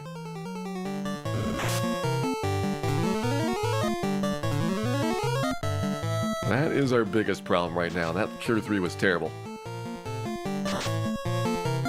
Trying to buy myself 1 critical without putting into immediate danger range of a Lit 2 death. We don't want to overheal because those are very, very valuable spells to have. Alright, good set of rolls. Mix it up with Power Staff. 6 damage, alright, not worth it. I don't think we were in an RNG loop, but that is a reason for occasionally taking a couple of frames off, which is probably a better approach than having another attack. Oh boy! I'm gonna have to drop some type of heal here. Heal 3 will outspeed the Lit 2 by a bit, but it will not help with the criticals. At this point, critical would be death.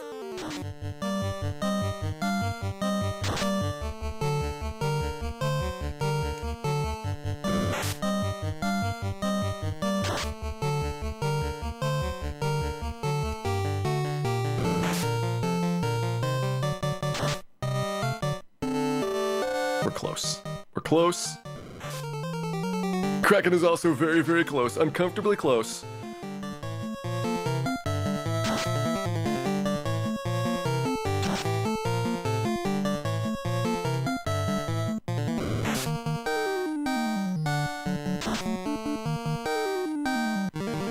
Pass Kraken.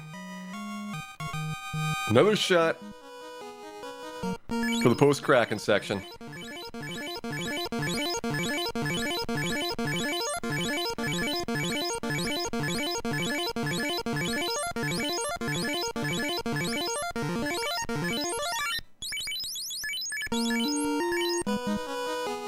Just keep clenching. You are clenched as hard as possible. You are incorrect. You can clench harder.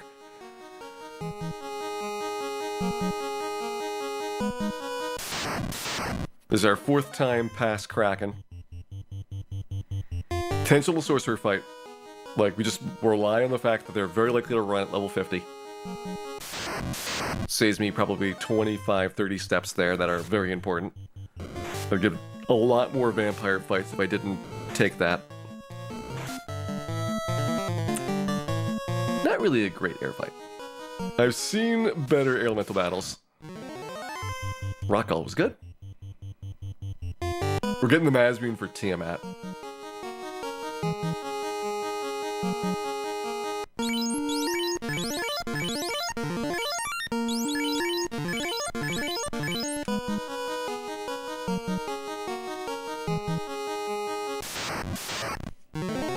Milmon is refusing to clench, those traitors.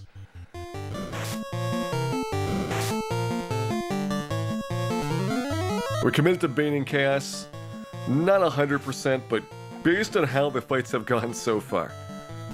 He has hit 5 out of 6 slow 2s, and that really means that we don't have a great shot of killing him with damage. It's just an unfortunate thing that he seems to be going nuts with that spell. Like, I'm surprised it's anywhere over 50%. Like, it feels like in regular speedruns, you got the ribbon on, you're level 18, so you don't have a lot of magic defense. And you get slow 2 to less than 50%. So at level 50, where your magic defense is exceptionally good, I'm not sure what's going wrong with Dan. Other than that, it's Dan. That's usually a good explanation of what's going wrong. It's not through ribbon Q240, because slow 2 is non-elemental, so it doesn't have an elemental resistance check. But your magic defense is being checked. And so it's level 50 White Mage versus like a level 18 fighter, which is what I normally have in like a speedrun. And we're getting hit more often than that level 18 fighter would. Or Red Mage, depending on what your party lineup looks like. Red Mage should have the same magic defense as a White Mage, so they both have the slow growth rate.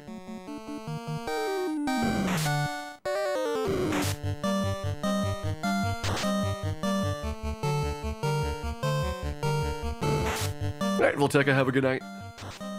Thanks for dropping by, and hopefully we will have success to report to you in the morning.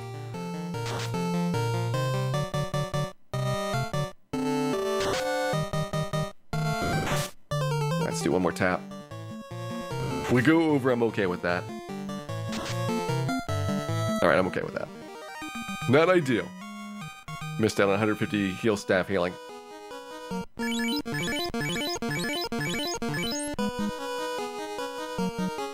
But I can manage that.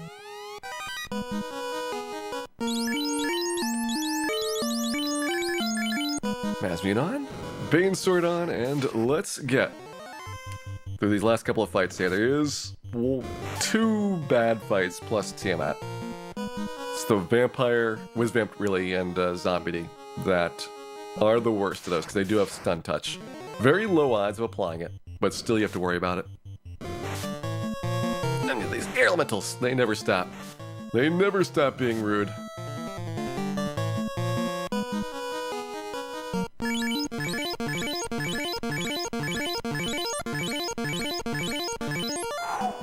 Heals left. We do take less damage on Tiamat than the other fiends, but I still have all the other fights to go.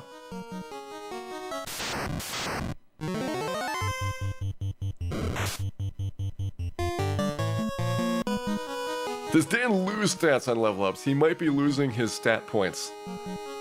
Just misplacing them with his mittens.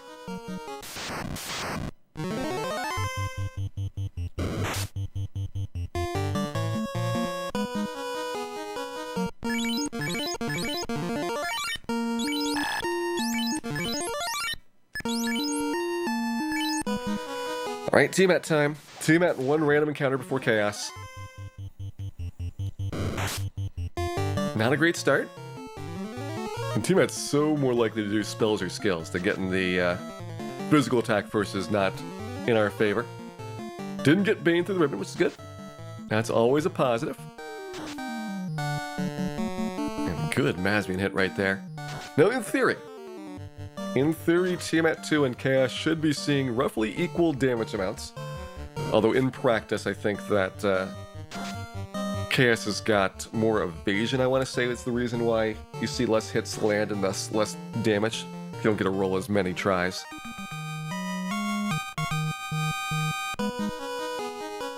A really good fight right there. Alright, last random encounter.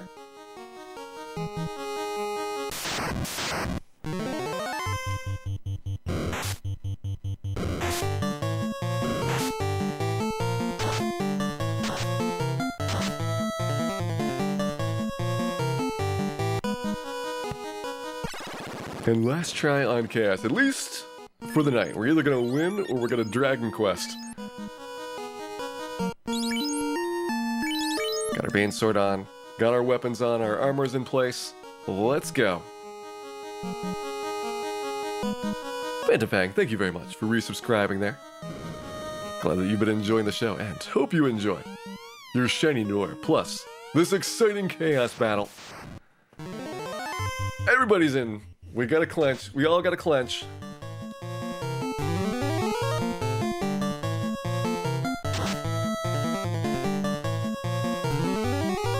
It's our 4th try versus Chaos.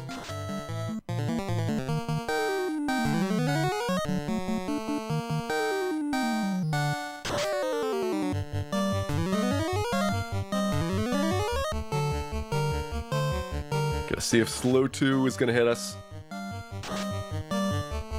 Not quite yet. Still working on getting his next spell going. He's been all the way through the skill list here. And ineffective. Alright. It's Masmian time. Nylon Intruder, thank you very much for resubscribing there. Glad that you've been enjoying the show, and hope you enjoy many more in the future as well. And I really want him to do Cure 4, get it out of the way. Because we're wasting all of our big hits. There it is. Alright, so Cure 4 is off. Now we start at 0. 342.